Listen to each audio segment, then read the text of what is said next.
Hey guys, this is Katie with Vintage and Vinyl. How is everybody doing tonight?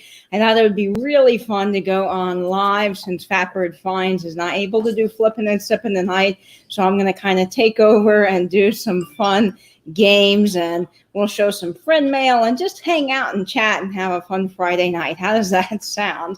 Hopefully all of you guys are doing well. Angela's saying 9:31, Katie. Yeah, I was a minute late because I was gathering things. I didn't know they weren't going on, so I ran to scramble to get the trivia and everything all together. So I'm glad you're here, Angela, and that's hilarious. And Old Stuff Beth is here. Hello, Beth. I hope your parents are doing much better. I've been thinking about them. You refilled your wine glass for an evening of kicking back with friends. That sounds really fun. And Melissa's saying 9:33. Oh, I love it, guys. That's hilarious. It's so fun. Yes, there is a party tonight. Well, it would be fun if I could reach 1,000. I'd say I'd really like that. But I'm so grateful for the subscribers I have, and I'm really thankful that everyone's been sharing my channel. And it is really cold in here, and my glasses are fogging up, which is really strange. Hi, Jamie. Yes, it's going to be a party tonight. We're going to have some fun. Yes. Hi, Auntie Kay. Welcome. Hi, Mama's in the chat. Hi, Jeannie. Yes. Hello. I'm hoping to reach 1,000. That would be fun. Good evening. Yes, I'm so glad you guys came over. Thank you all who have joined me from Jeffrey's sale. That was so awesome of you guys to come over, and really fun that I can have this little Friday night chat. Hi, Mary R. Welcome. Karen Radford's here. Howdy, howdy, howdy to you, Karen. I'm glad you are in the chat. Stephanie Harris, welcome. And Trisha, Sandy and Otto's here. Now, Trisha does live sales, and she will have one on Wednesdays at 4 o'clock. She also does one on Saturdays. So if you're looking for some late night fun after Pamela's sale, go check out Trisha. She has some fun sales and really good prices. And let's see, Elba is saying hello. Oh, it's your first time here. Well, Elba, welcome. We're so glad to have you. And this is going to be a really fun night. Karen Radford, again, saying hello to Elba. I love how you guys all say hello to each other in the chat. Really make everybody feel welcome, and I think that's fantastic. So I've got some fun coming up for you tonight. Yes, if you guys don't mind while you're here hitting that thumbs up button, it really helps me spread the word on YouTube. Helps the algorithm gods, as we like to joke about in the chat. So that's fun. Hi, Diane. Welcome. I'm so glad you're here.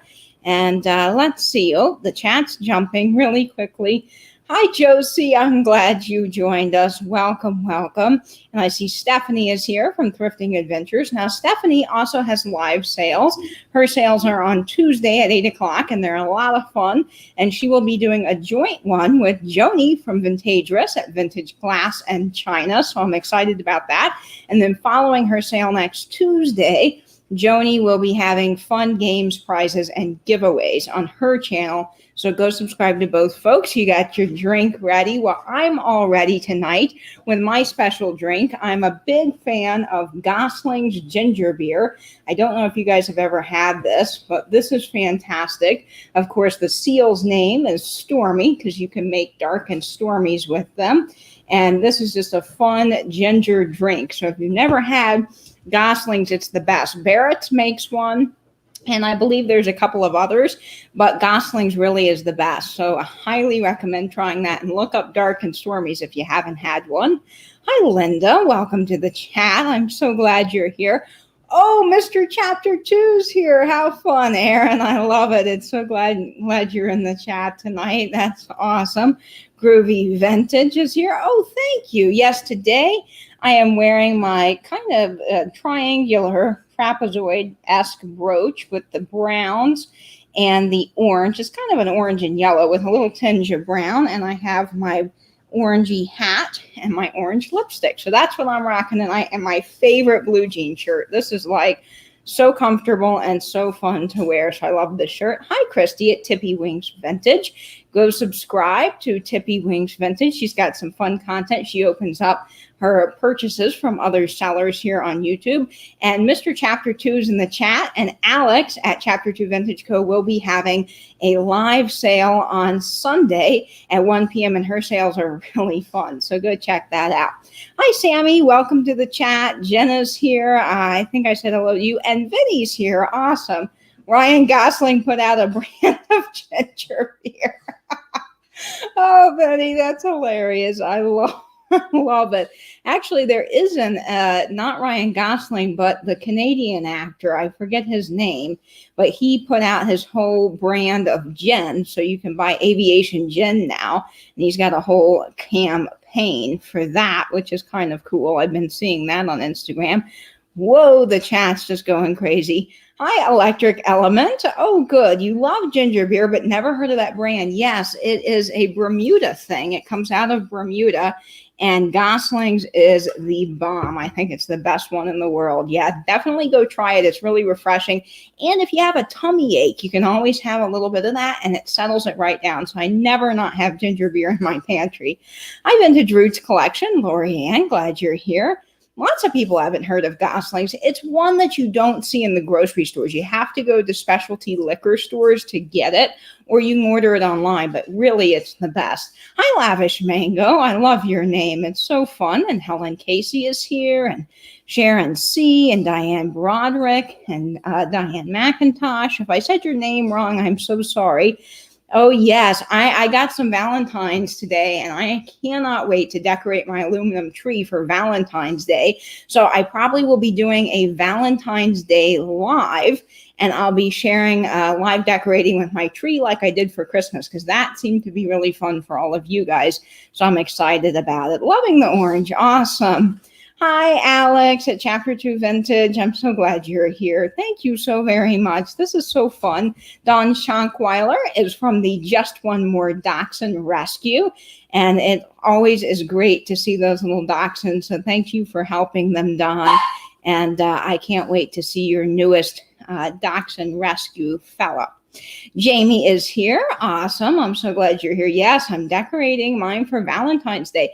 Jamie, you know what? Maybe we should have a Valentine's Day tree decorating competition. Would you like to participate in that? Because I think that would be really fun.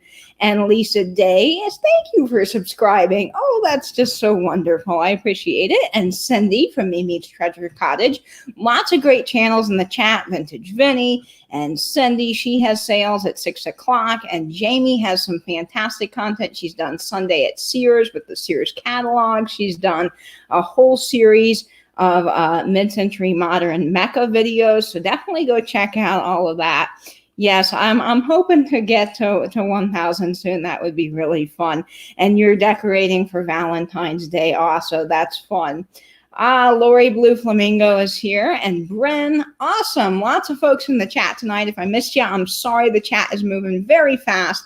So I hope you guys have your drinks and you're ready to have a fun time tonight. We're going to open some friend mail first, and then we're going to get into some trivia pursuit. Now, I will say I have not pre-sorted the questions. When I've done this in the past, I have pre-sorted the questions because some of the Trivial Pursuit cards are just stinking hard. I mean, it's like, how would you know what painter is from the 1800s, you know, that had a degree in science? Like, you'd have to be someone really, really smart to know that. So I'm going to go through this and try to find some ones that are a little bit easier for you. But let me start with some friend mail. Now, I got some really awesome friend mail, and I've been waiting to share it, and I think it's the perfect time because Fatbird Finds is not able to go live tonight. However, I do have friend mail from them, so they are with us in spirit, and I got a beautiful Christmas card from them. It just arrived yesterday, so that proves how slow the mail has been. My gosh, the mail's been way behind.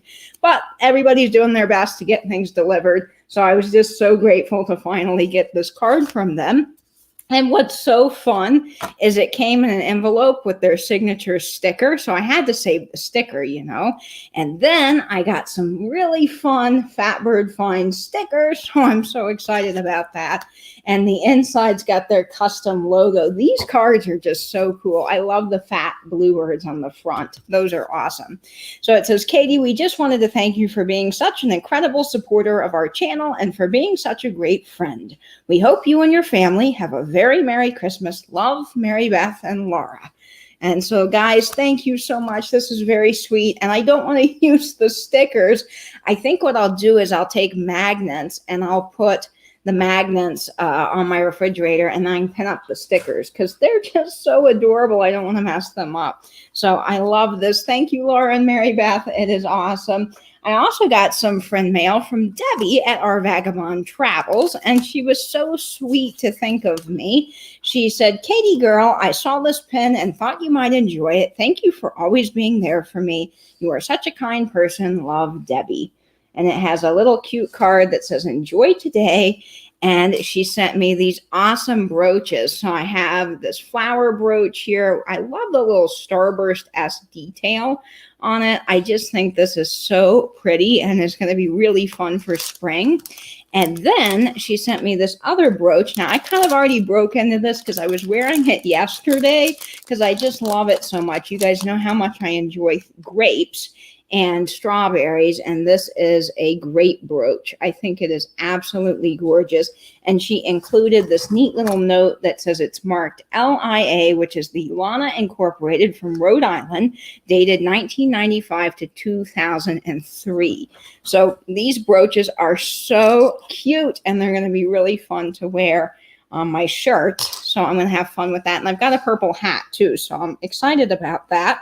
And then she sent me such a cute little neat advertisement. Now I love my advertising. My whole house is practically advertising, from Coca-Cola to tobacco tins. The rusty, crusty, and dusty, as Michael says, that is my jam. And so she sent me this For Victory by United States saving bonds and stamps. So it's a saving bonds and stamped advertisement matchbook, and this is going to be awesome for 4th of July. I always try to collect little things that are small to tuck away for different holidays, and I'm really excited about this one. The back says, buy a fence, bonds and stamps, let's keep it going. You got like the Uncle Sam figurine there, and I just think this is great. So Debbie, thank you so much. I love it. Vinny's saying that he bought a laptop charger for his old computer on eBay for $14, accidentally stumbled upon one in a flea market for $1. The minute I get it, I'm going to take it back in December. Yeah, you know, that always happens, doesn't it? You buy something and then you find it somewhere cheaper. That always happens. Oh, hi, Steve. Brickhouse Salvage and Antiques is here. And Sharon saying she has a full can of old matches that are still good. You know, I think my dad, growing up, used to collect matchbooks from different places they went. And I'm pretty sure that he had a big jar of them. And I don't know what happened to them now. I'd have to ask them. But yeah, they're very fun to collect. And I'm missing some chat, so let me go back up and see. The brooches are awesome. Well, your drink is made of grapes, Jamie. I love it. You're having some wine. That's awesome. Love, love, love. All of you guys are so great in the chat. Your package is one of the delayed ones. You know, the mail's just been really slow lately, so I don't know, you know, what you can really do about it, but just be patient, be, you know, on the lookout, and just be patient with your sellers too, because they're always panicking that stuff isn't arriving on time. So while you're frustrated, they're also frustrated. So keep that in mind. Let's see what else. Hi, Joelle Nadel is here. Welcome to the chat. And yes, I love Lavish Mango's name. So it would be fun to know how you came up with that name. So let me show you a few other things. Now I have a very exciting debut, and I can't wait to show this to you. So guys, tonight you can win some really cool prizes while we're playing games. So yes, I have prizes, and what you can win tonight is my awesome brand new vintage and vinyl stickers. So I've got stickers And I will be getting more in soon, but I will be giving these away tonight if you win a trivia prize. So you can get vintage and vinyl stickers, and I'll let you know when the question is up for the vintage and vinyl stickers. These are made by Sticker Mule, so you can put these on your Yeti cups. They will go perfectly through the wash, no issue. They will work on your car. They are just really great, nice quality stickers. So these are fun, and I will be giving those away with some of the trivia questions. So make sure if you win a trivia question, you send me an email, and I'll put my email on the screen. That way you can claim your prize. Okay, so a few more things to show before we get into the trivia. Now, I wanted to share this nice little thing from Joni, and I actually bought this from Joni because I thought it was so fabulous. Joni is at Vintage Glass and China, and she has some really cool things, and I had to have this the moment I saw it. So she sent this cute little card that says, "A friend is a treasure, a blessing beyond measure." And what I love about all of these sellers is that they always do the best packaging in the world. They have all these fun package toppers. This one says, "Dear Katie, I hope you enjoy the latest addition to your collection. You'll be a fish expert in no time. Love, Jamie." Joni, not Jamie. There is Jamie in the chat, so love to you, Jamie, but this is from Joni. And of course, I thought these are so cool. Now, Nate got me started in these. Nate from New Zealand. He sent me some beautiful cigarette cards not too long ago, and I just fell in love with them. And so now I kind of want to start a small collection. They're easy to store because they're really little. When you live in an apartment, they're a great collection. And she had this whole lot of fish cigarette cards. So there is a lot here. And this guy's upside down. He's not swimming in the correct direction, but there you go. So these are just so fun, and I'm very excited to add these to my cigarette card collection that I'm starting. Not that I need any more collections, but these are just beautiful, beautiful old cards. They've got fun information about the fish on the back. And these are getting harder and harder to find. These were manufactured for the Imperial Tobacco Company. They had chocolate ones. They had all kinds of different cigarette type cards, and they came within the cigarettes, and it was sort of an incentive, I think, I'm still doing research on this, to buy the product. So you kind of have to collect all of them.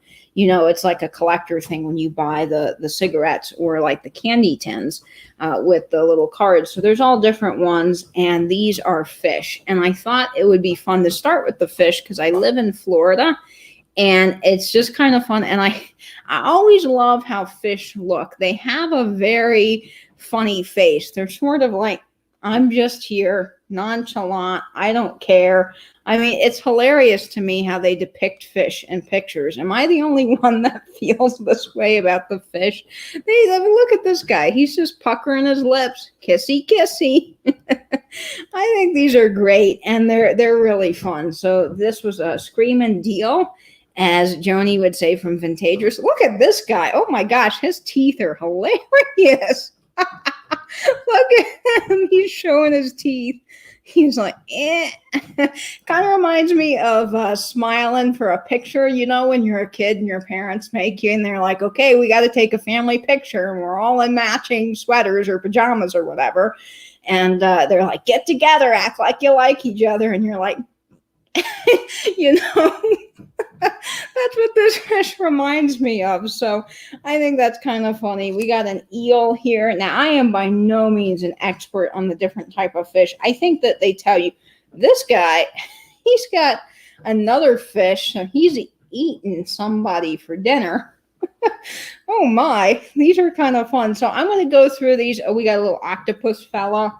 So I'm going to go through these more in depth at some point and show you guys these because there's so many, but I'm really excited about these. So Joni, I love them. Thank you so much.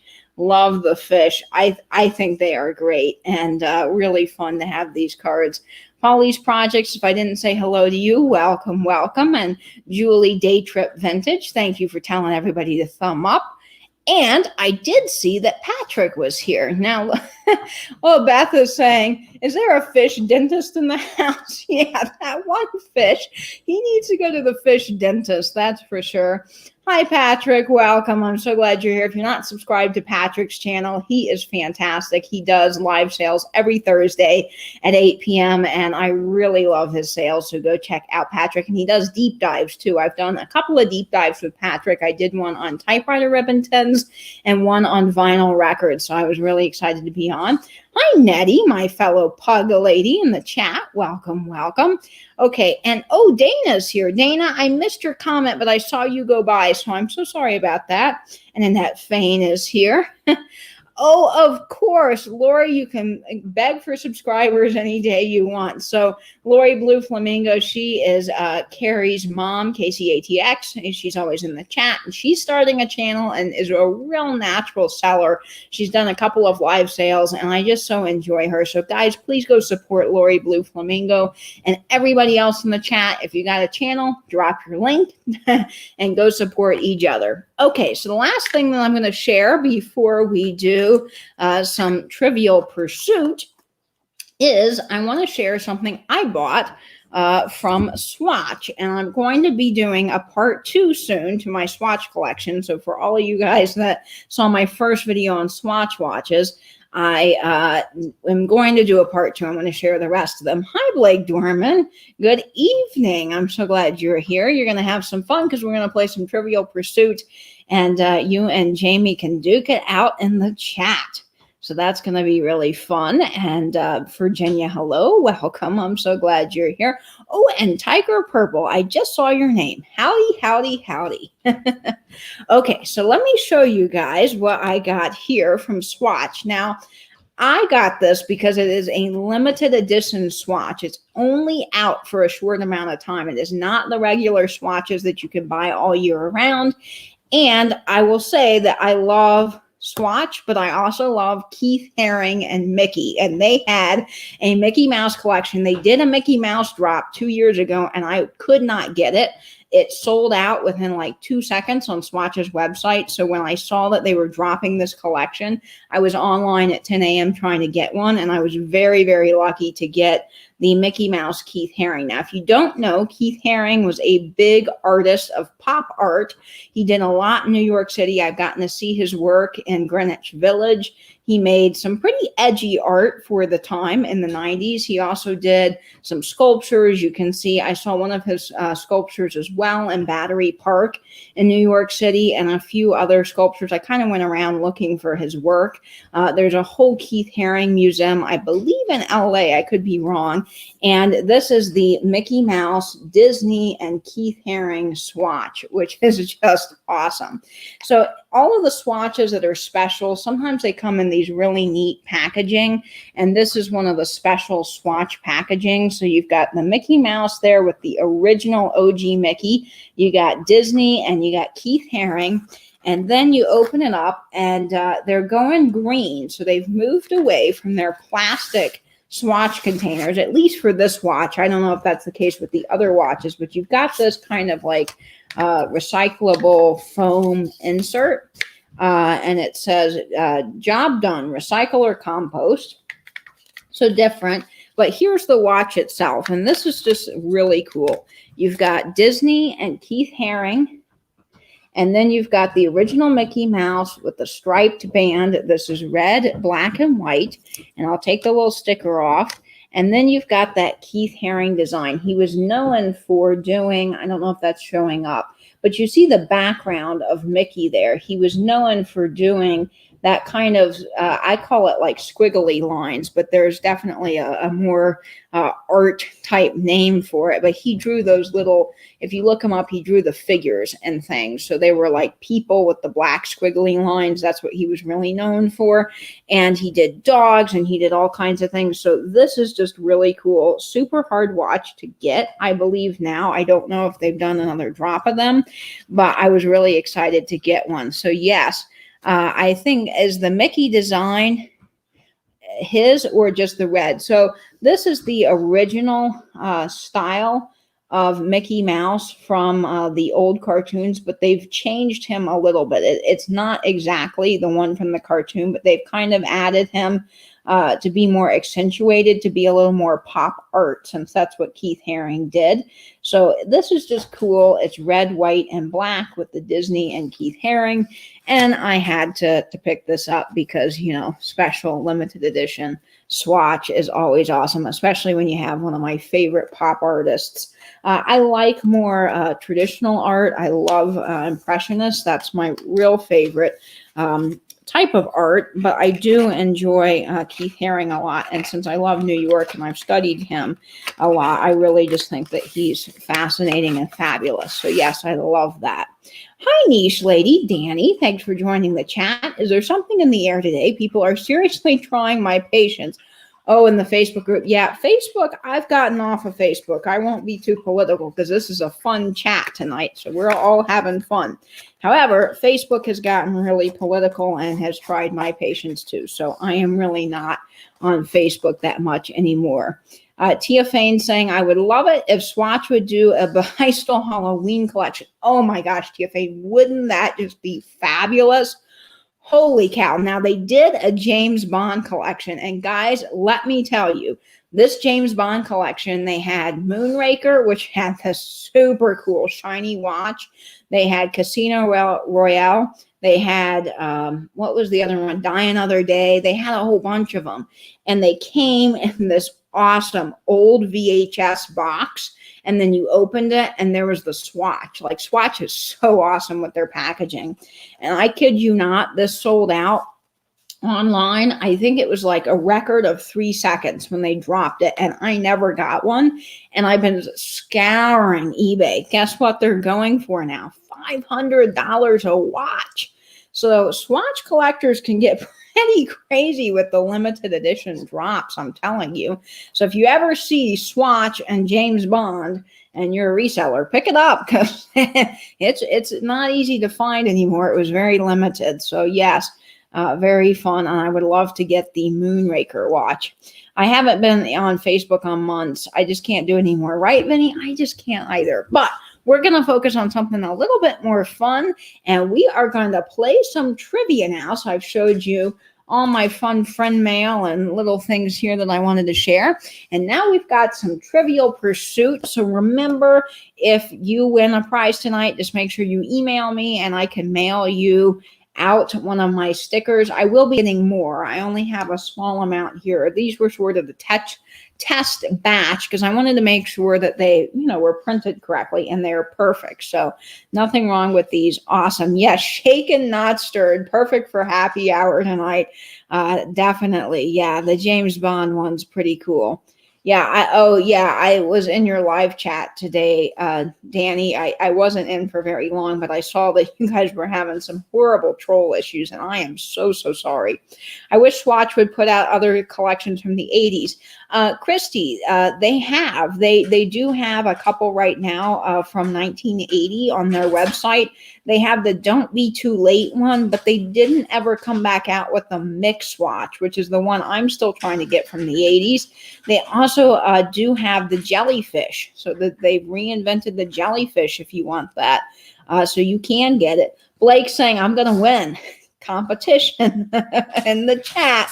Everybody, you can get bragging rights in the chat. We're not going to play for points. We'll play for stickers and we'll play for bragging rights in the chat. Yeah, I know. Exactly. It's like, I just like my Instagram because it's fun and it's all my vintage people, and all I ever see on Instagram is vintage, woodworking, and cooking. So I'm pretty happy with how I've curated my feed, if I do so say myself. Blake. Anytime I hear jellyfish, Vinny. Yeah, it's way more fun. Way more fun. I totally agree. Okay, so guys, let's play some Trivial Pursuit. What I will do is I'm going to put the categories at the bottom. I will remove my email for now, but I'll put it back up later, and we'll play categories. And so we can, you can put a category into the chat from the category scrolling across the bottom of the screen, and I will pick out a category and we will do that. And thanks, Melissa, for asking.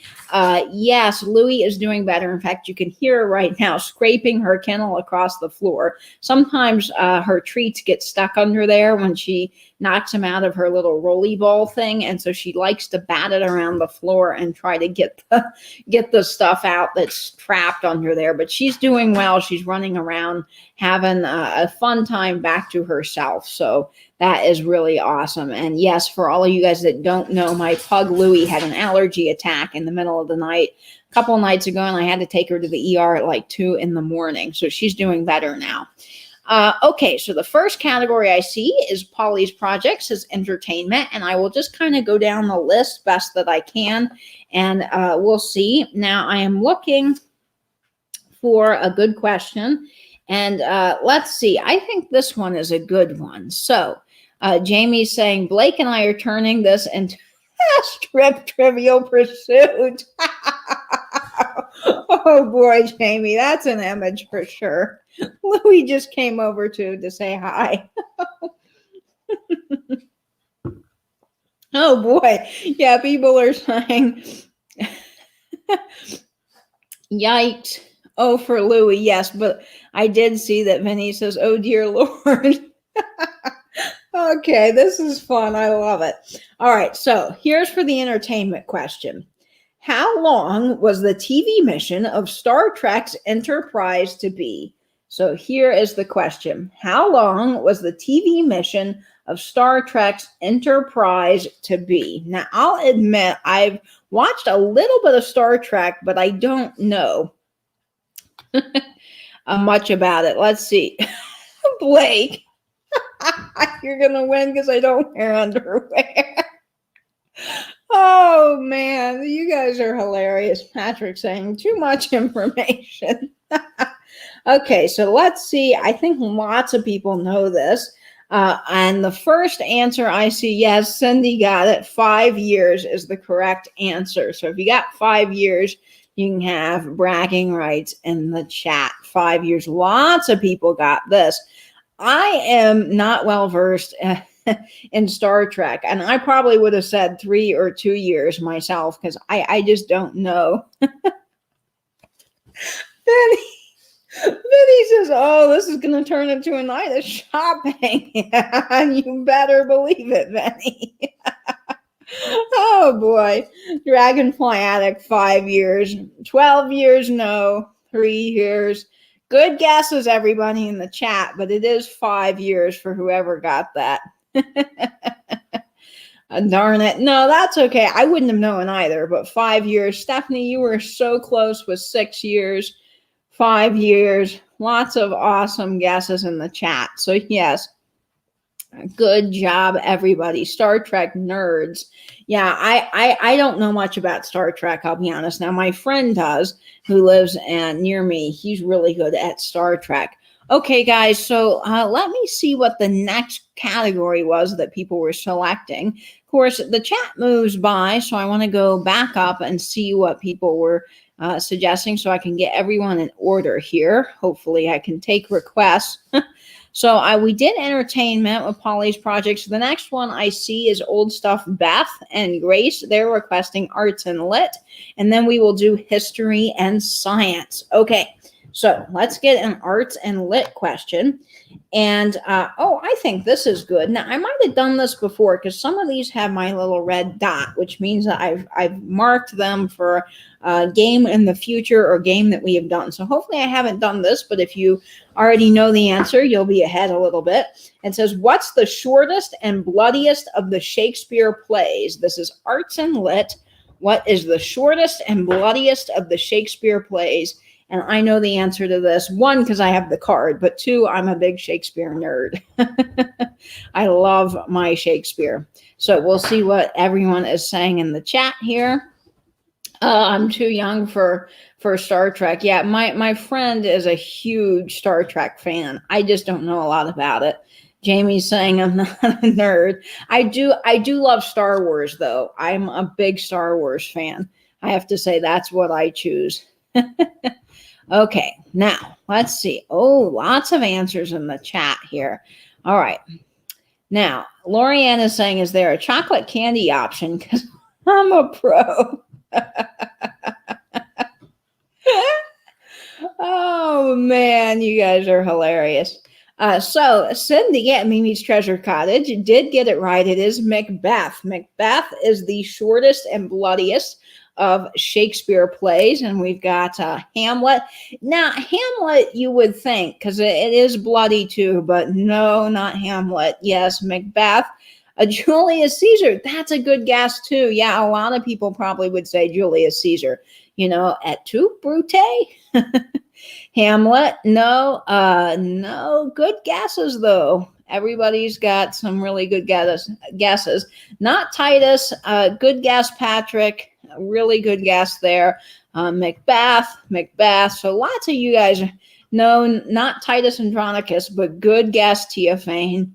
All good guesses in the chat. Lots of folks with Macbeth are getting it right.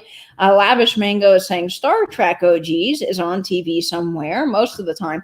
Yeah, you can watch pretty much an episode of some of those old shows any given time on TV. Like Friends is always on, Seinfeld's on somewhere, Star Trek, I mean, you name it, Sex and the City's on. Man, they have Sex and the City marathons all the time on E! And this is why I never play Trivial Pursuit. Well, this game can be hard, I'll admit. And I have the original 80s Masters version. So some of the questions are hard. So I'll try to make sure that we get a little bit of easier questions because, they are hard. Comedy of Errors. Oh my gosh, Patrick, I love that. Yeah, it's his shortest, but not bloody at all.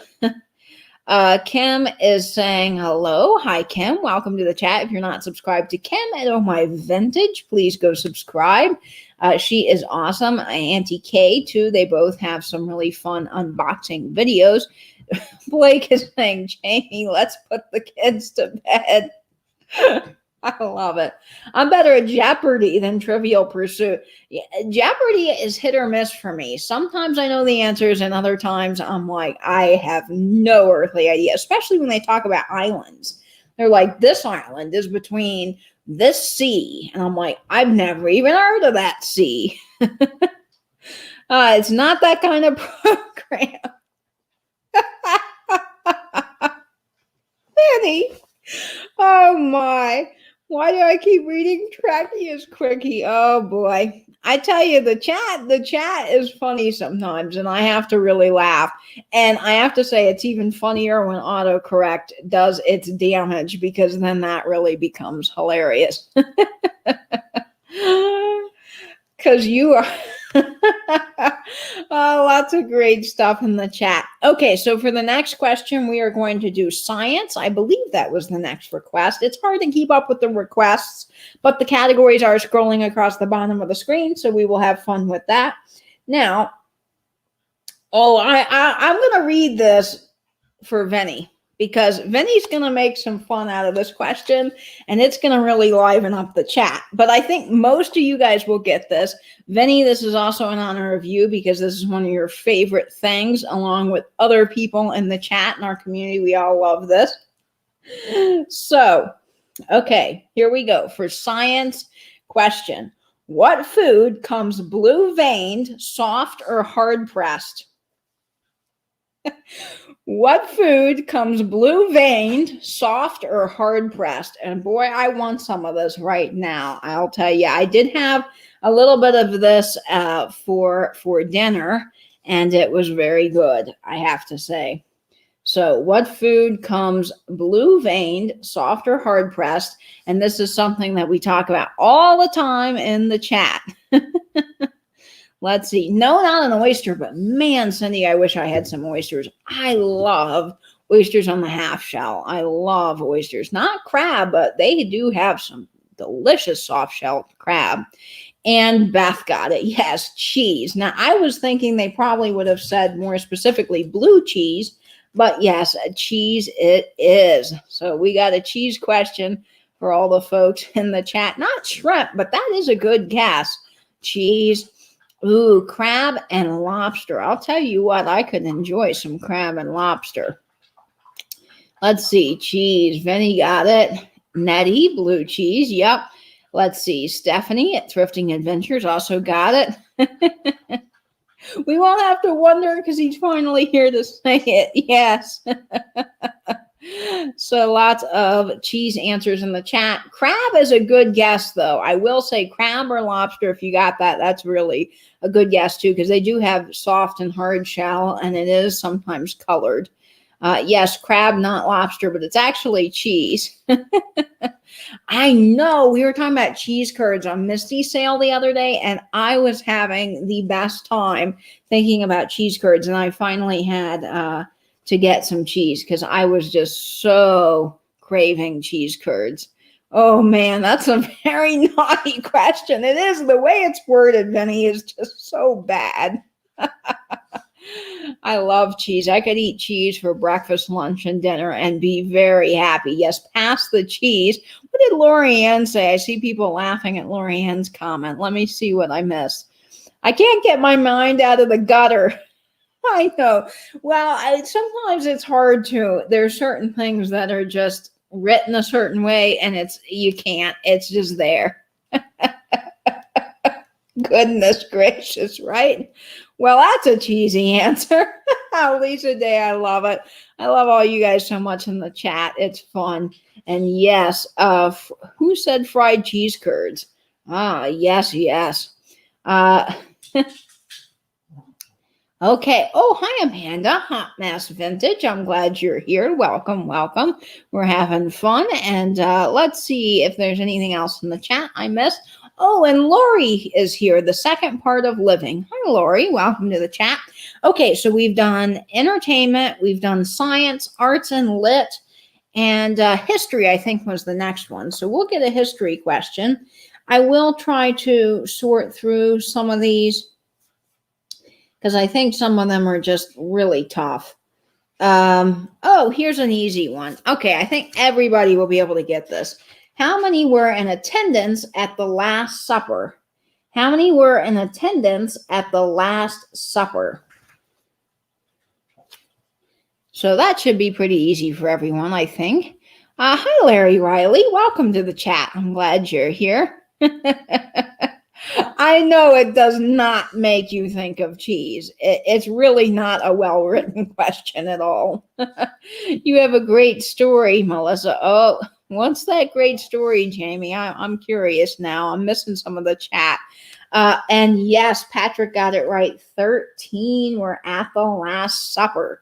So Cindy at Mimi's Treasure Cottage got it, and Elba and Danny. Now, see, it is kind of, I think, a trick question because you think of the 12 disciples, but it's apparently 13 because you would include Jesus, right? So I think 13. Or maybe there were actually, I don't know, 13's right, but it makes sense in my head. Annette Fain got it, 13. Sandra K got it. Awesome, guys. Good job. Awesome. Okay, yeah, Jamie always has fantastic stories. And I'm telling you, the other night when she shared that story about the burrito up the tailpipe, I about spit out my drink. I was dying laughing. It was hilarious. And I'm gonna use that from now on, I think. Are you Pat from Saturday Night Live? Okay. Sorry, I'm clicking on the wrong things here. Yeah, 12 disciples plus Jesus. Right, Danny. That makes a whole lot of sense. Ooh, I am clicking on all the trolls by mistake. That always happens to me. Gosh darn it. So all of you guys that are in the chat that have wrenches, I just want to go ahead and thank you for helping out tonight. I really appreciate it. Hi, Terry Nichols. Welcome. And oh, Miss Pamela's here. Hi, awesome that Pamela's here. Love Pamela. She has sales on Saturday nights at 8 o'clock, and she and her daughter are so hilarious and fun to watch. So if you need a little therapy for the week, go watch Pamela Blanchard. Okay, so the next category, I think that we've gone through all the categories that people have been requesting. So if you will, go ahead and type in the chat what category you want to do next. I can do geography, I can do sports, history, entertainment, arts and lit, or science. So let me know what's in the chat. Yes, thank you, Jamie, so much. I do appreciate it. Yes, pew, pew, pew to the wrenches. All right, now let's see. Okay, I can fix that. Hang on. Now, I'm going to make extra sure that I don't accidentally time anybody out, because y'all were here for that day that I accidentally put Rachel in YouTube jail. Oh my Lord, I felt horrible, but then it turned into something really funny. So I was trying to make Rachel a moderator, and boy, oh boy, I get myself into some trouble. Thank you guys so much for subscribing. Okay, let's make some more moderators here. I think that you always need as many moderators as you can. Now I'm making extra sure that I add, okay, make sure that I did this correctly, because I don't want to mess anybody up. Okay. Okay, I think we all should be good here. I'm just being extra careful when I select the people in the chat, that I don't put anybody in timeout, because inevitably that would happen to me, right? Okay, so I think we've got some good moderators here. Thank you so much to everyone in the chat. Yeah, I won't. I'm not going to put anyone in YouTube jail. Okay, so we should have moderators now, more moderators. Thank you to all the current moderators and the new moderators. Awesome, awesome. Okay, so Danny is coming in, and she would like to do geography. So let's do some geography here. I'm going to try to find one that, again, is not super hard. Like this question wants to know about some fountain located in some city I've never heard of. So I think that we'll try to find one that's a little bit easier, because it's more fun, I think, when everybody can have a fair guess. Oh boy, all of these are just super hard. Like, okay, they're asking about the Iberian Peninsula. Okay. I don't think that I would know that. All right, now this might be kind of a fun guess, and I think that everyone will know it. So what North American city has the longest running subway system? What North American city has the longest running subway system? We will do arts and entertainment, or not arts and entertainment. We'll do entertainment next, Sharon, and then we'll do sports. Okay, so what North American city has the longest subway system? Does anybody know the answer to that? And I see lots of people are in the chat getting it. And yes, Danny got it. New York. Mimi's Treasure Cottage. Cindy got it. New York. Geography is my worst subject, and people are guessing about oh, you want to know what fountain, Patrick? Okay, so I will go find that question again and let you know. Vinny got it. New York, New York, New York, New York. Lots of folks. So good job, guys. I think everyone was able to get that. Well, Toronto, you would think, because they're a large city too, but it is New York, and New York subways are always really interesting. I've seen some things on the New York subway. All right, now let me find that one about the fountain. People are wanting to know. Patrick, I'll look for it. Oh gosh, I put it somewhere, now I can't find it. All right, well, it will be back. Yeah, the subway's gotten a lot scarier. Now, when I was a kid, we rode the subway in pretty much all the major cities that we traveled to, everywhere, because it was really inexpensive. You know, you pay for the week, and then you just hop on, hop off. But when I was in New York at the beginning of the year, before the pandemic started, I kind of asked around about transportation, what people thought would be the safest way to get around, the best way. And people all over the city were saying, you know, the subway's just not good anymore. So they were saying, do Lyft. So I pretty much did Lyft. No Alexa at my house, so you're not cheating, Tiger. Christine, I guess the Iberian Peninsula one, and didn't know the question. Oh, okay, Patrick. I did just see that one. Let's see if I can hunt that one down. Okay, here it is. Actually, guys, no, it's what on the Iberian Peninsula is the Trafalgar Graveyard? That's the question that Patrick said she guessed, that they guessed, and it's Gibraltar. Gibraltar is the answer to that. So that one was a little tricky. Let's see. Vinny is saying, we stayed in New Jersey and visited the old New York Yankee Stadium before they tore it down. That's the closest I've been to New York. Yeah, Vinny, I've been to the old Yankee Stadium, and it is really cool. And it's fun to go over there. But yeah, traveling from New Jersey to the outer parts of New York is really a cheaper way to do the whole New York experience. I had a friend who rode the subway in Moscow. She told later that she seriously risked contracting tuberculosis. Oh dear. That's kind of like, I don't know that I want to do that. Cindy says, oh, that I don't know. Yeah, that one's really obscure. Give us time to answer. Oh, Tiger Purple, I'll do that. My aunt was married in Gibraltar. Really? How cool, Patrick. Gibraltar and Island. I've heard of Gibraltar, and, you'd think as an adult that I would know a lot more than I do about Gibraltar, but I honestly, I can't tell you to save my life. So we're all learning a little bit. That question, in the Iberian Peninsula. So I don't know. Maybe is Gibraltar an island? Does anybody know? I'm going to have to look this up and get back with you guys because I don't know. Hi, Bob.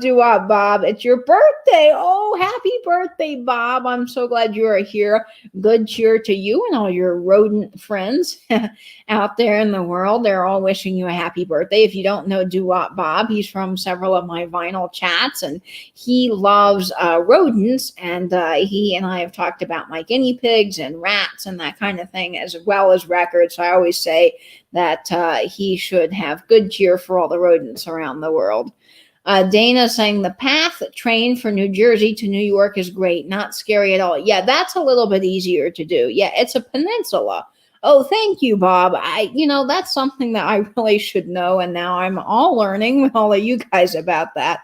I've never heard of the Rock. I've heard of the Rock of Gibraltar. Yes, Danny, I have heard of that too. And actually, Gibraltar was on Jeopardy one night, and so I've learned that way. The niche lady lives in Vegas. Oh, I cannot imagine. That must be so interesting. I don't know if you're by all the main hubs in Vegas, but that must be really, really busy. Let's see. It's attached to Spain. Oh, so you guys are right, Patrick. And Auntie K, you were guessing that it was near Spain? Yeah, absolutely. Danny says she has 2 guinea pigs, Mocha and S'mores. Well, Danny, I have 2 guinea pigs. I have Cappuccino and Macchiato, Cappy and Otto. So that's really awesome. Yeah, I've always wanted to go to Vegas too, because there's a really cool neon light museum in Vegas, and you can go see all the neon lights and the history of the neon. And it's just a really, really cool exhibit. And it's a couple of bucks to get in. They also have a really awesome history of pinball museum that has all these cool pinball machines. So that's exciting. And I really would like to see that. Plus, I love photography and I love neon. So I really think it would be fun to do the Vegas Strip at night and just do some really cool photography. Lavish Mango saying, I want guinea pigs. Yeah, they are fun, but I'll tell you, they're a lot of work. They're a lot of upkeep, but they are just really awesome. Used to always be something to do, but not so much fun right now. Yeah, with the pandemic, I can imagine it's hard. You can't go out. You can't go to a restaurant, do that kind of thing. Patrick is saying the old signs. I've heard there's an old graveyard. Yes, that's it, Patrick. It's called the Sign Graveyard, and it's a museum of all the old neon. And some of the signs work and some of them don't, but they've restored a lot of them, and they're all work. And not all of them, but a lot of them work. And you can go in, and I think you could even take a neon class. Like you can learn how true neon works, and you can make your own neon sign. It's supposed to be really fantastic. I love Vegas. My husband and I enjoy all the restaurants, and I like the bells and whistles and the atmosphere of the casinos. That's the thing, Cindy. I'm not much into gambling, but I love the atmosphere of sort of that busy city life. It's fun to go to the country and relax for a little while, but it's also really, really fun to take a little bit of time and just enjoy all the busyness and the hustle and bustle of the city. There's something to me, I think, that is just so absolutely magical about that. And I love it so, so much. So I miss being in and around the busyness of the city. It's kind of quiet here too now with everything going on. And yes, Kim is going to have her first live sale on Tuesday, January 19th at 6 p.m. Eastern. Oh, Kim, that is awesome. I can't wait. And Louie, my pug Louie is over there scratching at the door to her food. She knows where her food is. I have these industrial lockers, and she's over there scratching, trying to get the door open because she's figured out how to get it open. And then she sticks her head in the food bag and goes to town. Louie, you are just, oh my gosh, I wish you guys could see her right now. Holy moly. My parents live in Vegas, and it's why I never go there. Yeah, sometimes it's just better. Vegas isn't all that far away from me, and once we get our vaccines, Blake and I need a getaway. Yeah, I'm very much looking forward to going back and traveling, and hopefully I can see everybody in the vintage community. I'd love to make my rounds and see a whole gang. It would also be really, really fun to do that company picnic we keep talking about. I'd love the company picnic. Louie says that she thinks you're distracted by us. Yeah, she wants all my full attention. Will you? I sure will, Jenna. Not a problem at all. I will double check to make sure that I am not timing anybody out either, because that would just be awful. So I'm going to be extra, extra careful. So yes, I'm glad to do that.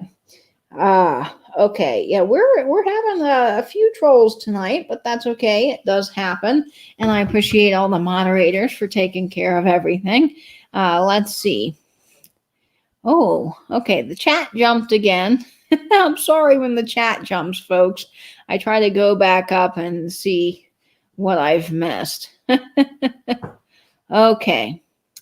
Vinny, oh yeah, spending too much money. Well, if you do like the quarter slots, and then you have a limit, you can spend like $1, the quarter or the dime ones or the nickel ones, I think. My friend's bride, oh no, Tia Fane, that's horrible. Vegas would be a fun meetup. I'd have to say that would be really, really fun. I just want to say thank you, Katie. You stepped up in the Fatbird Finds absence. Well, Susan K., I was watching the chat. I saw Fatbird Finds come on, and they were saying, oh, we're not making it tonight. And I thought, this would be fun. I'll do a chat. I'm happy to go on. I'm ready. All I just need to do is set up the microphone, pull out the games, and get my drink ready. So it was pretty easy to get ready for, and I was glad to do it. So this is just so fun. I would love to see the Mob Museum in Michigan. Oh, wow, Sandy, that must be so cool. I love museums. All you need is a little downtime after the vaccine. Got mine today. You're a little tired. Well, I'm glad you got it, Angela, because you work in healthcare, so that's important. I went to Lake Tahoe, prettiest blue water near it. Yeah, I want to see so many Lake Tahoe. I want to go visit Mackinac Island because I hear that is just gorgeous. I want to see Niagara Falls. I've never been there. I'd love to see Mount Rushmore. So many things in the States as well as overseas. Now, I've traveled quite a bit, but I just would love to see more. But first, I want to meet all of you guys. I think that would be fun. I'd rather do penny slots. If I spend 100 pennies, I'm only out $1. Right, Vinny? When I was little, I wanted for one Christmas, I wanted 100 shiny pennies. I thought in my kid brain, 100 of something seems like a lot, right? So I thought, oh my gosh, that's a lot of money. But I also love the idea that they were shiny. So when I was little, I loved shiny coins and playing cash register. We were talking about this in Cindy's chat the other day. It was so fun to go back and pretend kind of to be a kid again. You got that feeling of excitement excitement. Like we were talking about how we played cashier and grocery store and office. And, so many people played those games as a kid. And I played cashier and office a lot. And so when I was a kid, I always would walk around. I'd say, I need many monies for my blue jeans, because I loved wearing blue jeans, still do as an adult. So we talk about that. And my mom actually wrote that on the back of one of the handmade ornaments of when I was like 3. I think one of the things I said was, I need many monies for my blue jeans. And then I'd play doctor, and I'd pretend like I was a doctor. And so I'd go up. My grandmother would lie down on my upstairs bed, and I would pretend to play doctor, and I had my mom's doctor kit with the plastic stethoscope and the little fake shot. And I'd come up and I'd say, what did I say? I say, I'm doctor, you sick. You lie down, I give you mimicine, which was medicine because I couldn't say mimicine. I say, it hurt a minute, I give shot. So that's what Mom wrote on the back of the Christmas cards, because that's what I did as a kid. I'm glad you like playing doctor. Yeah, I like doctor and office. I had a little briefcase, and I had papers, and I just thought that was so fun. Doo-Wop Bob is saying, in first grade, we all got shiny pennies at the end of the year. How awesome, Bob. That sounds magical. Haven't traveled much, but I actually have been to Mount Rushmore and Niagara Falls. How cool. I would love to go there.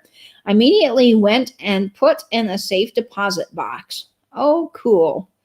I also want to see Eureka Springs. Yeah, I've heard that's beautiful. Perhaps even stay at the notoriously haunted Crescent Springs Hotel.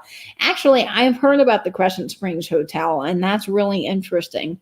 Vinny, I do penny slot. Yeah, that would be fun. Shiny. Yeah, shiny pennies. Let's see. I won 1,300 on a slot machine in Vegas once. You know what? My grandmother always tells a story, and I think it was her brother. I don't know which brother it was. She had 3 brothers, but they were in the Vegas area, and they were in the airport, and he was playing the slots, and he went out. He was playing for a while, wasn't winning anything, and just, dropped out, went off. And as he was walking away, there was a person that came up, put in the money, and they won like $1 million from the slot. I mean, so that was crazy. I'm a cashier now, so you can imagine playing it's no fun. Yeah, Vinny, now for you, that's no fun. But as a kid, it definitely was big fun. Okay, so back to some categories. I think our next category was sports, and I'm not big on sports, so we'll see if I can get the question right myself. This will be good trivia. Okay, there are a lot of them that I think are a little bit hard. Oh, this one's easy. This one's a little bit easy, but since Valentine's Day is coming up, we'll do it. It says, what playing card is the symbol of love? Sports and leisure. What playing card is the symbol of love? And I'm going to have a little sip of my ginger beer. Exactly as advertised. It says a refreshing zip of ginger, and it is a refreshing zip of ginger indeed. Okay. Now, let's see. Alrighty. I'm a little bit up in the chat, and Patrick got it. Yes, it is hearts. It is. Now, they say the 9 of hearts, but I'm pretty sure if you say hearts, that's fine. So hearts it is. Yes, hearts. Hearts, hearts, hearts. Everybody got it. And I knew this one would be a little bit easier to get. But it's definitely perfect for Valentine's Day, so I'm excited about that. Queen of Hearts, the only sports question I can answer, right, Patrick? I don't keep up with football. Now, I like baseball, okay? Like, if I were to go to a baseball game, well, let's be honest, I really like going because they have good hot dogs. But I can follow the game. So I know, a little bit about baseball. I do not understand for the life of me football. I will never understand it. It makes no sense to me. Nothing wrong with it. If you like it, my whole family is huge on football. They spend all Saturday watching every single game. That's just not for me. Basketball, I kind of understand, but not really. And then you get into things like hockey, and that totally is just lost on me. Although I have been to a hockey game here. We have a minor league hockey team, and they do these like friend themed nights where you can dress up and come and do whatever, and that's kind of fun. I went with my friends, and they actually did have, you know, the fights in the hockey ring, and they were putting people in the penalty box, and it was kind of fun. So I have to say that was a little bit of a fun just experience because I was with friends, and it was a whole fun experience. Jamie's saying you're a sports family. Yeah, you know, some people like it and some people don't. I like the vintage live sales. I think I'll watch that instead of football. I like hockey and high school football. Yeah, football's not your thing. Baseball. Now, see, baseball's easy to understand. Hi, Annie P. Welcome to the chat. I'm glad you are here. That's me and baseball. Yeah, it's all about the tight ends. I got to get some sleep. No worries, Sammy. You have a very good night. Ballpark wiener is the best. Yep, Vinny, you said it. There's nothing like a good Frank at the baseball game. I agree. My husband is a sports fan, so he gives me the answers. There you go. This one was pretty easy.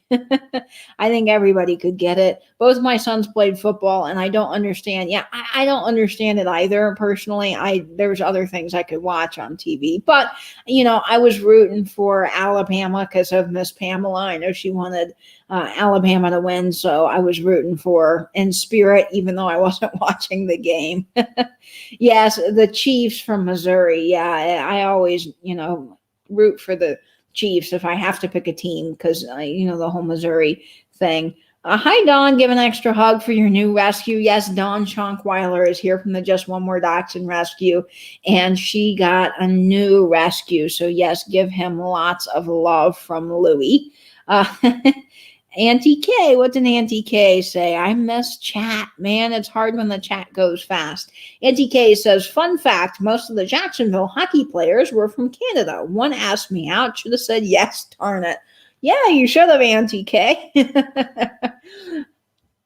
Oh, hey, Book Bewitched. I'm glad you're here. Welcome to the chat. Lots of people. Okay, so I am in Florida, Lisa. That's where I'm located. All right, for the next question, put in the next category you would like. You can have arts or lit, science, entertainment, history, or geography. So what category is next for the wonderful trivia game? And guys, this next question is going to be up for grabs for a sticker. So I'm going to be giving away a sticker for this next question, and boy, did I kind of forget the first couple of questions that I was doing the stickers. So we're going to give away some stickers now. Angela is saying arts and lit. That's the first one I see in the chat, and I will be going down the list. So we'll do history and then geography next. So let me find some arts and lit questions here. I want to make sure some of them are just, I think, really hard. This one might be easy. Oh yeah, this one should be easy. Okay, now up for grabs for a new vintage and vinyl sticker. Here's the question. What painters' works include Potato Eaters, Cypress Road, and Starry Night? One of my favorite impressionists. What painter's work includes Potato Eaters, Cypress Road, and Starry Night? And I have seen Starry Night in person. So that is a really awesome painting to get to see. I'll give you a hint. It is at the Modern Museum of Art. Starry Night is in New York City. So let's see who can get this right. The first person I see on my end is going to win a vintage and vinyl sticker. The answer is Vincent Van Gogh. It is Van Gogh. And let's see. Melissa Lynn gets it. Van Gogh. So, Melissa, congratulations. And I should have brought a pen over here because I did not able to write this down. That's something I didn't quite think about because I decided to go live so quickly.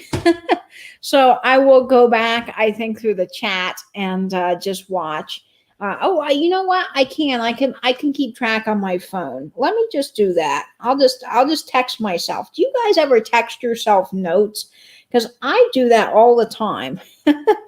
Melissa gets a sticker. Okay, I'm just going to text myself. That will be easy and it will work out really well. All right, congratulations, Melissa. You get a vintage and vinyl sticker. Stick around because there's more stickers to be won. And Auntie Kay says Van Gogh. That's right. Patrick says Van Gogh. Jamie Mid-Century Wasted says Van Gogh. Not Pablo Picasso, but a good guess, Melissa. Van Gogh. Van Gogh. Lots of Van Goghs in the chat. Awesome, guys. Oh, not Monet, but Catherine Young. That's another great impressionist. So good guess there. Doo-Wop Bob got it. Hello, hello. I'm not going to pronounce your name correctly. Missing Collie. Missing. I'm sorry if I'm saying your name wrong, but I've seen you in the chats. So let me know your actual name so I don't get you mixed up. I'd like to learn your name. So congratulations. I'm glad you're here. You got that right. Polly's Projects, Tiger Purple, Lori, Vintage Vinny, Rebecca. Hello, Rebecca Higgins.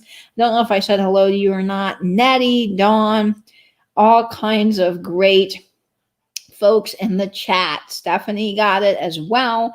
Book Bewitched. What is lucky, Jamie? I'm a little bit confused here. Oh, you're saying you're lucky that I got to see it. Well, you know, there's a story about that, Jamie. I did not know that it was at the Modern Museum of Art. I thought that it was in the Van Gogh Museum because there are two Starry Nights, and one's titled Starry Night and the other one is Starry Night and something, and it's a man and a woman in a boat, and that's the Starry Night that people often get confused with the Starry Night. There's a whole conspiracy theory saying that that's not the real Starry Night, and you know, you can read about that. So I always thought that the other Starry Night was not in the US. Well, it turned out it was. And when I was in New York, I spent half the day in the Met, and I was wandering around the Met, and in the Met they have like these mini gift shops.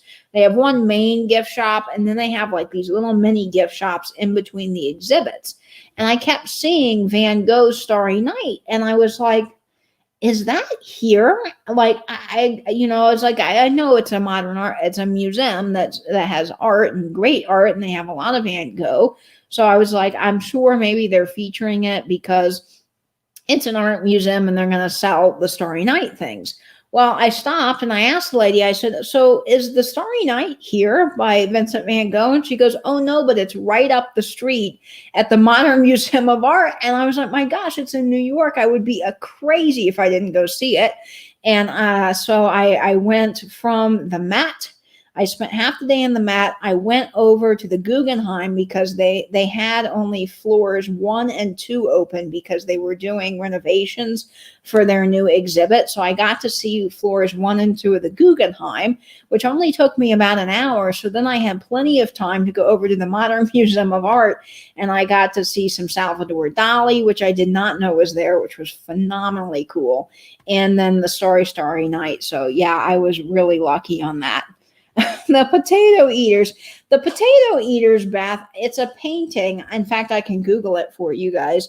The Potato Eaters are a fabulous painting, and I don't know, I forgot where it was. I love art. I'm spelling potato wrong. I'm trying to type this in, and my autocorrect is like, no, it doesn't understand what I'm trying to type. Oh boy. Don't you love autocorrect? All right, I found it's a very kind of dark painting. Here it is.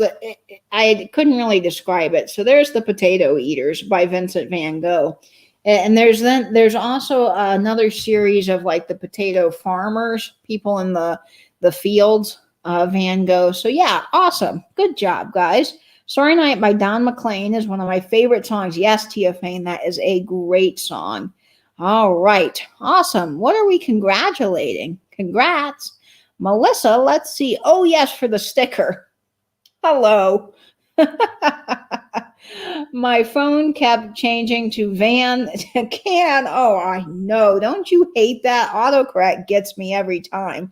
Your favorite painting by Van Gogh is The Two Rats. Oh, yes, Doo-Wop Bob. I know which one you're talking about. I love it. My favorite Van Gogh painting is the one of the shoes. If you have not seen the shoes, that is my all-time favorite, and I got to see it when I was in New York, which was awesome. Oh, hi, Debbie from our Vagabond Travels. I shared some of your friend mail at the beginning of the video, so you can go back and watch that.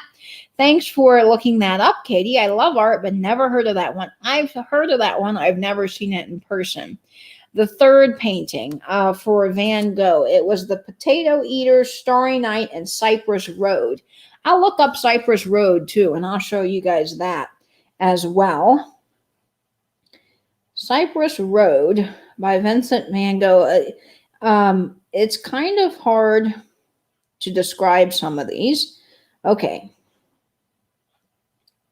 Again, it wants to bring up Vincent Price instead of Vincent Van Gogh. Google's a little crazy sometimes because it's hard to describe because there's so many of these similar paintings by Van Gogh, but there is that one, Cypress Road by Vincent Van Gogh. Okay, guys. So, oh yeah, I love the Sunflower series. The Sunflower series is really, really great. Yes. Okay. You're saying that Mucha is, and I'm not saying this correctly. I'm sorry, guys. Is your favorite artist. He does Art Nouveau. Oh, I love Art Nouveau paintings. And there's two beautiful Art Nouveau paintings here at our local gallery that I just adore. It's all the standing and shuffling. Oh, what are you talking about? Again, I'm missing the chat, so I'm sorry. Dana's saying we call it tater eaters in the South. Yeah. We say taters. That's true. I definitely have heard that a lot here. I didn't grow up in the deep, deep South, but I'm close enough to some more southern parts of town where you do hear that. Hi, Lynn Hampton. I'm glad you're here. Museums are here, all closed. Are there open in any other places? No museums here are open that I know of.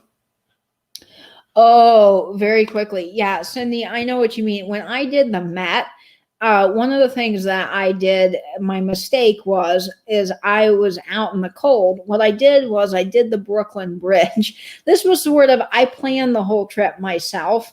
And I had done a lot of research. I knew where I wanted to go. And my best friend went with me. And she was sort of like, all I want to see is the Statue of Liberty in Central Park. Other than that, I don't care where we go. So she was very much okay with me because New York is my favorite city, just taking over and planning the trip.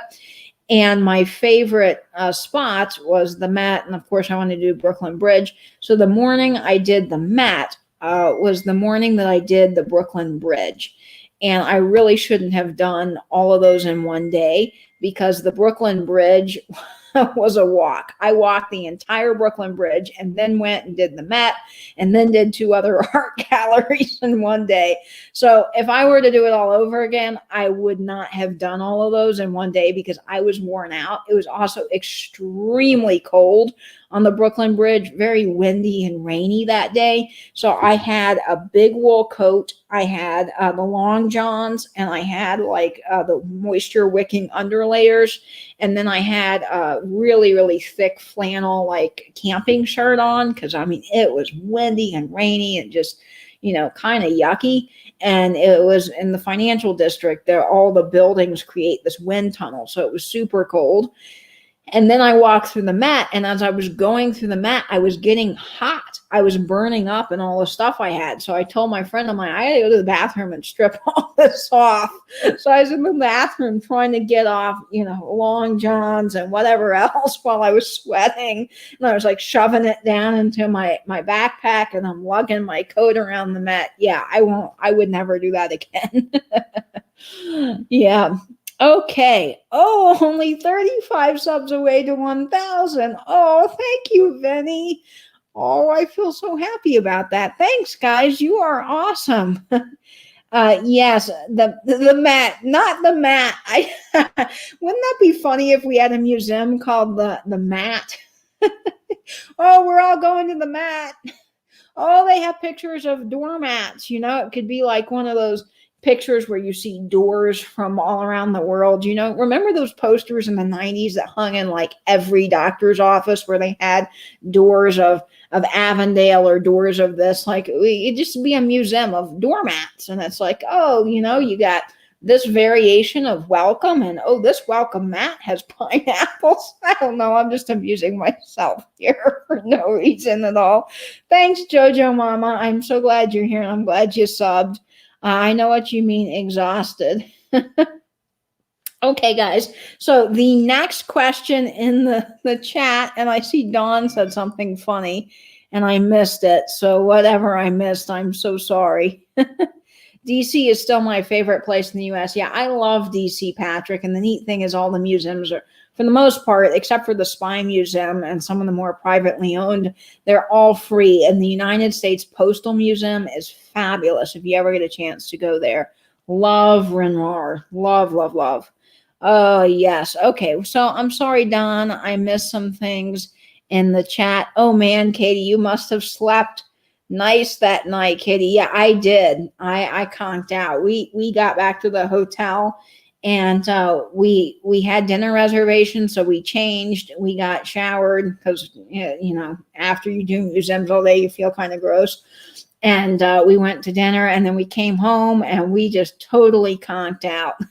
We were tired, but a good kind of tired. So yes. All right. So the next category, I have lost track now of pretty much all the categories that people have been selecting in the chat. So I'm going to pick my own category, and then you guys can pick another category. So this is going to be up for a sticker. So you can win a vintage and vinyl sticker.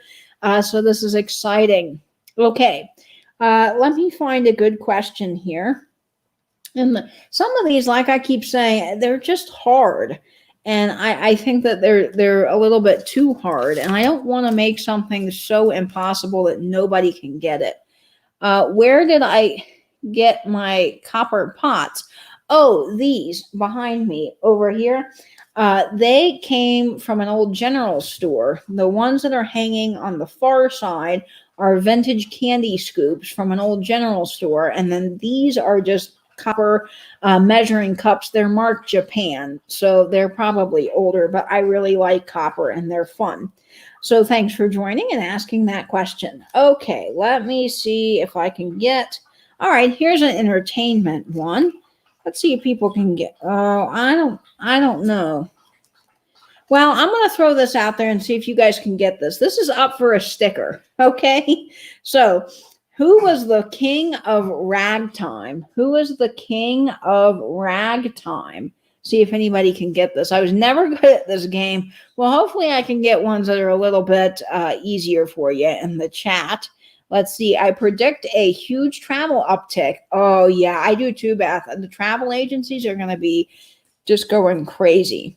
The Spy Museum opened when we lived there. We could never get tickets, sold out, but they had a lovely gift shop. Yeah, they have a really nice gift shop. And Patrick, they have redone it, and it is amazing. Did you know that Julia Childs was a spy? She was before she was the legend that we all know now. So they have a whole museum of her, not a museum, but they have the Spy Museum, and she's featured in it in one of the floors. So that's pretty cool. Yeah, Jamie, we have got to take a trip to New York together. And I know you're not kidding. I'd love to go back, and it would be fun. Jamie, we got to get that planned because, boy, I would be on a plane so fast. I love New York. And the niche lady got it. Danny, congratulations. You're the first person I see, and you get a sticker. And this one just has some pug kisses on it, but I will wipe that off. It is perfectly clean. Louie just, she loves to lick things. So, Danny, congratulations. You won one of the stickers, and I will get that to you. Awesome. I'm just making a list. And yes, Nettie got it. Scott Joplin. Oh, and I didn't show the answer, but I'm sure all of you guys know by now that I wouldn't say something that's not on the card. So Scott Joplin is correct. Glenn Miller, good answer. Scott Joplin, good answers, everybody. Duke Ellington, Scott Joplin. Oh, hey, Dina, Left Lane Finds. Glad you joined us. Yes, Scott Joplin. Not Louis Armstrong, but again, all good guesses. So awesome, guys. You did great. I love Florida. I'll trade with you. Polly, yeah, you can have Florida because the heat here is Keller. All right, Danny's saying, woot, woot, my mom played ragtime piano. How cool, Danny, is that? I love a good ragtime piano. We have a restaurant here down at the beach called Ragtime, and it is so good, but it is sad that they are not open right now with the pandemic. Katie, me too. As soon as it's safe to travel, I'm in New York City as fast as I can get there. Well, maybe we need to plan, like Jamie's saying, a mid-century wasted fun meetup with Jamie. That would be really great. I would love that. Vintage and vinyl, mid-century wasted meetup. I would love that. That would be great. And yes, a Vegas meetup too. There's so many meetups that need to happen. You were just taking a wild guess. Okay, up for another sticker, guys. There's more stickers and lots more fun. So put in the chat what category you would like next. The categories are scrolling at the bottom of the screen, and I am going to pick another stack of cards here. Got a big bundle, and we can find one that's a little bit easier. So we got arts and lit, science, entertainment, sports, and lots more, geography. And Patrick is suggesting science is the first person I see. And we had 2 sciences in a row, so that is perfect. Jamie said science, lots of science. So we will do a science question. Okay, hope you guys are enjoying your drinks. Cheers to you tonight. Glad you all are here. Oh, yes. Heck yes, a New York meetup. I agree. I'm going to Misty's and Fatbird Fine territory once all this blows over. Yeah, Vinny, I want to go too. I really do. It's also fun to watch them make saltwater taffy. Oh, I love saltwater taffy. Yes. And Natty says, Vegas is closer, but if we go to New York, I can see my daughter. Oh, that's awesome, Vegas. Yes. Cheers to all of you guys in the chat tonight. Okay, so here we go. We're doing science. Let me find a good science question. Well, some of these are really okay. I don't know about this one. All right, this one's kind of good, I think. All right, let's do this one. This is kind of in honor of my grandfather because he was an electrical engineer, so he would know this. This is how many watts make up a kilowatt? How many watts make up a kilowatt? And I'll give you a hint. This is the exact number that I'm trying to reach in my subscriber count. How many watts make up a kilowatt? Up for grabs is this fabulous vintage and vinyl sticker, so you can win that. And, oh, I see lots of guesses coming in.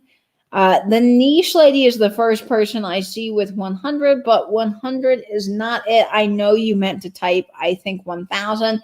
And Bren, you are the first person to actually type 1,000. And so congratulations, you get a vintage and vinyl sticker. And yes, it is 1,000 kilowatts. And I see lots of great answers in the chat. So awesome. Just taking a name down so I don't lose these things. So Blake is coming in with 1,011. No, but good guess, Julie. 1,000. Patrick got it. 200. No, good guess. I don't know that I would have known this off the top of my head, but 1,000 is it. 1,000, 1,000. That is easy. A kilo, yes. Kilo, yes, it is. It's 1,000. So that is definitely easy. Not fast enough. Yeah, it's hard to type in these answers. I also try to get things that don't require you to type in like a ton amount, because some of the answers, like imagine if you had, well, John F. Kennedy, you could type JFK. But some of these, like this one, cutting heads off of parking meters is the answer to one of the questions. Imagine having to type all of that in the chat. Jeez Louise.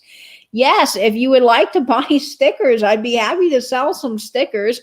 I'm going to be getting more in, so at the next live, I might be able to sell some of these stickers if you'd like some, or just email me and we'll work something out if you'd like some stickers. Okay, so we got some science questions, votes for science questions. I'm scrolling back up through the chat and I'm going to see what people were saying after the science. We have a lot of votes for entertainment. So we're going to do entertainment next. And I will pick one that I think is a little bit easier. I don't know if that one is going to be too easy.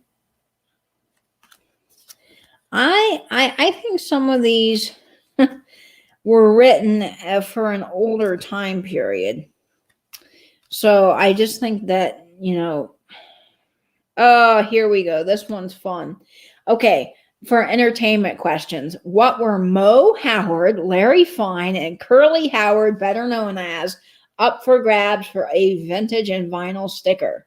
So what were Mo Howard, Larry Fine, and Curly Howard, better known as? I think everybody knows this. And of course, you guys can shorten it. Oh, I'm giving you the answer. I'm giving you the answer in advance. Oh, well, here's the answer. It's the Three Stooges. I think a lot of people knew that. I was trying to say you can shorten it if you can't type it all out. Oh, boy. Sometimes, man. Sometimes. Yes. So let's see what's in the chat here. What was the question? I know. It was, what were Mo Howard, Larry Fine, and Curly Howard, better known as? Which the answer is the Three Stooges. Okay, yes, and the person that designed my logo, vintage and vinyl logo, and I see answers coming into the chat, and there's a little bit of delay on my end, so I'll wait for a few more to come in, and I'll tell about my logo. So my best friend, Frank Balzano, he's my good friend. He lives nearby, and he designed this logo. He asked me one day, he said, would you be okay if I did a logo design for you? And I said, yeah, absolutely. I'd love it. And so he said, well, take a picture of your record cabinet. And I said, okay, I did that. And then he came back and designed this, and he even put in the detail. I don't know if you guys have seen in my home tour, but in my record cabinet, I have a little taxi cab from New York City and all of the records, and he put all of that in there, like all that detail of those little things I have in there. So it's pretty cool. So thank you, Frank. I don't know if you're watching this, but I love it very much. Oh, I'm at 970 subs. Oh my gosh, that's so cool, Jamie. Thank you so much. Not the Kardashians, but the Three Stooges. Danny, congratulations. You are first in the chat. So I will send you another sticker. You will get 2 vintage and vinyl stickers. Patrick also got it. Three Stooges. Awesome. Blake Dorman got it. Lorianne, Three Stooges. Three Stooges. Vinny got it. Three Stooges. Awesome. Awesome. Awesome. Tiger Purple and Kim and Dawn and Auntie Kay and Angela and Lisa and Nettie. All of you guys are getting it. Oh, you're going to be in Arizona tomorrow. How awesome, Debbie. I can't wait to see more of your travels. All of you guys were getting Three Stooges, so I think this was good. Put the coffee on. We're staying up till Katie hits 1,000. Oh, Tia Fane, that would be fun. I might stay on a little bit later. I'm also making sure that George is not doing his midnight chat because I don't want to overrun that. George the Antique Nomad, he might be having a midnight music lounge. Hi, Nate. Hi, Nate Biscuit. I'm so glad you are here. Welcome.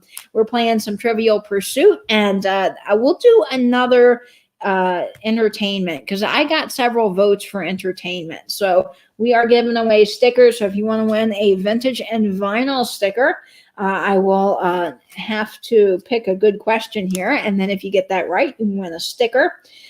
First person in the chat that I see on my end. Okay, now let's see. Somebody, this one, I don't know. Let me see. I think that's kind of hard. Some of these are just, I keep saying this, but they're pretty they're tough. Oh, I think this one we'll be able to get. Okay, here we go. Here's a great question. And Patrick, if you're still watching, I think you'll be able to get this too. So, what Tim Rice and Andrew Lloyd Webber rock opera was turned into a film by Norman Jewison? And I am not saying his last name right.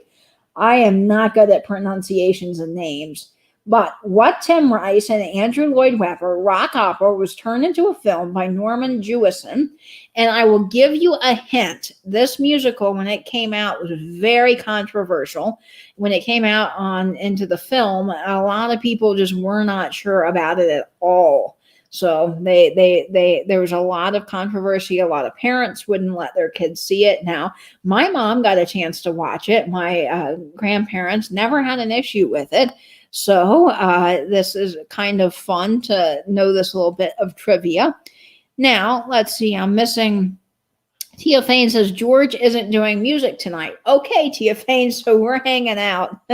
We'll hang out for a little while longer then. Jamie says, oh, yes, Debbie, are you headed your way? It would be fun to do a meetup. Nate's here. Everybody. That's right. Nate, I was kidding Nate today because Nate always talks about when the internet goes down. He always says, someone said it. I don't know if it was Jamie that said it first, but somehow this got started in the chat. When the internet always acts up and Nate's in the chat, I always say, Nate, you got to put another hamster on the wheel, because someone started with him putting hamsters on the wheel and it making the internet go faster. So Nate, I still think that you need to put more hamsters on the wheel and make YouTube run faster. Okay, let's see. We've got hair. No, that's not it, Danny, but good guess. Dracula, good guess, but no, not Grease. Let's see. Hairspray, no, but Vinny, that is close. There's some controversial stuff in Hairspray. Definitely some very interesting topics that are good that they talk about. A lot of musicals have topics that are controversial and they bring them to light, and they do a lot of good. So yes, Tommy, no. And Tiger Purple, congratulations. You are winning a sticker. You're the first person I see. It is Jesus Christ Superstar, one of my favorite Andrew Lloyd Webber musicals, next to Cats and Phantom of the Opera. So you are winning a vintage and vinyl sticker. Congratulations. I'm going to put your name down. Making a note here. I have all these notes to myself by the end of the night, and I'll make sure to read all of those. Okay, I think we got some serious trolls in the chat. Try not to click on the trolls, because I have a bad habit of clicking on the trolls and then accidentally reading one of their comments. No worries. You have a good night, Kim. I'm so glad you joined us, and I can't wait for your next unboxing and your sale. So everybody go subscribe to Kim at Oh My Vintage. It's one of your favorites, Vinny. Yes, I love Jesus Christ Superstar. So thanks for all of you guys that got that right.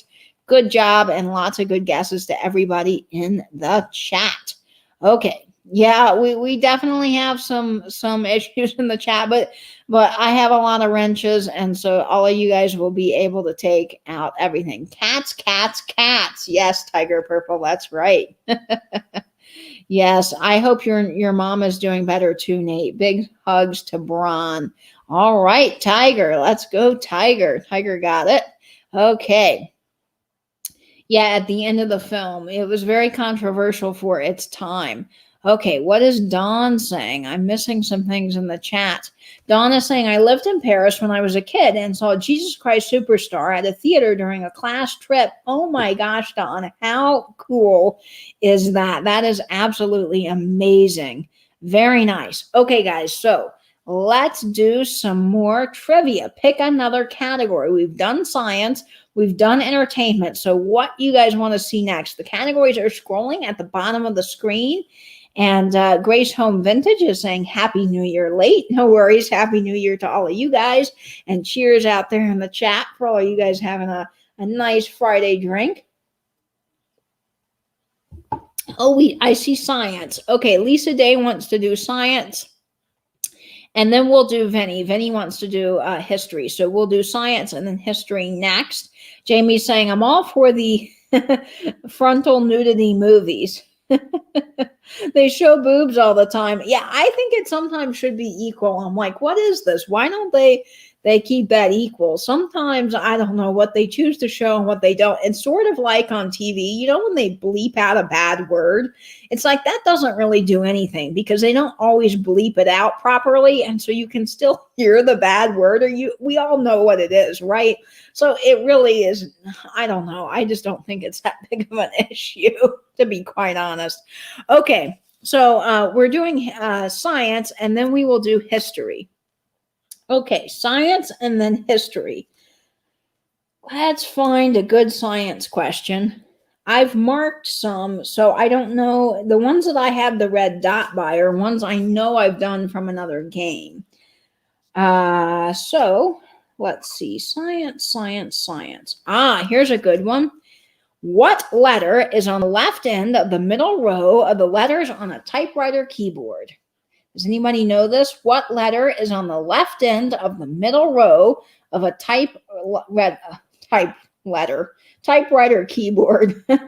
Does anybody know the answer to that? That's strange that it's under science. I guess it's kind of sciencey, but you would think that would be under arts and lit. So what letter is on the left end of the middle row of the letters on a typewriter keyboard? Oh, lots of people got this right. And yes, this is up for a vintage and vinyl sticker, so you can win a sticker. And the first person I see to get that is Melissa Nichols. Melissa, congratulations. You won a vintage and vinyl sticker. And lots of you I saw got that right in the chat. So awesome. Okay. No, Nettie, not E, but really good guess. That's right, Auntie K. We had to learn how to do all of that. So yes, A. A is right. Vinny, I think you meant A. There's some trolls there. I don't want to click on them. Hi, A. Hi, A. Oh, boy. I'm reading the chat, right? And I'm trying not to read. The comment above yours, Melissa, was hi. So I just said hi, A. Well, hi all. Welcome to the chat. If you're just joining, you probably think I'm totally crazy. I'm not. It's just that the chat's moving fast and I'm reading two things at once. Oh, Lord have mercy. Okay, so A is the correct answer. If you got that right, good job. Good guesses, everybody. Awesome, awesome, awesome. Okay, so let's see. All right. Oh boy, we have some things in the chat that I'm trying not to click on. I Dream of Jeannie is a great show. Love that. No, you're not, Benny. You are not. You're doing great. Didn't we just all use the keyboard? Yeah, in a way we did. So, hi. That's going to be my new thing. So when I see my neighbors and I'm going down the elevator, I'm going to go, hi. It kind of sounds like, hiya. So that's be my new thing. Oh, thank you, Carmen Zamino. I love my hats, and this one is fun. This is made, you're going to see my quarantine hair. I've been doing my own hair cutting, so it's not been going well. But this is by Bruno Capella. It's a nice mid-range hat maker. They make Australian wool hats, and I love them because they come in different colors. Hey, they subscribe, right? Oh boy. Okay. Let's see. It always happens to me. I always click on a troll. Jeez Louise. I tell you, man, it is hard to get the right comments in the chat. Or is it, hi, eh? Yes, if you're Canadian, eh? I'm not even doing a very good Canadian accent. I need Aaron here for help. Or Melissa Lynn in the chat. Exactly. Love your hats. Just ordered 2 fedoras. How fun, Dawn. You're going to look great in those. They're really going to be great. Okay, guys. So let's see. What else did we have? We had a vote. Vinny, did you want history next? Vinny wanted history next. I'm pretty sure you did, Vinny. So I am going to find a good history question. Oh, that one's, some of these, they're just really tough. Like this one's asking about some battle in 1908. I honestly, I think that one's a little bit too hard. Okay, this one's good. I think we'll all be able to get this. Let's see. Before you kick you out of the chat, Dana. That's funny. I love DC and the Hope Diamond at the Smithsonian. Me too, Michelle Han. I love the Hope Diamond at the Smithsonian. And it's really fun. I think they say hiya in England. Okay, so here we go. Welcome everybody. And if you're a new name, I'm not saying that you are a troll. It's just that we have had so many lately that it's hard to keep up. So welcome if you're new. I'm glad you're joining us. Thank you. Please hit that subscribe button and give the thumbs up. Okay, so here's for the history question, and this is up for another vintage and vinyl. Oops, I got that backwards. Vintage and vinyl sticker. So here's the question. Who is the only president buried in Washington, D.C.? Who is the only president buried in Washington, D.C.? Oh, only 27 more subs. That's awesome, Melissa. What's Vinny saying? It's not doing its job. It's too hard. Oh, boy, Vinny. Oh, I love it. Okay, so here's the question. Who's the only president buried in Washington, D.C.? And let's see if I get some correct answers in the chat. Scrolling back up here.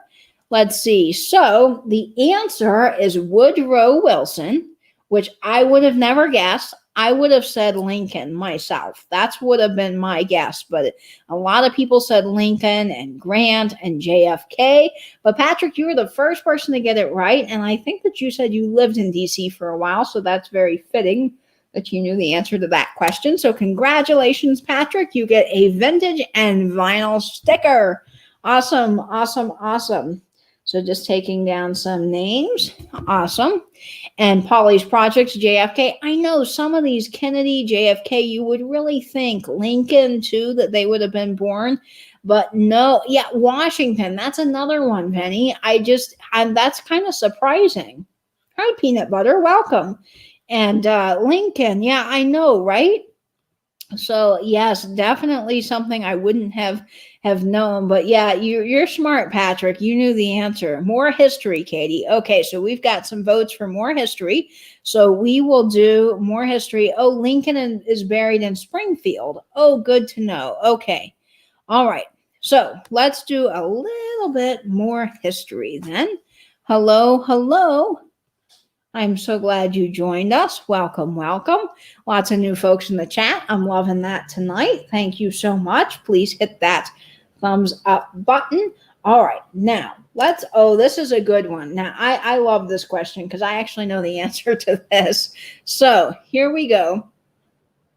What children's toy was named for Theodore Roosevelt? Does anybody know this one? What children's toy was Theodore Roosevelt named at? What children's toy was named for Theodore Roosevelt? That's exactly the correct wording of the question. And this is a great one. Okay, so the first person that I see in the chat will win another vintage and vinyl sticker. So let's see who's getting this right. Yes, Old Stuff Beth. Congratulations, you got it. Yes, it is the teddy bear. And that is a great question. I had to do a whole history report on that in the 6th grade. So that will forever be stuck in my head. I don't think I'll ever forget that, even though I forget a lot of things sometimes. Teddy bear is something I'll always remember. So awesome, Beth. Good job. Carmen Zamino got it. Lisa Day got it. Dana got it. Karen Radford. Dawn, Nettie, lots of people in the chat got it. So awesome. Isn't Kennedy buried in Arlington Cemetery? Lynn, I do not know, but that is something I'm going to look up now because I'm very curious about it. Okay. Tiger Purple. Everybody got it right. Good job. What did Jamie say? Jamie said something funny and I missed it. Let's see. Jamie's missing something. I'm missing something. Not Jamie. Jamie's with it in the chat, but see, I don't know.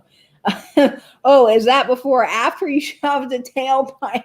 Burrito in his tailpipe. Oh my gosh, Jamie. That was a hilarious story. I will forever say that on a day when I'm having my when I'm having a bad day and I'm mad at someone, I'm just gonna say I want to shove a burrito up their tailpipe. Hungry hippos. Nate. I love it. That's a great game. Oh, yes. Okay, so I love it. All right. Is Pamela heading to bed? Night, Miss Pam, if you are. Oh, Taft is in Arlington Cemetery, too. Oh, good to know, Patrick. All right. Awesome. All right, we'll do one more history question, and then I will take some requests for new categories. People seem to be liking the history, so that's good. All right, this is good. Who was the youngest person to become the U.S. president? Who is the youngest person to become U.S. president? Does anybody know the end? That's funny because this was just the star person in the last question. So that gives you a hint. Who was the youngest person to become the U.S. president? Okay, let's see if anybody knows. All right, I'm going back up to the top. And let's see. No, not Obama, Danny, but good get. Now, let me preface this because I don't know. It's possible that he was, but this game came out in the 1980s. So we're talking 1980s. So that's where this, I guess, might be tricky because you might be right. I just, don't know because this is probably was out. I'm assuming just 1980s it came out and then they've re-released this game. So there's more modern versions of it. Not JFK, but good guesses. No. Let's see, George Washington. No, yeah, older cards. Yeah, that's what this is. So I'm sorry, guys, this might be confusing, but it is Theodore Roosevelt. So that is the answer. Yeah, so this might have been hard because it's older. Yes, usually we meet for Flippin and Sippin, but this is kind of a spontaneous live. Now I'm learning how innocent people get stuck in jail. Did you get timed out, Tiger, by accident? I'm sorry. Patrick got it. Oh, Patrick got it. Let's see. The chat's moving so fast, I just cannot keep up. Patrick did get it. Theodore Roosevelt. Yes, Teddy Roosevelt. Awesome, Patrick. No, not Kennedy, not Clinton, but good questions. All right, so we had a vote for science now. And guys, hey, while you're at it, go subscribe to Jenna at Groovy Vintage. She's 18 subs away for 100. So there's 158 of you watching in the chat right now. So I'm sure all of you guys can help her out and surely get her to 100. All right, so we had requests for science. And Auntie Kay is saying I'm on Patrick's team. Yes, Patrick's team for sure. Okay, thank you, Copper, for subbing. I appreciate that. Okay, now we have some requests for science. So let me find a good science one. I did this spontaneously, you guys. I just decided to come on since Fatbird Finds was not having Flippin' and Sippin'. So I don't have these pre-sorted. So it just takes me a minute to go through. Okay, this is a good one. Oh, well, actually, I don't know now if that's going to be good or not. Jeez, Louise. All right, let's see. I don't know. Okay, here we go. Here's a good one. How many compartments does a cow's stomach have? For science, how many compartments does a cow's stomach have? Bye, Nate Biscuit. You have a good night or afternoon there. Does anybody know? What did Jamie say? I'm missing out on all the fun here. Jamie's saying, Blake and I have gotten so many wrong. We've gotten redressed and are naked again, Jamie. Oh, that's hilarious. Yeah, so that answer is wrong. Yeah, Book Bewitched, these questions are older. So again, take everything with a grain of salt. And I think that those are going to be hard to do, those specific history ones, because they may not be accurate. Okay. Katie, can get some help in getting, sure, put your link in the chat, Joni, or have a mod do it. And then that way people can go directly subscribe to you. Okay, so let's see the answer for the cow's stomach. Oh, this is one I didn't know, but there's actually 4 compartments in a cow's stomach. 16, good guess, Dawn. And Rebecca Higgins gets it. So Rebecca, you're getting a vintage and vinyl sticker. You're getting a vintage and vinyl sticker. So congratulations, Rebecca. And I'm sorry that I did not say that question was up for it, but you are getting a sticker. So woohoo, good job on that. Good guesses on 2. I probably would have said 3 because I have seen the cows. You know, like you go to steakhouses and they have like the picture of the cow and they're kind of dissected. So that's a horrible word, but you are in the steakhouse, so you're already eating the cow. A horrible graphic. I'm sorry, folks, but you know what I mean. I've seen those. We've all seen those. So I probably would have said like 3 or 2, but 4 is it. 4 is right. Good guesses, everybody. Awesome. Great job. Good tries. Okay. Now, let's see what's in the chat. 978. Yay, Jamie. Oh, I'm so excited. Thank you guys so much. And yes, go subscribe to Vintage Venny while you're here. What are you doing if you're not subscribed to Vintage Venny and Jamie in the chat, Mid-Century Wasted, and Patrick? There's so many good folks to subscribe to. Lorianne. So go subscribe to everybody you can, and don't be afraid to drop your links in the chat at all. Okay. I said 6 because I was trying to think of how many others. Oh, that makes sense, Polly's projects. That makes sense. So we will do one more science question. I've got some marked. Oh, this is going to be easy, and I think this will be fun. So, guys, this is the last sticker for the night. Last sticker I'm going to give away. So make sure to see if you can get this answer right. Now, I'm going to say I know the answer.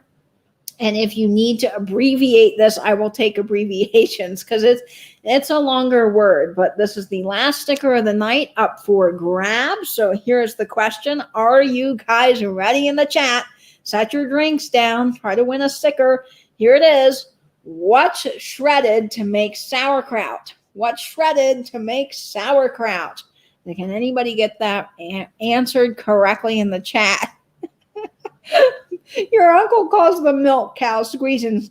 Okay, every time someone says cow udders, all I can think about is Meet the Parents and the milking the cat's nipple. Do you guys know what I'm talking about? Oh my gosh, I love that movie. I've seen it a gajillion times. I love Meet the Parents and Meet the Fockers. Oh, it's just such a fun movie. So that's all I can think about is milking that cat. Okay, so let's go back up. Lots of folks are getting the answer correctly. And I'm seeing in the chat, most of you guys answered cabbage, and that is the correct answer. So let me go back up. Make sure that there are no answers up before this. Okay, I see the first person on my end, Lavish Mango. Congratulations, you win a sticker. That is awesome. I'm going to write you down. Lavish Mango. All right. And guys, I will have more stickers in the future up for grabs. And I might have some featured in a sale soon if I get a chance to do a live sale. All right. Bryn says cabbage. Yes, cabbage it. So all of you guys that got cabbage, give yourself bragging rights in the chat and a big old round of applause. Okay. Awesome. So many of you said cabbage, and I can't get all the comments selected, but I'm trying to. So fermented cabbage, yeah, that's what sauerkraut is made out of. What did Vinny say? Patrick's saying, are you speaking from experience? So yes, if you win a sticker tonight, please email me. I will pop my email back up here. Got to go to the banners. There we go. So just send me an email. Well, Vinny said something kind of funny. Let's see. Heck, a man can be milked if you try hard enough. You know what movie I'm talking about, Vinny. Yes, you can. Oh, I love that movie. It's hilarious. Yeah, I love sauerkraut. I love sauerkraut. So people are asking where I use to print my stickers, what company I use. Misty over at Thrifter Junker Vintage Hunter was using a great company for her stickers, and I used hers. It's called Sticker Mule.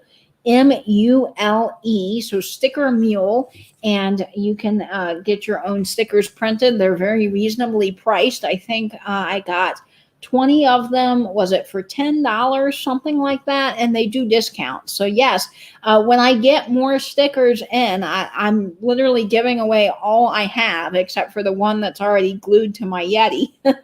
So I will get more stickers in, and I'd be glad to sell you a sticker. So just email me also if you want a sticker, and I'll keep your name down. And when I get them in, they're a little bit delayed because of everything going on right now due to COVID and the slow mail, but rest assured I will have more stickers. I have never had sauerkraut, but I love kimchi. Oh, Jamie, I love kimchi. I have not had kimchi in forever because all of our places that have it are closed down right now, but I am really looking forward to that. Yeah, that movie is hilarious. If you guys have not seen Meet the Parents or Meet the Fockers, you've got to go watch it. It's too funny. Okay, guys, so what do you want to hear next as far as we got some more trivia we can play. So yes, let's see. We got arts and lit, science, geography, and sports, and other questions, history, entertainment. So let me know what category you want to hear. Yeah, like a game show. Well, I kind of want to, I think it would be fun to be like, you get a sticker and you get a sticker. You know how Ellen does it? Ellen DeGeneres. It's like, you get, or is it Oprah? Oprah, maybe? I don't know. You get this and you get that. So it'd be like, you get a sticker, you get a sticker. Yes, Vinny. It is exactly what you say. Meet the Fockers. And yes, I'm brave for trying to say that on air because it could go horribly wrong. 20 more subs to go. Awesome, Melissa. Thank you, guys. Oh, it's Oprah. I thought so, but I get Ellen confused with Oprah sometimes because Ellen does those like Christmas giveaways too. Okay, so we are playing Trivial Pursuit. I've got a big deck of cards here. And remember, this is from the 80s, so I'm going to be a little more selective with the questions because like that presidential one was a little hard because there's been updates since this game. All right, now, the first one I see is Lisa Day is saying she wants arts and lit. So let me find a good arts and lit question here for you guys. Let's see. Oh, this is good. Okay. What does hell hath no fury like? Hell hath no fury. That's a hard little tongue twister. What does hell hath no fury like? Arts and literature. Let's see. Hi, Perfecting Pearls. Welcome. I think, is your name Julia? Let me know, Perfecting Pearls. I'm learning everybody's names, and I'm so glad you're here. I think you're Julia, so let me know. I think I've got that down. Okay. Yes, Jamie got it right. Like a woman's scorn. Yes. Hell hath no fury like a woman's scorn. So awesome. Good job, guys, for everyone that got that right. That was a little bit of an easy one, but I'm glad that all of you guys are playing along and having fun. Oh, good. Your name's Julia. Fantastic. And lots of you guys got this one right. Now, I'm trying to click on everybody, but it's hard. But you guys all know that you got it right, and you can give yourself bragging rights or a round of applause. Now, I'm not doing points tonight. That is Fatbird Fine's big thing, is they do points. And so if you want to keep score at home by yourself, you can. You can give yourself all the points like Nate does, but we'll just do bragging rights in the chat for that. Okay, so we'll do another arts and lit question. Let me find one here. I've got just piles of this. Okay, here, this is good. Who wrote the poem, The Road Not Taken? Arts and literature. Who wrote the poem, The Road Not Taken? Oh, she did. Okay, Melissa Lynn, let me go back up. Perfecting Pearls, can you, she has a question for me. Okay. Okay, I'm sorry, guys. I'm scrolling back up. I missed something in the chat. Please see my comment above, perfecting pearls. Okay. Okay. I'm sending you something from Debbie soon. Is there anything else you collect? Oh, Julia, thank you. That is so wonderful of you. Well, I collect many things, but I collect all advertising tins, tobacco tins, shop tins, typewriter ribbon tins is a main collection of mine. I like Coca-Cola. I collect uranium glass, all kinds of little things like that. So if you're wanting to send me something, there are some ideas, and nobody ever has to send me anything, but I so greatly appreciate it. And I'm really looking forward to that, Julie. So thank you so, so much. Okay, yeah, industrial stuff I do, like typewriter tins. I do have a brooch collection too. I love my brooches. Oh, and with that darn banner, you can't see. So if you want anything tonight, the stickers, please make sure to send me an email. It's right there, and my moderators can add that to the chat. But I do collect brooches, and that's the brooch I have on tonight. Okay, now everyone has a chance at getting this right, and I saw lots of people did. Robert Frost is the correct answer. It's one of your favorite sayings. Yeah, me too. I love The Road Not Taken, Jamie, by Robert Frost. So there it is. And no one has to feel like they can't get these right at all. Some of them are hard, and I try to pick ones that are a little bit more mainstream, a little bit easier. But it is hard for everyone, and we're just playing for fun. So there is no competition or worry. You can have some fun bragging with each other in the chat if you want to, but this is all just out of fun. So no worries. Welcome. We're glad to have you, and I'm glad you're here. Yes, that is my email, Jenna. Thank you so much. Oh, good, Julia. Thank you so much. I'm glad you're here. And Julia, I did a house tour, so if you want to see my house tour, you can see sort of what my apartment looks like. Oh, I went to the bathroom. Darn. Oh, boy. Okay. Well, that always happens, right? You have to get up and go to the bathroom, and then you miss something. Why did I know that? Yeah, sometimes you wonder, you're like, wow, I remember that, certain random facts. Like today, I was talking to someone about glass, and for the life of me, I was trying to tell them about orange glass that glows. And I was like, there's this orange glass that glows. And they're like, uranium? I'm like, no, it's not uranium. And then as I was getting ready for the live, it hit me. It's manganese glass. Now, why I couldn't pull that out of my head for the life of me, I have no idea. So good night, folks that are heading to bed. I will see you soon. Much love, and thanks for being on. Oh, cadmium. Maybe that's it. But isn't there manganese glass that glows too? Is it manganese or cadmium or both? Maybe they're one and the same. I don't know. I'm still always learning things. People are saying manganese. Okay, maybe so. Jamie gets the wrench and Beth gets the team. Oh, the VIP wrench. Yes. Well, Auntie K, aren't you a wrench? Let me see. Okay. Making some more moderators here. Auntie K, you are a wrench. I see people are asking me some questions here. Lavish Mango is saying, do you have a favorite automaker from the 50s and 60s? Lavish, I really like Ford. I think you can't beat a classic Ford advertisement. I just think they're really awesome. And there's a guy, I shared him recently with Jamie. I think Jamie from Mid-Century Wasted and Aaron at the Collection Vintage were watching him.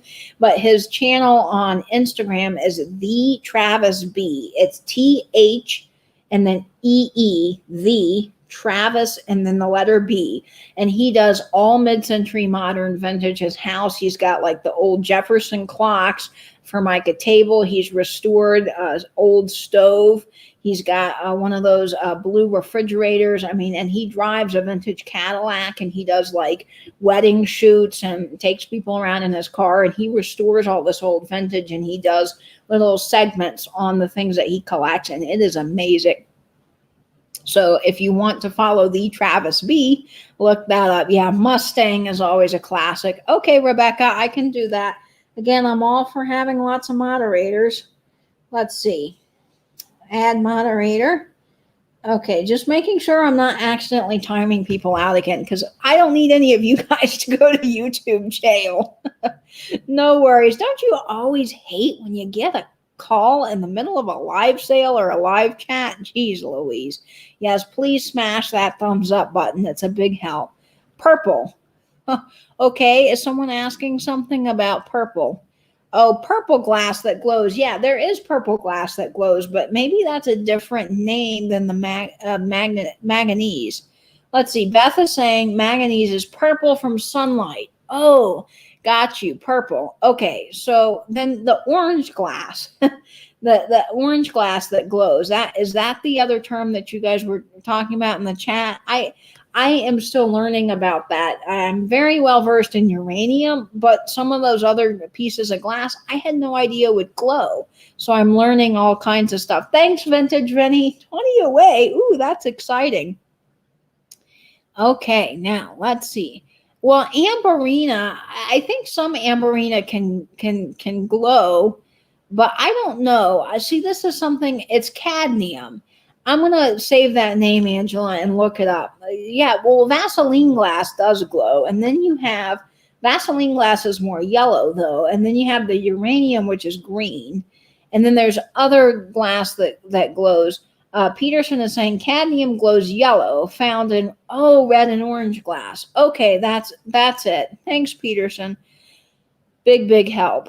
Okay, yes, I'm always still learning. What happens when you go to YouTube jail? Well, you get timed out for 5 minutes, apparently. Rachel was in jail for 5 minutes on one of my lives, and she came back in and said that the YouTube jail doesn't feed very well, so she went to make a sandwich. So apparently in YouTube jail, you don't get very good food. Okay, yes. Was that the glass Jeffrey was talking about tonight that glows? It might have been, Joanne. That's what made me think about it. So, yes, well done, Peterson. Thank you very much. I appreciate that. Okay, so we got some more questions if you guys want to keep playing some Trivial Pursuit. Yeah, now does fire and ice glow? I don't know, but I'm learning a lot from Yvonne Thrifty Rich on the fire and ice, and of course George the Antique Nomad. Yeah, not fire and ice, geez, fire and light. Oh man, you're reading the chat and you're also trying to come up with words, and sometimes that's just really darn hard. Fire and light, yes, not the roller coaster from Universal before they had that roller coaster. Now I think it's Haggart's Escape or something. It is fire and light. Okay, now here I am confusing myself again. The roller coaster was fire and ice, and now we're talking about fire and light. Holy moly, I'm telling you, words are hard, Auntie K. They are. Our English language confuses the heck out of people for good reason. Oh no, Jamie, don't do that. Yeah, it doesn't glow. Okay, good. Yeah, Jeffrey showed a yellow glass. Well, so I mean, sometimes you're just shining your black light and glass will glow that you don't think will glow. Like I have a really dark piece of green glass that actually has some uranium in it and it does glow. So that's interesting. Katie, where did you buy your great brooch? Oh, I didn't. This was such a wonderful gift from Debbie at Our Vagabond Travels. Is that the one you're talking about? This is the one that I have on tonight. It's kind of a diamond. It's really beautiful, and I believe that this one is Trifari, vintage Trifari. Awesome, Patrick. Thanks, everybody, for subbing. I so appreciate that. Oh, good. I'm glad you subbed. Awesome. My mom collects Firelight glassware by Fostoria. Yeah, Fostoria just makes some gorgeous things. Okay, so are you guys ready? Andy K. So then that means I can't technically read the comment. But the first rule about YouTube jail is you don't talk about YouTube jail. So that will be our next question. It's not part of the trivia, but do you know what movie that's from? Of course, replace YouTube with the name of the movie. So does anyone know, based off of Auntie K's question, what movie that is? It's a really good movie. It's one that I enjoy a lot. Let's see. Yes, Fatbird Finds had something that glowed too. And I don't know what it was that they showed now, because they show a lot of things that glow. Yes, Fight Club. The first rule about Fight Club is you don't talk about Fight Club. Exactly. Good job, guys. Awesome. It's cadmium glass. Okay, thank you, Melissa. That's a huge help. Awesome. All of you guys got that right. Love that movie. It's fantastic. Okay, so let's do another category here. I'm going to pick a category this time. We'll do science. Does anybody know what VCR stands for? This one might be a little easier for all you guys in the chat. What does VCR stand for? Yes, it was slag glass. That's what they had that glowed. Yeah, I could talk in movie quotes and comedy movie quotes, because that's where I'm really, really good. Yeah. Oh yeah, it's a movie too. Yeah, it's a book first, but it's a movie. Okay, let's see. Yes, Vintage Vinny, you got it right. Video cassette recorder. All right, let's see. There it is. Video cassette recorder. Good job, Vinny and Patrick and Beth and Karen and Auntie Kay and Polly and Bren and Rebecca.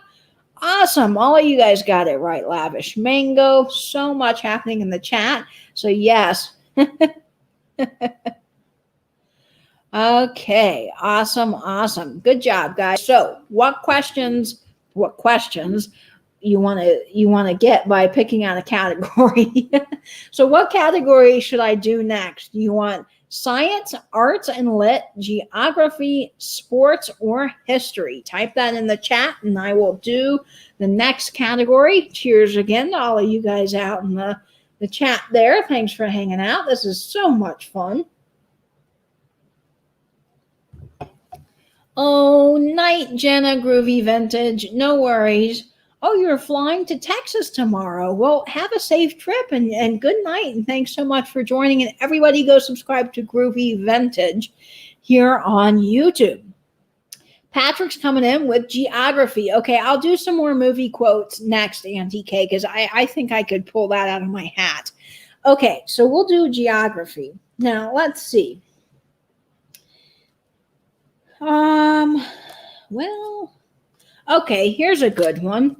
Where's Old Faithful? Does anyone know where Old Faithful is? Where is Old Faithful?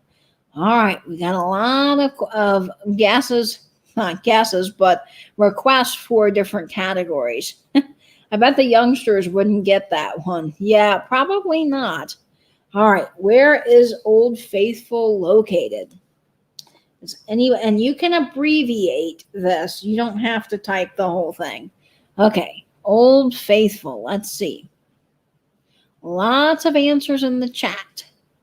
Oh, not Egypt, but good guess, Tiger Purple. Okay, we got votes for more movie quotes, so I'll do that. All right, Bren says Yellowstone, and that is correct. Yellowstone National Park in Wyoming. There it is, Yellowstone. Good guesses. Patrick got it. Auntie Kay got it. Blake got it. Sharon, Nettie, all kinds of folks in the chat are getting it. Good job. Lots of folks. Awesome. All right. Good job, guys. Yellowstone is it. Now, I saw some other requests back up in the chat here for some different categories. And so I'll mix it up. I'll do a movie quote and then I will do a category from the game. So next, I'll do a movie quote and then I will do arts and lit. So, oh, it was a joke. Okay, Tiger Purple. I'm sorry. Sometimes the chat doesn't relay like we want it to. So that's funny. Good job. Okay. Yeah, I'd love to see it too, Jamie. It would be really awesome. Okay, so let me think of a movie quote.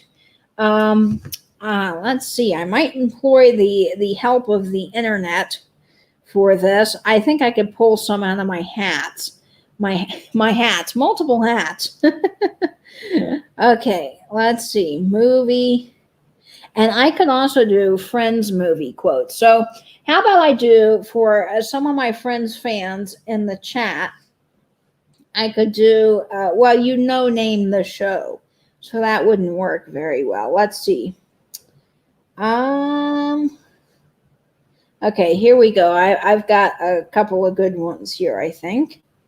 Okay, here's for the next question. This is a movie quote, so you have to guess the movie. Let's see. Food fight, toga toga, toga toga. Food fight. What movie is that from? There's two separate quotes. Food fight and toga toga. What movie is that from? I'll give you a hint. The movie came out in 1978. Yes. So does anybody know? Yes, you got one, Jamie. Good job. You travel for work. And yes, Patrick's been to 35 countries and 6 continents. How awesome is that? Danny got it. Yes, Animal House. One of my favorite movies. I love Animal House. It is hilarious. So Patrick got it. Angela got it. That is awesome, Beth. Animal House. Yep, everybody was getting Animal House in the chat. Awesome. Good job, guys. Yeah, National Lampoon's Animal House. Okay, so we'll do a few more quotes, and then we'll get back to Trivial Pursuit. Now, this is another one of my favorite movies. It came out in 1980, and here is the quote. I'm serious, and don't call me Shirley. Looks like I picked the wrong week to quit sniffing glue. I'm glad I'm not monetized. So, came out in 1980, and here's the quote. I'm serious, and don't call me Shirley. Looks like I picked the wrong week to quit sniffing glue.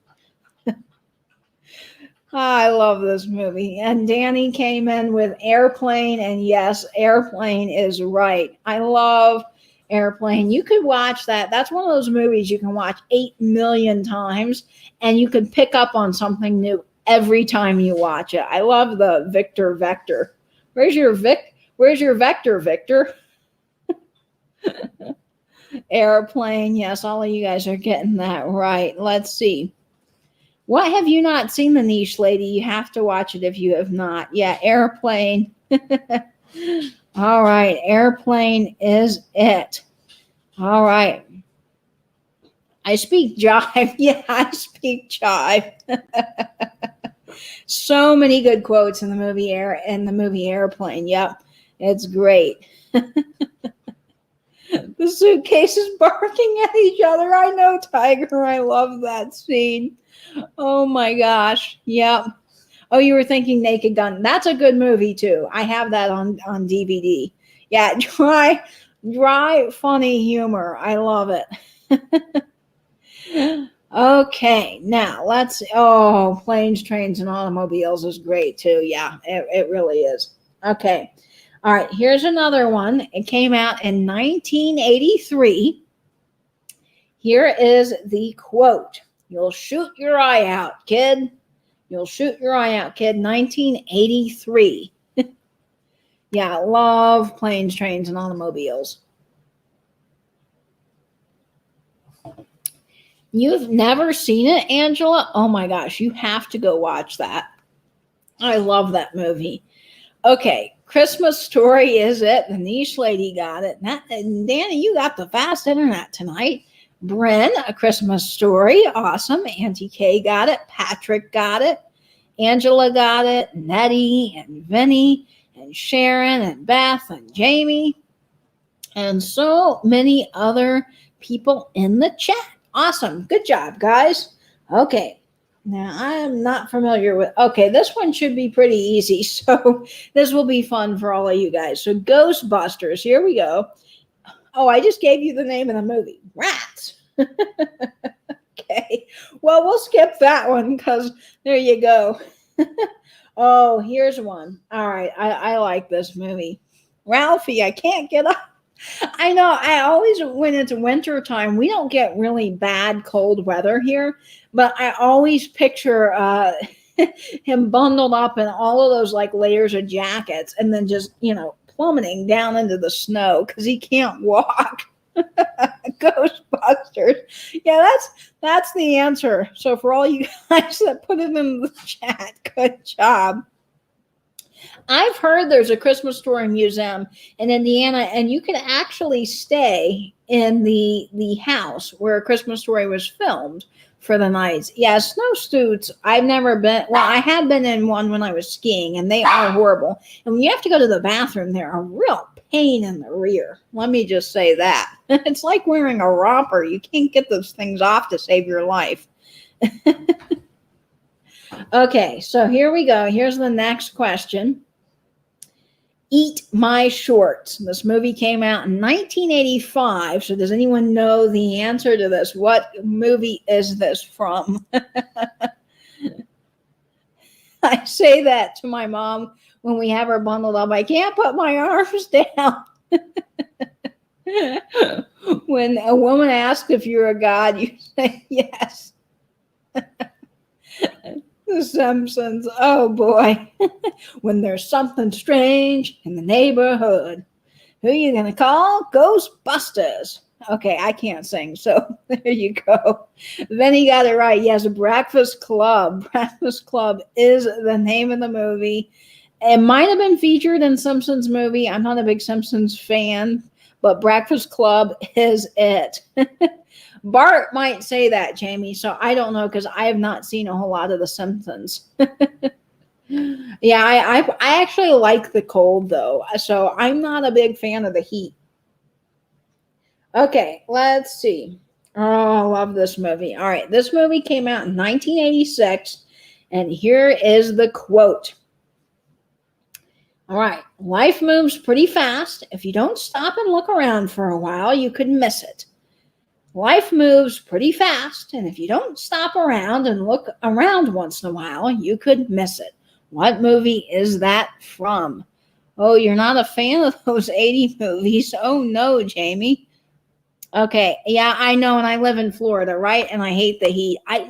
The humidity is bad. It's not so much the dry heat that's a problem. It's that humidity. Because Vinny, you're going to make fun of me for saying this, and go right ahead. You have free reign in the chat, but it's sticky and wet in all the wrong places. When you've got that humidity, it gets on you in places, and you can't get it off. And all you want to do is get in the shower. Ugh. Those are classics. And let's see, people are getting right. Ferris, of course. Yes, Ferris Bueller is it. I love Ferris Bueller's Day Off. Not Sleepless in Seattle, but good guess, Danny. Yes, lots of people got Ferris Bueller. That's a hard one. I think you could do an alliteration with that for a drama club. Ferris Bueller. It's hard. Yeah, that's what she said, right, Vinny? Come to Texas. Oh, my grandparents used to live in Texas, and it was hot. I remember we visited them one summer. This was my dad's parents. This was when they were living in Round Rock, and it was 105, and that was just really, really hot. Yep, Bueller. Exactly. I love that movie. I know, I just really hate them. I was born in the 80s, and it's my least favorite decade. Yeah, I love the parade scene, too. I do, too. Oh, I love 16 Candles. So every year on my birthday, I have to watch 16 Candles. That's just my little thing. I don't know if you guys have little traditions like that, but I always watch 16 Candles. Oh, okay, this one's good. All right, this movie came out, and this is all 80s, Jamie, so I'm sorry. Vinny's saying, I don't know how many people tolerate the heat and humidity. Yeah, I don't understand how you could like that. Okay, here it is. This movie came out in 1987. Inconceivable, you killed my father, prepare to die. Inconceivable, you killed my father, prepare to die. Oh, I love Top Gun and Dirty Dancing. Yes, I do too. Yeah, very nostalgic, that's for sure. I had a hat like Molly Ringwald. You did? Oh, cicadas are. And you know what, Andy King? My friend has a hilarious story. One time he was walking down the street, taking a walk in his neighborhood, and he called me from the street. And he was like, help, I just stepped on something and it made this horrendous noise. And I started dying laughing because he was describing it. He was like, it shrieked and it sounded like a dead frog and it was croaking. And I didn't know what to do and I couldn't find the darn thing. And it was one of those moments you had to be there because I was dying laughing. But what it turned out to be was a cicada that he had stepped on and it made a terrible sound. Okay, let's see. Answers in the chat here. Princess Bride. Yes, Princess Bride is it. Good job, everybody, for getting that. Bryn and Vinny and Patrick and Mary Scott. You can picture him saying it, Danny says. Nettie, awesome, guys. Good job. Lots of great guesses in the chat. They drive me nuts and leave behind. Yeah, they do. I'm not much for that. I have never seen Princess Bride. What year? Oh, you've never seen Princess Bride? Oh, it came out in 1987. Beth, it's a great movie. You got to watch it. Jamie says, my best friend growing up was obsessed with all these movies. I think she killed them for me watching them die many times. If you watch movies over and over again, it does become, sometimes you get kind of tired, of seeing them. And I see Xenomorph is here. Poor cicada. I know. Well, my friend felt bad because he likes, little creatures. But it was also really funny because of the sound it made. Hello, Xeno. We're glad you're here. Okay, so some more trivia. Let's see. This is good. Okay, here we go. This movie came out in 1989. Let's see if you guys can guess this one. I'll have what she's having. When you realize you want to spend the rest of your life with someone, you want the rest of your life to start as soon as possible. I'll have what she's having. When you realize you want to spend the rest of your life with someone, start as soon as possible. 1989. Who said that? What movie was that from? Let's see. I am missing some chat here. The chat always jumps really quickly in StreamYard. Jamie's saying, yes, it is. It's When Harry Met Sally. That's another one that I've got on DVD, When Harry Met Sally. Good. Yeah, not my Money Pit. But that is a good movie. And I was also thinking you were also trying to type Monty Python and the Holy Grail, and that's not it. But that's another good movie. When Harry Met Sally. Not Sleepless in Seattle, but I like that one too. Oh, one of your favorite movies. Yeah, it's a great movie, When Harry Met Sally.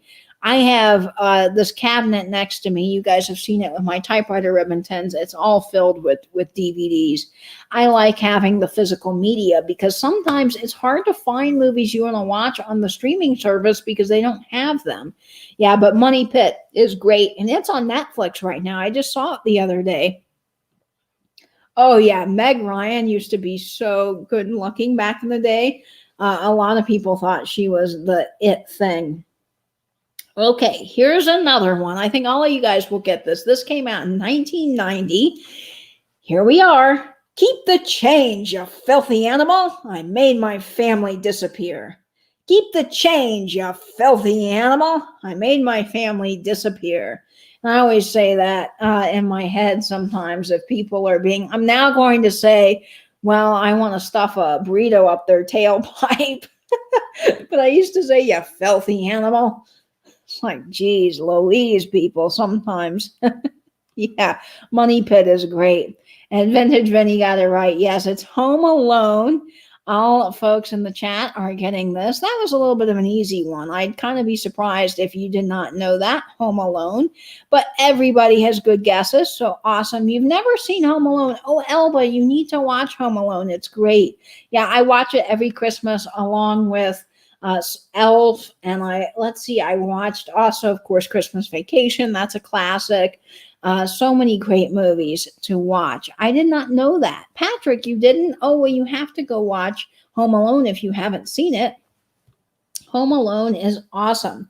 Okay, so let's get oh, this one's good. Now, I say this too. Okay, and I just dropped a bunch of cards on the floor, and I don't want Louie to eat them. No, Louie, you can't have those cards. I don't want Louie to eat all the cards. Home Alone is a cult classic. Watch the Netflix and the movie that made us series. It's so good. Vinny, I want to see that. It's on my watch list. Yeah, I think that it would be fun to check that out. Saw it once when it first came out. You know, that's one of those things that some movies you see it once and then you never watch it again. Oh, Back to the Future is great. Yeah, no eating the game cards, Louie, and she would.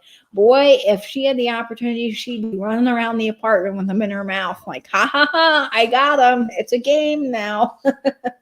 A game with the game cards. Okay, this one should be pretty easy. This is another one of my very favorite movies. This came out in 1993. You're killing me, Smalls. You're killing me, Smalls. Can you guys get that? Yeah, Louie's right here. Maybe I can put her on for an on-screen appearance. Louie, come here. You want to say hi to the people? You want to say hi to the people? The people want to say hi to you, sweet girl. The people want to say hi to you. Oh, come here, Louie. Come on.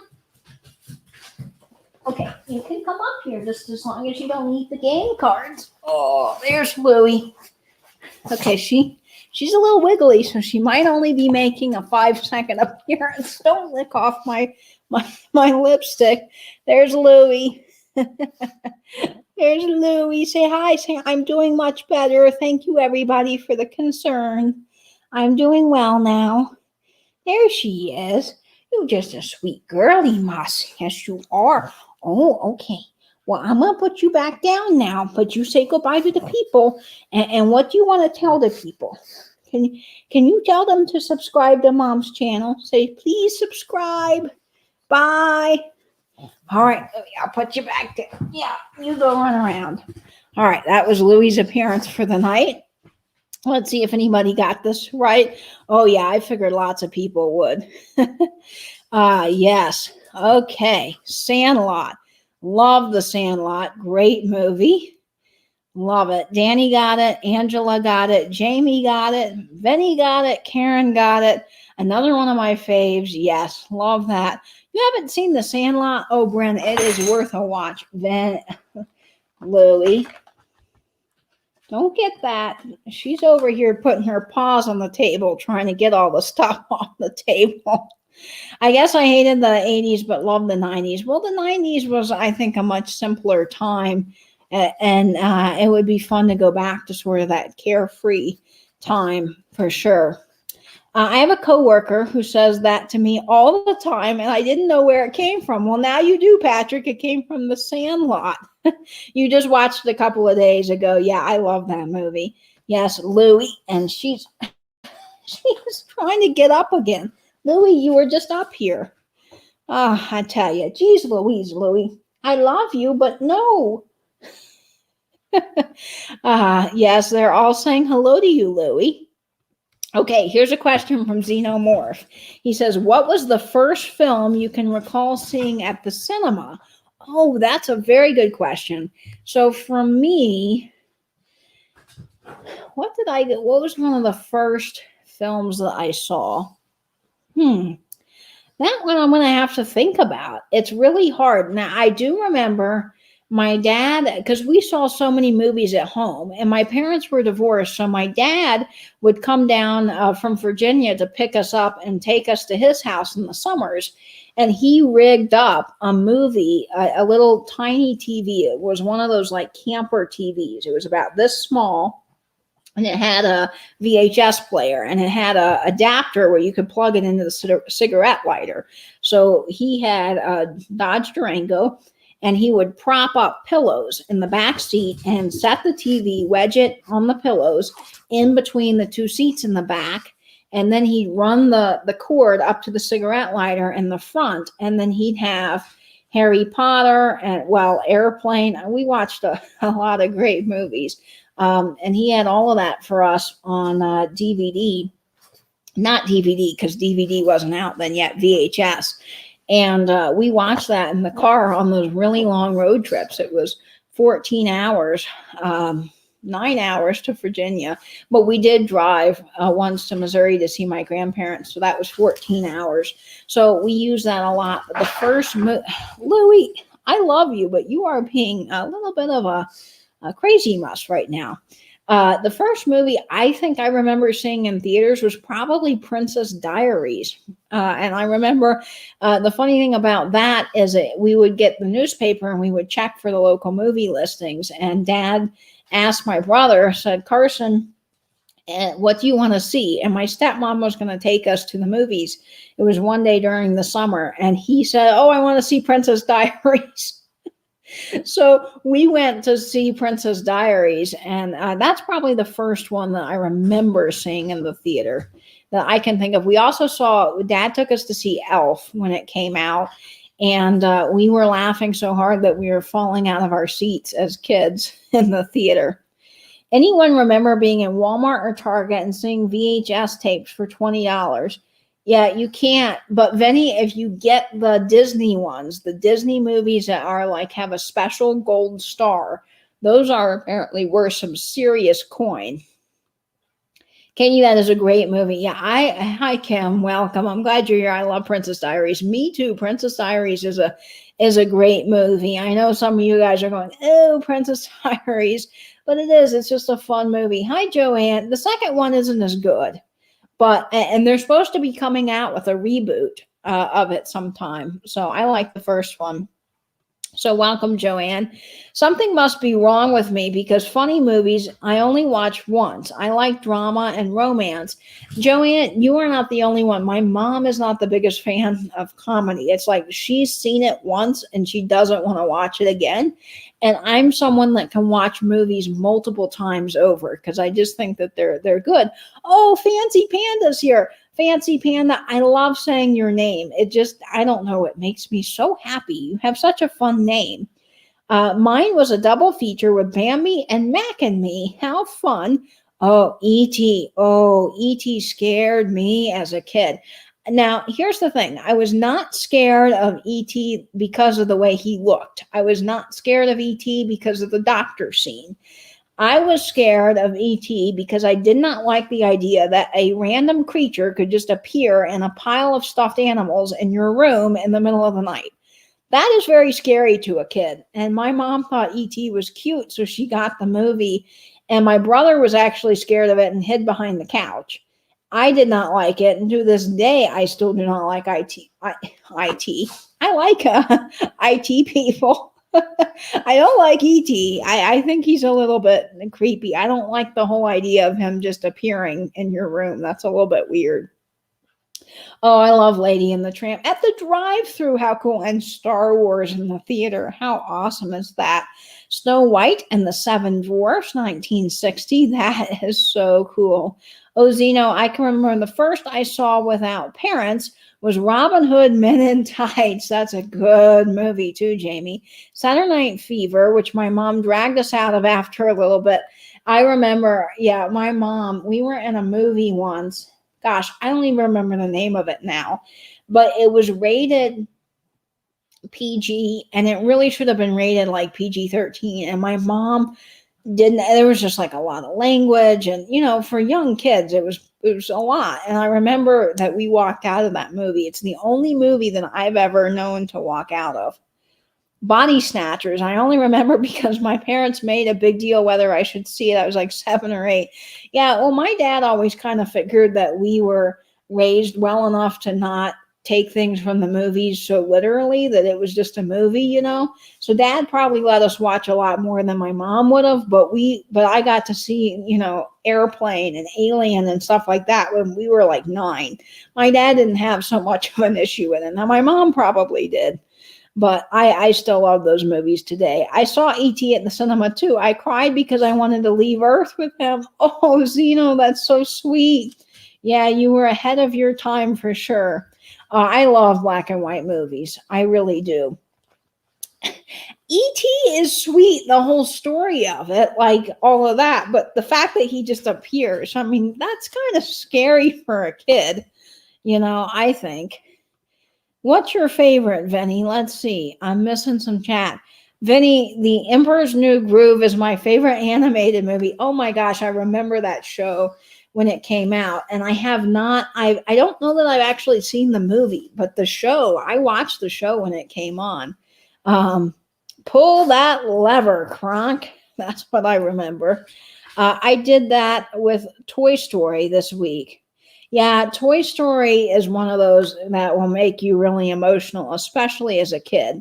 I can watch the same movie a dozen times in a week and never just watch. They just run in the background while I do something else. Yeah, me too, Patrick. I can watch the same movie a bunch, and I like it. Like Friends. Friends is one of those things that I can watch a bunch and never get tired of. I know all the episodes, but it's just comforting. It's like a good friend, and you already know what's going to happen, and it's already safe. And they've done studies on that, like why people like to watch the same things over, because mainly it's comforting, and we like that. So yes. Oh, hey, 982 subs, Katie. That is awesome. That's fantastic. Yes, thank you. Please join the Vintage and Vinyl family. And we are one big happy family here. Everybody is so awesome in the chat. I've made so many great friends here on YouTube this year, and I'm just so grateful to be a part of this awesome, kind, and wonderful vintage community. So yes, thank you guys so much. Let's see. Oh my God, there is a zillion crows covering my trees. Oh my gosh.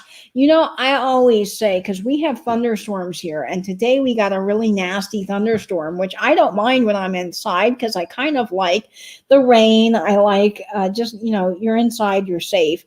But I always see a bunch of birds lining the telephone wires, and I'm like, guys, get off of there. You're going to get fried to death. I mean, why do they sit on electrical wires in the middle of lightning storms? Those poor birds.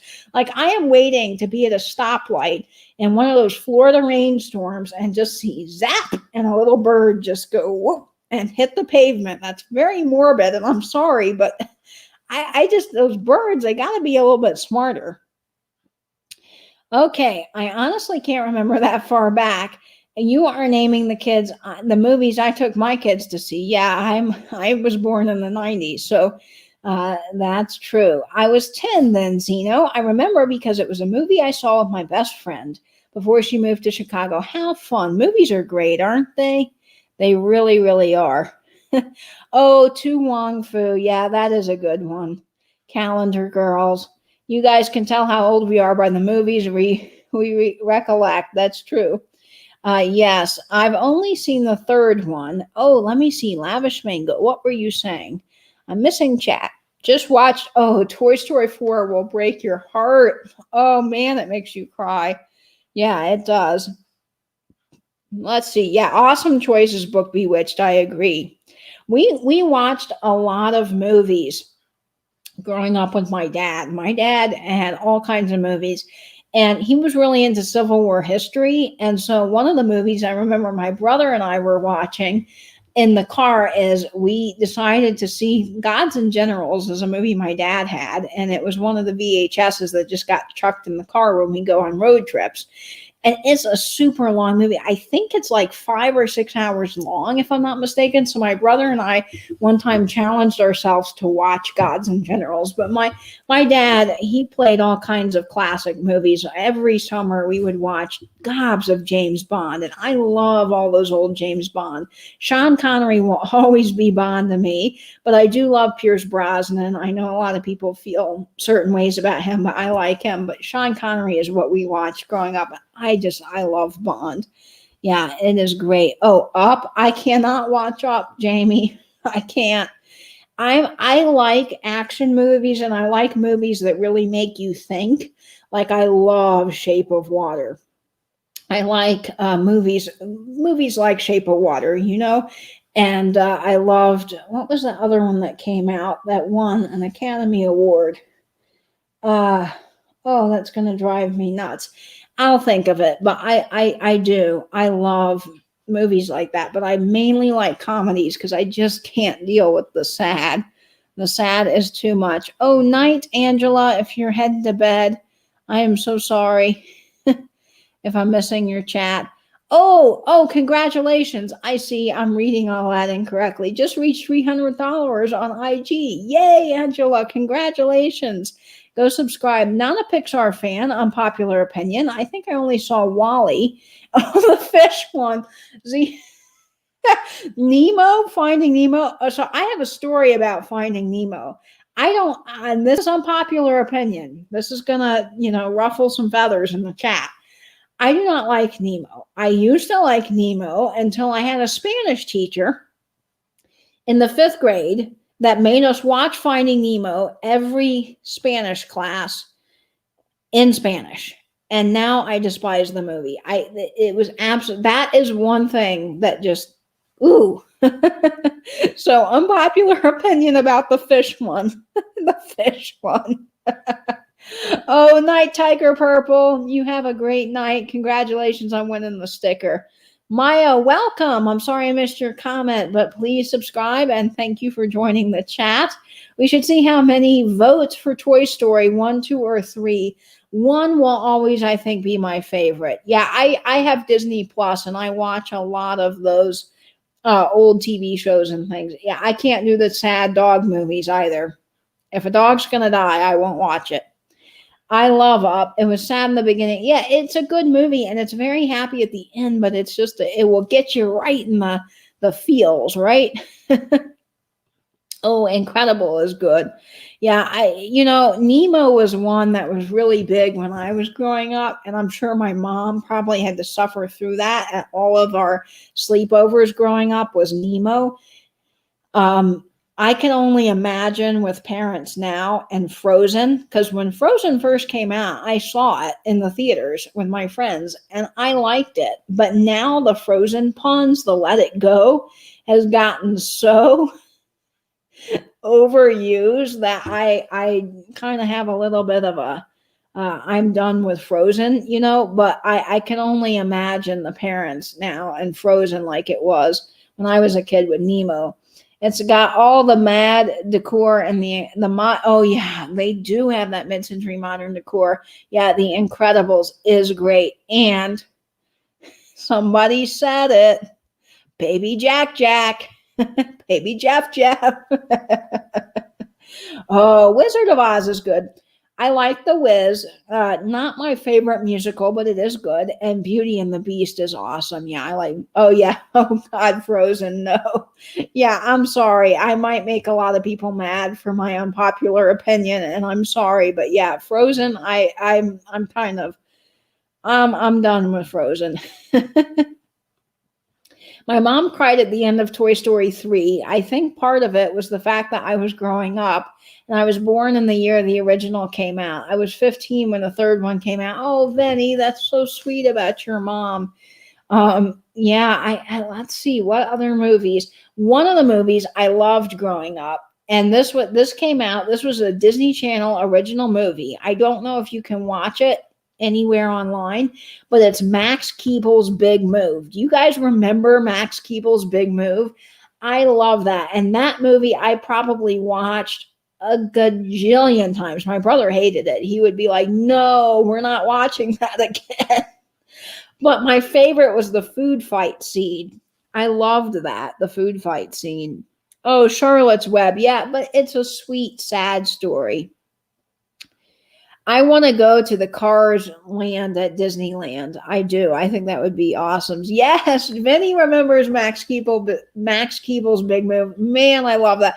I love when they are shooting mustard through the tuba. So there's this scene in the movie where they're doing this food fight and they're trying to plot basically to get the school bully back. And so they get these industrial tubs of mustard and ketchup from the school lunch lady, and they borrow tubas from the band, and they dump ketchup and mustard in these tubas, and they stick I think it's like some sort of hose in it, and they're blowing the tubas, and mustard and ketchup is going everywhere. I just thought it was hilarious as a kid.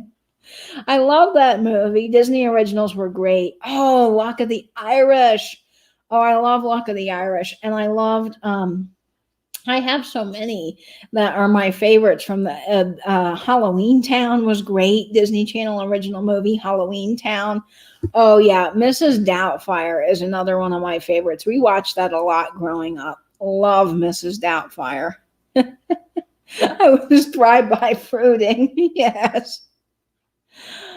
Yeah, I Luck of the Irish. Let's see. Oh gosh, there was the Lizzie McGuire movie was really good. So many great Disney Channel movies. What freaked you out? Precious Lavender. Oh, let's see. Oh, yeah, The Exorcist. I'm not big on the horror movies. So I mean I like the cheesy like Godzilla and stuff like that. I kind of think that's funny, and it's neat to see the old at that time that was really big technology. So I come from a standpoint of liking those movies because of that. I find it interesting. They're not really scary like Dracula and Godzilla and all that. But when you get into modern horror, I can't do that. I don't think Cars. Oh, it's not there anymore? I thought they had a Cars Land. Maybe. My accent is kind of muddled. So is your from Mrs. Doubtfire. Yeah, I love Mrs. Doubtfire. It's great. Any movie with radioactive insects, you're all in. Sometimes those movies with those random things in it, like the insects or like the world is going to end, like people are attracted to those. Oh, Bug's Life. Oh my gosh, I loved Ants and Bug's Life as a kid. Those were good movies. And yeah, I didn't know they had Bug's Life Land. They got rid of, remember Figment? Does anyone remember Figment from Disney? I loved Figment of Your Imagination. And there was a song, Imagination. You remember riding into that ride at Disney? If you've ever been to Disney, Figment's gone. They've made it the Nemo ride now, which I've heard is not very good. Oh, they turned it into Marvel. Yeah, they also got rid of, what else did they get rid of? What is it? Tornado? They got rid of that. Also, I heard. Yeah, Twitches was a good movie in Halloween Town, Benny. And Epcot. Yes, love Epcot. That's where Figment was. Yeah, Figment is great. And Patrick, I saw, was remembering Figment. Yeah, Figment was great. And he was in Epcot. Let's see. I was born in 2008. Oh, Nick Jr. and Disney Jr. Okay, great. 50s horror is my favorite. Yeah. And we had to do, I remember in sound design, I took a sound design class, and one of our projects was we had to do the movie score for the movie. And so our teacher had gotten these 50s movies and cut out the audio, and we each got one, and we had to build the sound from scratch. And part of the project was we could not use any sound effects. We had to pre-recorded sound effects. We had to make our own Foley art, which is the art of creating sound for the project, and then upload it and edit it to the movie and do our own voiceover. So it was really a fun project. And I don't remember which 50s movie it is, but if I do find, I think I've got the original thing that I did. I might share it one day with YouTube. As an adult, I think a Twitch is yeah. Vinny, I was watching Sister Sister the other day. Do you guys remember Sister Sister? Sister Sister, I think it originally came out on Disney Channel, and then it was moved to another thing. But I was watching that, and I remember watching it growing up, and I was thinking, this is, for a kid's show, like I know it's kind of teenagery, but they had a lot of stuff that just didn't seem very Disney Channel-like. It's a very well-written show, and it's very funny, but I don't remember that being on Disney Channel. I don't remember, they wrote in a lot of stuff for the parents, I think. Zeno is saying, I saw Figment at Epcot before you were born, likely. The land of imagination. Yes, imagination. Blah, blah, blah, however that went. Bright Sun Films on YouTube does a series of abandoned videos, and there are a lot of Disney and how building rides are changed. Oh, Patrick, I would love that. I'm always fascinated with that. Good night. Say your prayers. and Sweet Dreams. Yes, Night Julia. It moved to Warner Brothers. That's it, Fancy Panda. Okay, yes, I love that. Hush Hush Sweet Charlotte. No, Tia Fane, I'm not familiar with that, but let me know. Okay, I tell a lie. I saw The Bug's Life, but I am an insect lover. So you're not a big fan of Pixar, but you did see The Bug's Life. Yeah, Bug's Life is good. I had a Disneyland annual pass for like 10 years, but then the prices got crazy. Jamie, they did. My friends and I have been talking forever because I live 2 hours from Orlando. So it would be an easy drive to go up to Disney. And we were talking about going for just like 2 days. And the prices were insane. And I told my friend, I said, the best thing is to get fast passes. If you are going to go to Disney for like one day, it's worth the extra money to get fast passes because the lines are like 4 hours. I waited when we had Grad Bash. When I graduated high school, they took all the kids down to Universal. And there must have been, I don't know, 12, 13 schools from the area that went on our particular night, maybe more. I mean, we waited 6 hours in line for the Harry Potter ride. And this was when Harry Potter World first opened. So it was like the hot commodity. But I will never forget that. And I think fast passes are the way to go. But just for my friend and I to go down to Disney for 2 days with the Florida resident discount and the fast passes, it would cost us $1,000 each. I was like, that's insane. That's absolutely insane. I love Sister Sister, That's So Raven. Sweet Life. Oh yes. I love that. So Raven. Sweet Life, Hannah Montana. Now, I watched Hannah Montana. I wasn't the biggest fan. That's not my top favorite, but I do love Sister Sister. I loved Lizzie McGuire, and Even Stevens was another one of my favorites on Disney Channel. And then Phil of the Future. I forgot. I loved Phil of the Future. That was a good show. And then they had, what was the other one that came on? Oh, that was on Nickelodeon. They had Zoe 101 and Drake and Josh, which I love Drake and Josh. Glad I don't have it anymore. Yeah, Jamie, I'm telling you, the prices have just gone up, and it's crazy how expensive it is. And then you go to the park and you got to pay for the food. And I remember when I went to Universal, the last time I went with a couple of friends, we did an evening in Universal. And I remember going to Simpsons Land or Simpsons Park, however it's titled, and we had dinner. And I remember paying like $30 for chicken nuggets. And I was like, these chicken nuggets aren't even that great. I got that on DVD, binge watched the heck out of it one summer, and you can't watch it anymore. Let's see what movie you guys are talking about.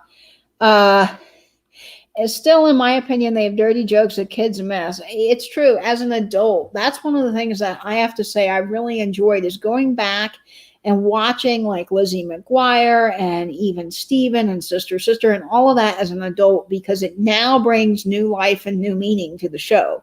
Even Sweet Life of Zach and Cody, which I loved, has a whole lot of jokes. They're built in for the parents. And it's just so, so funny. Oh, Jamie, how cool. 15 minutes from Disneyland. Oh, that is awesome. Yeah, a drive to Disney is never easy. And then when you, for me, I'm 2 hours away, but I would still recommend staying the night because then you can enjoy the park. Oh, the Bee Movie. I've never seen that movie. I'm a little bit behind. Annual passes are so discounted now. Well, I might have to look, Danny, because last time I checked, they were very, very expensive. I think independent film is underrated. Yeah, independent films can be really, really good. I've watched a couple that are on YouTube, and they're great. My kids love those shows too. Yeah, quote some of them.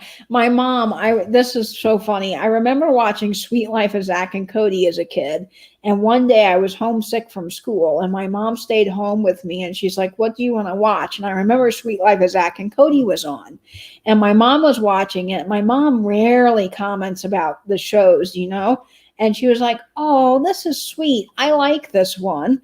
And then now she's still to this day, she's like, remember that show, the hotel show? She calls it the hotel show. And I think that's so cute. I'm like, oh, Sweet Life of Zach and Cody. Yeah. I've been to Disneyland in a while. went too long to the beach. Yeah, I want to go back to the beach. I want to go back to Disneyland. I mean, I think as an adult, Disney is just so much magic, as well as being a kid. You don't have to be an adult to a kid. I mean, to enjoy Disney. You can be an adult because all of that just comes to life again. And I think it was fun. Like I said on Cindy's chat the other day, Mimi's Treasure Cottage, we were talking about all the things that we used to do as a kid, whether we were talking about playing school or, playing library or playing office, and a bunch of people started sharing their stories. And I just think that brings the kid out in us. And I think that's just really good. You can never be too much of a kid at heart, I don't think. You have not been to any Disney park. No real want either. Yeah, the beach is good, though. I have to say the beach is nice. My youngest daughter wanted to make a wish to be on Sweet Life. Oh, that, it'd be cool to be an extra on a show like that. What was that? There was a movie that was filmed. My grandparents lived in Cape Girardeau, Missouri, and there was a book. This is not descriptive for all of you guys. I can't think of the name of the movie. There was a movie that was filmed in Cape Girardeau, Missouri, where my grandparents lived. And when it came to their town, everybody wanted to be an extra. And my grandparents' neighbor, Roger, actually got to be an extra in that movie. And if you watch it, he's the guy with the green hat that appears. And I, for the life of me, don't remember the name of the movie. But yes, I still love Disneyland, Vinny. I took my oldest son there on his 3rd birthday, and it was like being there for the first time again and seeing it through his eyes. Yeah, my mom and I have talked about going back and just going through Epcot because I think it would just be so magical. Classic horror. Yeah, my best friend is a big horror fan. I have several best friends, but not the friend that did the cool design for me, but Jacob. He's been in the chats a couple of times. Married to my other best friend, Chastity, who you've also seen in the chats, but he is a big classic horror film fan. When he met Mickey, it was like magic for him. He was so excited. Jamie, I have a story about that, and I actually have a picture. So you guys are going to get to see a little bit of me as a kid. I wonder if I can show this on my screen. I might just have to do it from my phone. But when I was a kid, I went to Disney, and we would go to the electrical light parade. You guys remember the electrical light parade? So my brother, and I'm looking for this photo because I know that I have it here. My brother was big on the parade, but he didn't like Tinkerbell. And I always wanted to stay to see Tinkerbell. So my brother was having a moment of he didn't want to stay for the Tinkerbell, but I wanted to see the parade and Tinkerbell. So my brother, I had this Mickey shirt that I carried around and all the time. Carried this shirt around, and I'll show you. It's on one of. I should have it on my favorites here. And I carried this striped Mickey shirt around, and I was so obsessed with Mickey. I did not like Minnie. Actually, I cried when I saw Minnie because she was like just his sidekick. I wanted to see Mickey. That was my thing, and I carried this shirt around with me. And I would give Mickey things like park maps, anything I could, I would give to Mickey. And so my brother, we were walking around before the electrical light parade, and my brother goes, "Katie, Mickey doesn't love you." He was just, typical brother-sister stuff because he didn't want to stay for the parade, but I loved Mickey. So I was kind of upset. And then when I got to the parade, I held my shirt up. I've got this picture. You got to see it. And Mickey saw me and he waved at me holding the shirt up. So I think that's so fun. And I've got this picture here to show you. I just have to go to the top of my feed. Oh, I know there it is. I got it. Okay. So here is, can you guys see this okay? There's my brother. Now, these were my mom's. My mom worked with a guy, and we would go with his kids all the time to Disney. So there's me with my Mickey shirt, and there's my brother when we were little, and then there's my mom's coworkers' kids, who we were really good friends with. Phil Amato, that's his kids. And then I'll show you, this is me holding up my shirt after Carson had just said that. And then here I am, Mickey loves me. See, he loves me, Carson. He really loves me. He pointed at me. And then here's another one. Me and my little, I don't know, I was probably, how old was I? I don't know. There I am in my little Winnie the Pooh shirt and blue jeans. Always had to have my blue jeans on with my Mickey shirt. So, and then here's another one. My mom did a photo shoot of us when we were a kid. She was doing a charity project for this Victorian fundraiser, and they let us dress up in Victorian clothes. So there's my brother and I as a kid dressed up at this Victorian charity fair thing. So yeah, I was so little, 3 or 4 probably at that time. Yeah, but that, I will never forget that. What did Vinny say? To heck with Mickey, give me many. What's he got that I don't? Yeah, I don't know why I didn't like Minnie. And my mom would have to train me because I was a girl, right? So everybody would immediately give me many things. And I would have to be told. My mom had to teach me very early on that you have to just accept the gift and pretend you love it. So people would give me all this mini stuff, and I really hated it because it wasn't Mickey. I don't know what my obsession was, but I always love, to this day, I love Mickey. My favorite character was Donald. Yeah, I love Donald, and I also really enjoy, what is his name? My mind just can't pull it together. The dog. What's his name? The dog. You guys know. Cape isn't too far from me, relatively speaking. How awesome, Zeno. You're near Cape Girardeau. Mine feels like Mrs. Claus. Definitely an afterthought. Yeah, Tia, I was thinking that because I was watching the Macy's Day Parade this year, and I know they had to have everybody spaced out on the floats because of the pandemic, and I know they had everything planned a certain way, but I was watching the parade, and I saw Mrs. Claus was at the back of the float. So Santa came by, and here's Santa. He's waving. He's being jolly. You know how Santa does.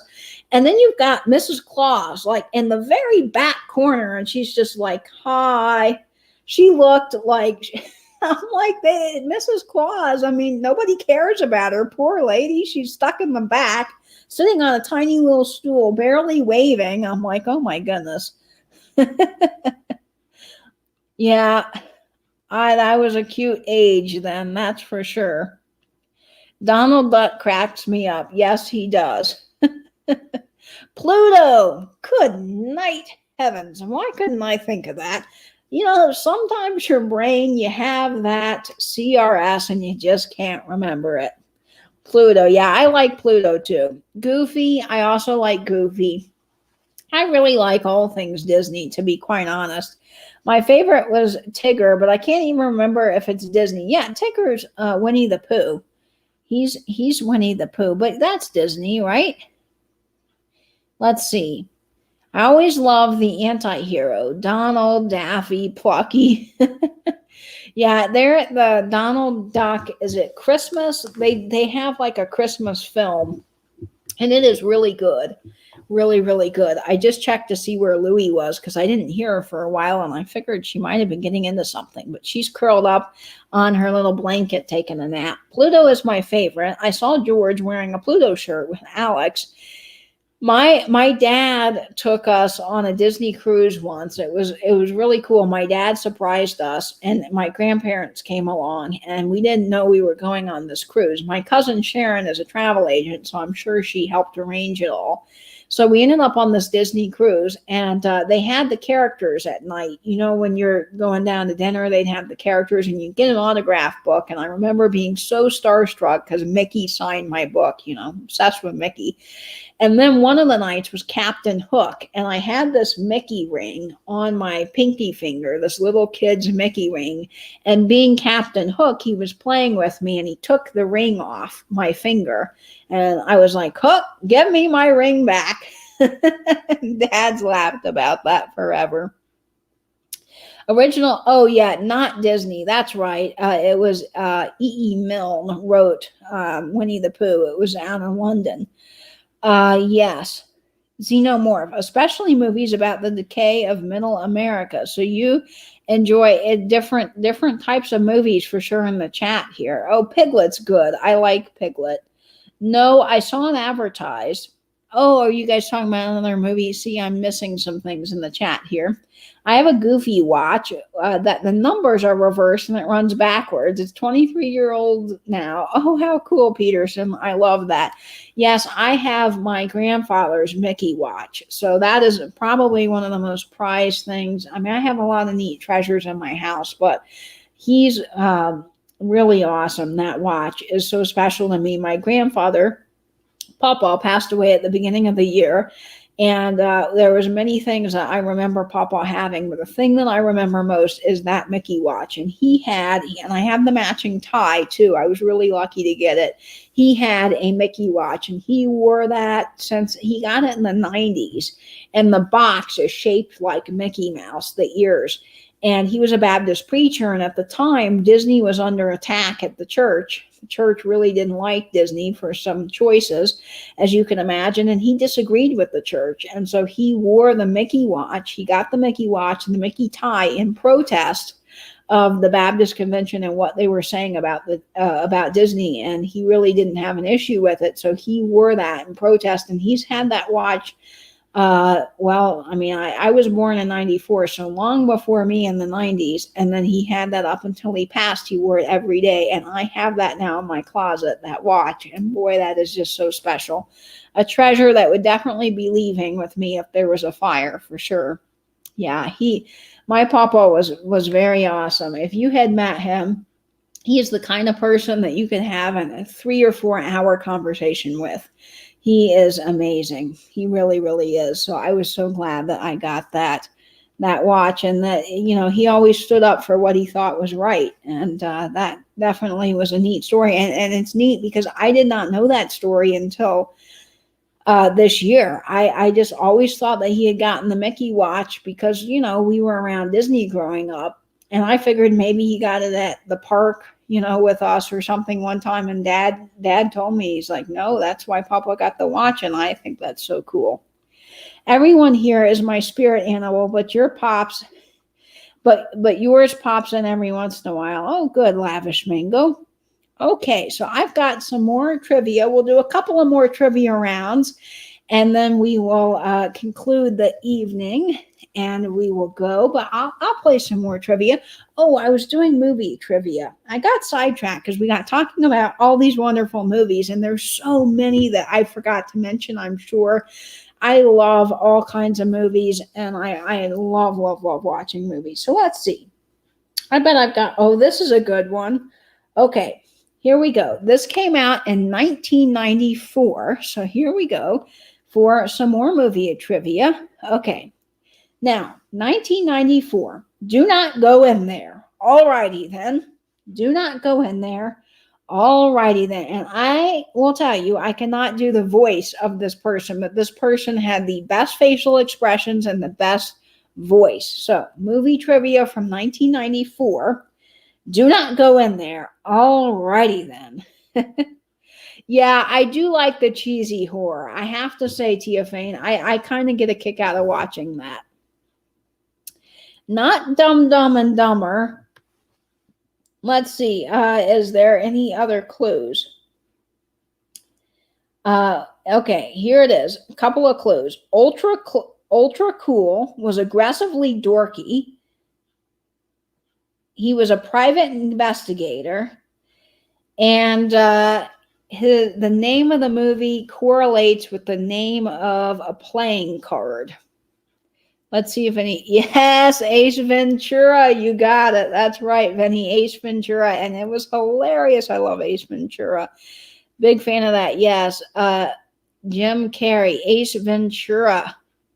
Yes. Okay. You guys got it. Awesome. Good job. Hey, Doug Grimes. Welcome to the chat. I'm glad you're here. And hello to Nettie's Pug and to, I see Doug Grimes. You told me the name of your Chihuahua, but say hello from Louie. Okay. Let's do another one. Okay. Oh, I love this. Okay. This is one of my other, I mean, there's so many movies I like. I don't think I could pick just one, but I love this and I watch this movie a lot. Okay. From 1995, I totally paused as if. I totally paused as if. What movie is that from? I love that movie. 1995. Night, Danny. Oh, it's been so fun having you in the chat. I so appreciate you coming by, and I will get that sticker out to you very soon. Congratulations on your 2 sticker wins. Ah, Jamie got it. Yes, Clueless, Mid-Century Wasted. Peterson got it as well. And Angela and Mickey, hello. I'm so glad you're here. And Zeno got it. And Beth. You never have seen Clueless? Oh my gosh, Vinny, you must go watch Clueless at some point. It's a good movie, and my favorite actor's in there, Paul Rudd. I love me some Paul Rudd. Yes, Clueless. All right, good job, guys. Awesome. Oh, here's another one. These are all the comedy movies, so we're getting some comedies, and these are at random. I'm just looking at the list here. Okay, this is from 1995. That was my era. Clueless was my childhood. So, Jamie, you may have not cared for it, but I like it. Dina says she's never seen Clueless. If you have not seen Clueless, it is just a great little classic movie. It's fun. It's kind of just silly and funny and everything that you need in a movie when you don't want to sit down and worry about the news or you want to just chill out for a while. It's just one of those good movies. Yeah, 90s clicks. Paul Rudd cracks me up. Oh my gosh, I love Role Models. Oh, that's another movie I could watch a bunch and laugh every single time. And that guy from American Pie is in there. What is his name? He played Stifler in American Pie. Yeah, I do. Yeah, Nettie, and these ones I'm just picking from the list here, but yeah, I do. I love Role Models. Okay, so here's the next question. 1995. Here we go from Billy Madison. Oh, I just gave you the name of the movie. Oh, Rats, as Jeffrey says, Rats. Okay, well, so we'll skip. Yes, thank you. His name is Sean William Scott. Yes, thank you very much. Okay, so I'll do another one. This is from 1996. Show me the money. You complete me. You had me at hello. Yeah, Billy Madison. Oh, rats. Love Adam Sandler and Billy Madison. I know, it's a classic movie. Okay, 1996. Show me the money. You had me at hello. Does anybody know the movie? And yes, Peterson comes in and gets that right. It's Jerry Maguire. That's exactly it. Lots of people are getting that right in the chat. Zeno says he checked out of pop culture around 1996. Once the 2000s hit, there was some strange stuff. I'm just saying. Okay. Tom Cruise. No. Yes, Tom Cruise. I see what you're saying. Yeah, Jerry Maguire. Duh. Yes. All right. And oh, my mom's back in the chat. I'm missing chat here. Oh, that's exciting. Thanks, Mom, for putting that in the chat. Fell asleep. Okay, so let's do a couple of more questions. Oh, okay, this is a good one. These are kind of all the 90s ones coming up in this question generator. All right, 1998. Do you understand the words that are coming out of my mouth? Do you understand the words that are coming out of my mouth? This is 1988. Let's see. Come on, Zeno. Gotta follow a few things. Peterson, I love it. I love it. Okay. So does anyone know that from 1998? Okay. Oh, Karen Radford saying hello to my mom. Awesome. No, but good guesses. No, not My Cousin Vinny, although that is a good movie.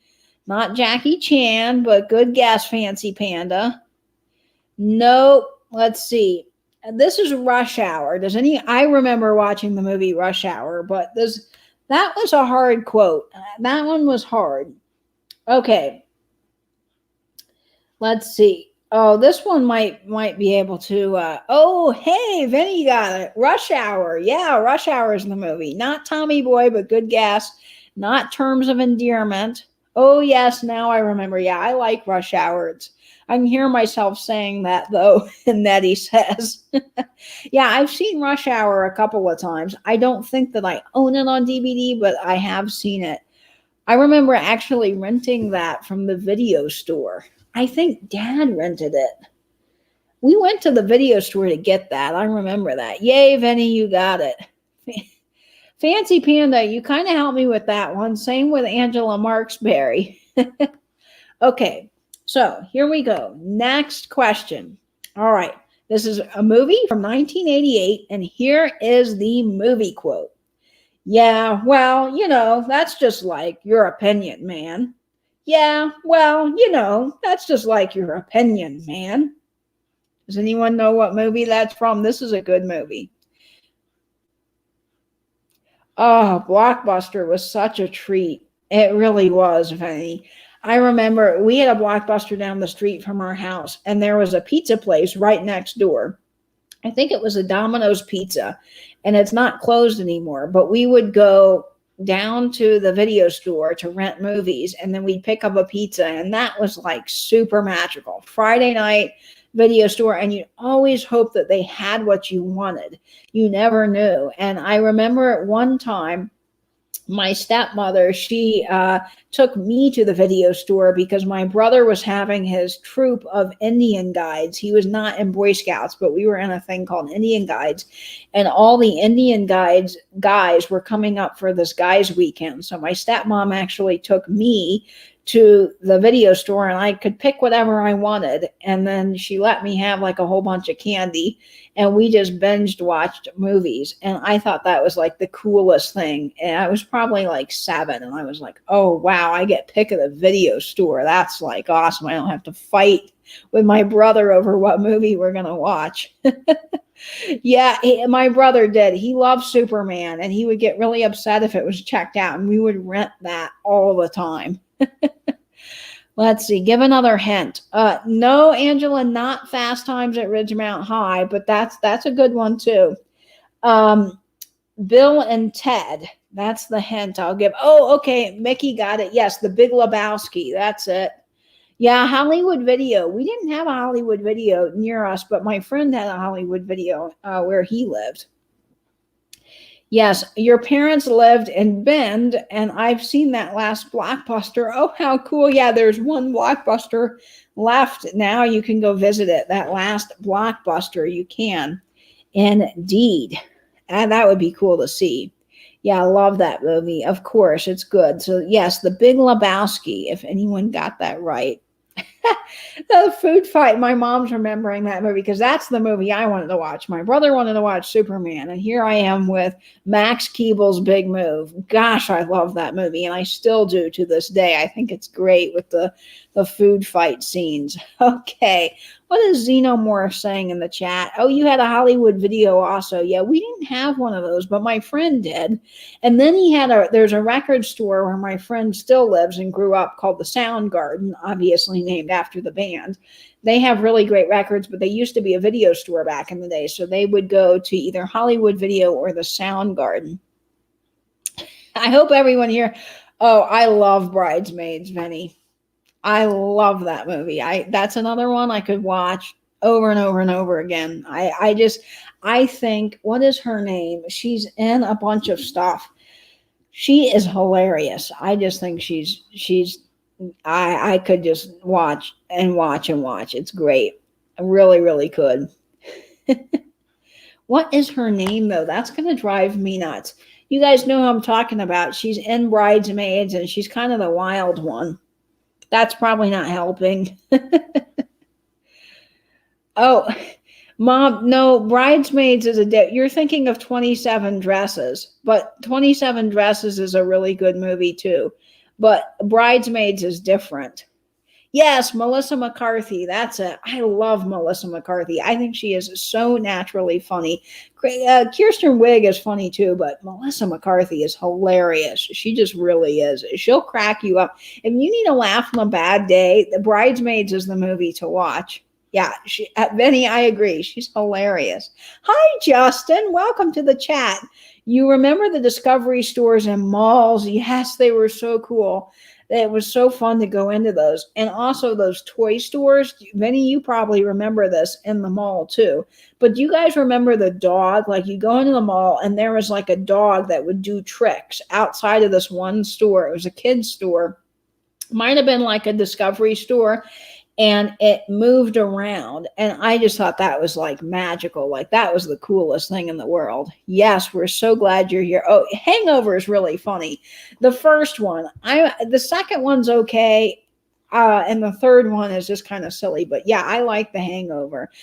K&B Toys, that's it, Vinny. Yeah, that's the one. Yeah, the barking dogs out in the front. Yeah, those were so cool as a kid. I thought they were fun. Yes, Melissa McCarthy is your spirit animal. Exactly. Yes, yes, yes. I love Melissa McCarthy. I think she's really funny. So great. Okay. Oh, well, okay, I'll do this question. I think everybody will get this right. All right. This movie is from 1999. And here's the clue. Little risque. But I'm not monetized, so it won't matter. This one time at band camp. 1999, this one time at band camp. Oh, I love it. Oh, Chuck E. Cheese scared the life out of me. I'm sorry, I don't like Chuck E. Cheese.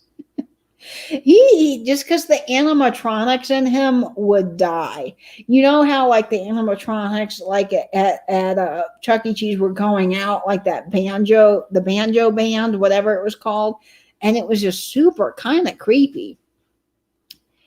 Angela got it. Yep, American Pie. That's the movie. The classic pie movie from the 90s. Yeah, Kim, you are right. It is a good movie. Yeah, I did. Well, it came up after me. Yeah, Chuck E. Cheese, the little mouse guy, came up after me. And now I like mice as an mice. Yeah, mice as an adult. But I just did not like that. And I started screaming and I yelled, he's going to take me away from my family. And he kept coming towards me. And it was just kind of, as a kid, it's kind of scary. The Rainforest Cafe is like the new Chuck E. Cheese, kind of creepy. Yeah, Peterson, I can imagine. I just think the animatronics are kind of like, So yes, American Pie is the movie. And if you said pie, you got that right too. Yeah, great, great, great. Okay, now 2000, yeah, traumatizing a little bit. All right, this is in 2003. And I think everyone will be able to get this. It's a little bit after Christmas, but here we go. You sit on a throne of lies. You smell like beef and cheese. You sit on a throne of lies. You smell like beef and cheese. I have not, Doug, but it might be something to check out, I'm sure, if you like it. And yes, lots of people in the chat are getting this. Elf is the movie. I love Elf. Elf is so great. Yeah, love Elf. You sit on a throne of lies. 2003. Okay. Now, let's see. Okay. I think everyone will get this one too. And this is a funny movie that I watched over and over again. I just think it's hilarious. All right, this came out in 2004. Nobody could have played Elf. Yeah, no one could have. I don't think that if they had, they probably won't ever have a reboot because nobody can top Will Ferrell and Elf. There's just certain people that just are the kind of actor and they're perfect for the role and they're supreme. They reign supreme for that role, and Will Ferrell really does. Gotta watch that every year too. Yeah. Oh, and you've met Will Ferrell. How cool is that, Jamie? Let's see anyone famous. Well, okay, so I met Matt Blashaw, the guy from Bath Crashers. That's one of the only famous people that I've met. He came here for the home and patio show, and I used to watch Bath Crashers on HGTV, so I got to meet him, which was pretty cool. And then, and I met the real Rain Man. So I did get to do that. That's neat. Elf, yes. Once a year. Fancy Panda says she's got to watch Elf. Yeah, I agree. Elfing. I've heard that's really funny, Vinny. I've got to watch that. He was so nice. I bet so, Jamie. Well, it's more that it's Will Ferrell. Yes. The Rainforest Cafe. Nothing like getting bacterial pneumonia from the mist. Zeno, that is horrible. I got sick at the McDonald's on a school field trip once. We all got a really bad case of food poisoning and ended up in the hospital. This was during our Washington, D.C. trip, and I refused to eat at McDonald's since then. He was like one of those people who was always on. He was just joking around and saying hi to people. How fun, Jamie. I've never met him, but I have a cousin who made top 3 on American Idol back in 2009. How cool is that, Vinny? It was for a TV taping. How awesome. That's got to be really, really cool. I met the lady that does infomercials with Ron. Oh my gosh, Peterson, that's cool.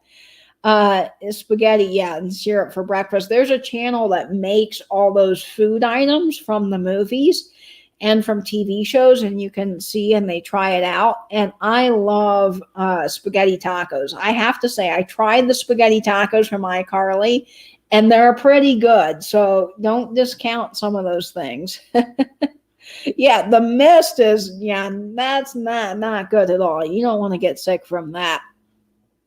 I've been in the audience for lots of things, and sometimes the guests talk to people in line before we go in the studio. How awesome, Jamie. Yeah, I really wanted to go on Jimmy Fallon when I was in New York, but getting tickets, they were booked out like 5 months in advance for that. Spaghetti, pasta, and syrup sounds pretty good. I have to say, Vinny, I'm not going to lie. It does sound sort of good, and I want to try it. My mom's listening, and she's going, that sounds gross. Spaghetti tacos sound gross. So you get a hard taco shell, and you stuff it with spaghetti, like the meat sauce and the spaghetti and the whole thing. And then you top it with sour cream and cheese. Oh, I have to say, it was pretty darn good. Xenomorph, speaking of mist, have you seen The Fog? Oh, I thought you were talking about the movie The Mist. No, Angela, we're talking about The Mist at the Rainforest Cafe. Okay, so here's the next movie quote. Oh, your BFF got to meet Prince? How cool is that? Peterson, I'm Italian, and that's just wrong. I'm sorry. Yeah, I know a lot of people are like, oh, Katie, that's gross. That's disgusting. But it is really, really good. I'd rather have spaghetti tacos than spaghetti with syrup. You should do spaghetti tacos as a cooking with Katie. Yeah, I could. Wouldn't that be funny? I could do spaghetti tacos and then Jell-O. Would you guys like me to try that live on camera for you all? I still have lots of Jell-O recipes to make, so I will be doing more. But would you guys like me to eat that live on camera? Because I will. I'll subject myself to it. I make spaghetti sandwiches. Yes, that's good. And yes, that's what Elf made for breakfast in the movie, but I have to say that sounds pretty good. No, Miracle Whip. No, thank you. I think I will tap out on that. They're delicious. Okay, do the cooking tutorial, Katie. I'll watch you eat it. Okay, so people want to see me eat this now. I'll do that. So one of the videos that before we get to the next clue that I was, Miracle Whip. No, that's disgusting. I'm sorry. I can't. And if you like it, no shame, but I'm a Duke's gal. I have Dukes in my fridge. I will only eat Dukes.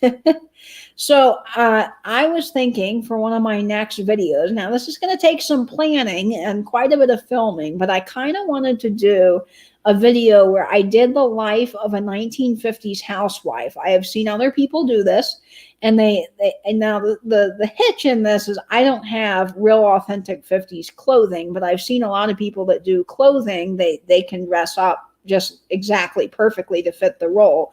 But I think it would be fun to do a 1950s housewife video and show, there are lists you can print out online that show you what a 1950s housewife did.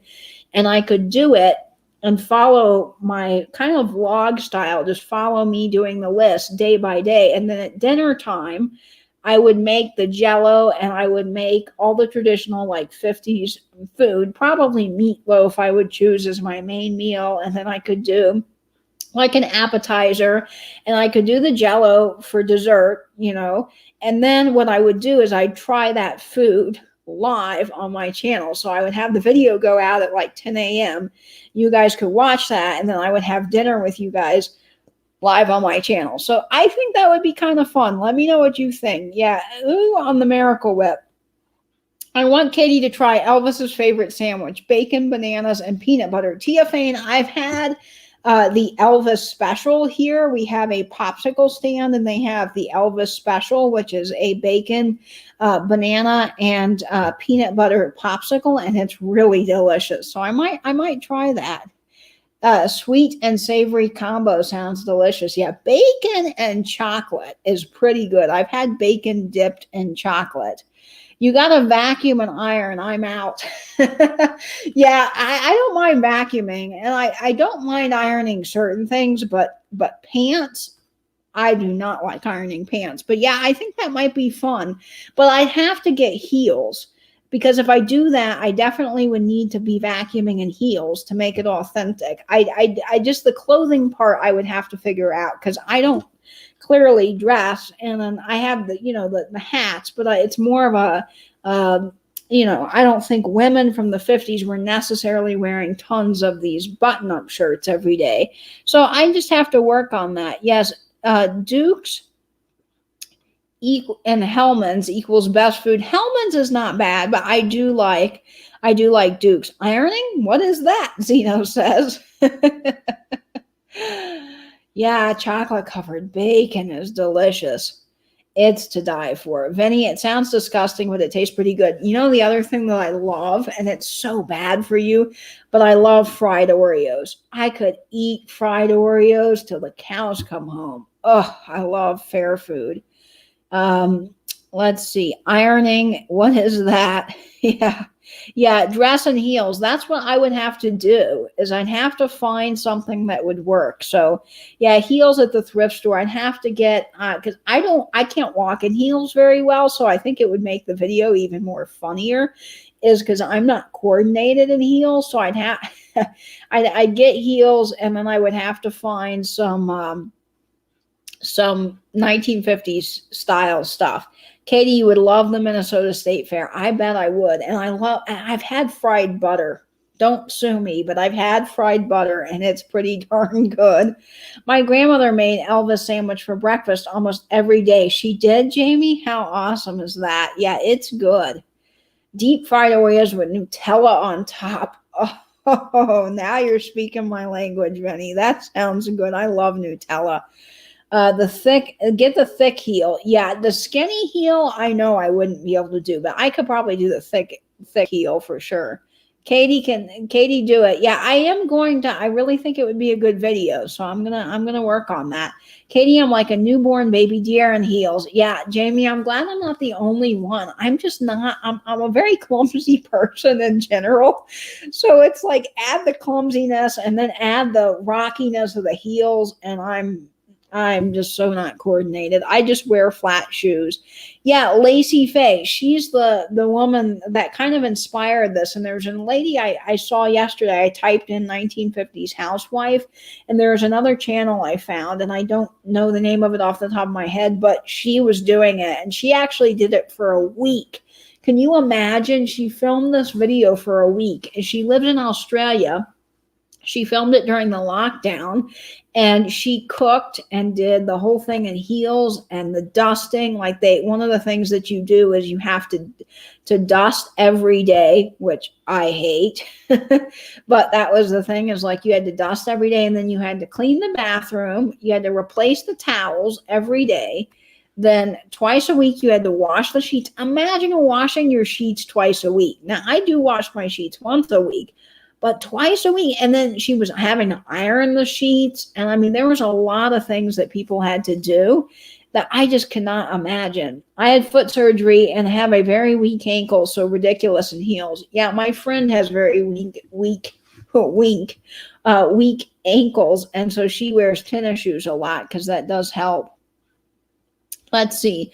Oh, I saw that too, Katie. It was insane. She did all those 50s exercises. Yes, Jamie. So you saw the same one. You know what I'm talking about. Yes, thank you, Peterson. Big thumbs up, and please do subscribe. The heels is where I'm at. It's like, nah, I'm out. Don't make me go down there and show you how to walk in heels, he says. Yeah, if you do some Rocky Horror cosplays and stuff, I know a lot of guys that know how to walk in heels because of they did the whole Rocky Horror thing, and you do have to walk in heels. So yeah, back surgery killed it, but you love your heels. I'm sorry, Karen, but yeah, that's really tough. Oh yeah, Marvelous Mrs. Maisel. I love Marvelous Mrs. Maisel. That show is so funny. If you have not seen that show, you will laugh and laugh, but there's also just amazing costuming, and the whole show is just really well put together. But yes, I love Marvelous Mrs. Maisel. Oh, you've had on platform shoes before. Now I do have a pair of platform shoes. I have a pair of this is kind of fun. I got it to wear to an event once. They're shiny silver, like shiny as this shiny is on this lid, like or kind of more shiny like this microphone. And they have their platform heels. So yeah, yeah, it's excellent. And it's on Amazon Prime. So if you guys have not seen that, it's really worth watching. Now, it's not kid friendly. There's a lot of language and adult themes in it. So don't watch it around kids, but it's a really, really good show. You would have to wear a white blouse, puff skirt, and a slip-on. Yeah, and the lady that because Jamie saw the lady that I was talking about too, she actually wore the whole girdle too. She put on the girdle and the hose and the whole thing, and she changed her outfits like twice a day because that's what you're supposed to do in the 50s.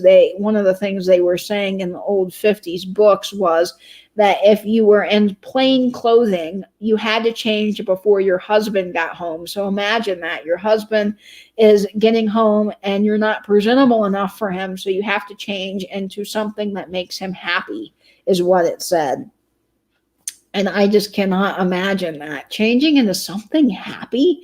I mean, the whole time frame was very different. It's like, and the women did not wear pajamas around the house. You know, that what you got dressed to the max from the day with the girdle, the whole thing, and then you changed again and you put on more makeup at night because your husband was home, and that was supposed to be, and you had dinner on the table by a certain time. And she was saying, the lady in the video I saw, she was like, oh, and I'm supposed to have this done by 6, and now it's 6:30 because I can't get it done. I mean, that's tough. Have you seen videos of models on the catwalk who break their ankles in ridiculous heels? Yeah, that is crazy, JB. I had a friend that could wear 6-inch heels, and I don't know how you do that. Yeah, I know, right? The ideology of the 50s is something I'm not a fan of.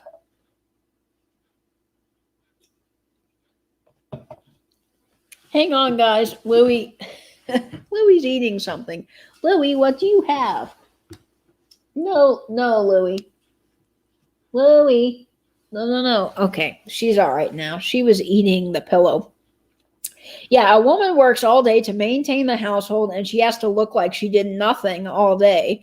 What a load. Yeah, I know, Vinny. I agree with you. It's that I love the style of the 50s. I love the music. I love, like Hey Daddy-O and all those, what's the living end, all those cool phrases and cars and how things were made better. And there's so much about the 50s that are great, but the ideology about that, no, thank you.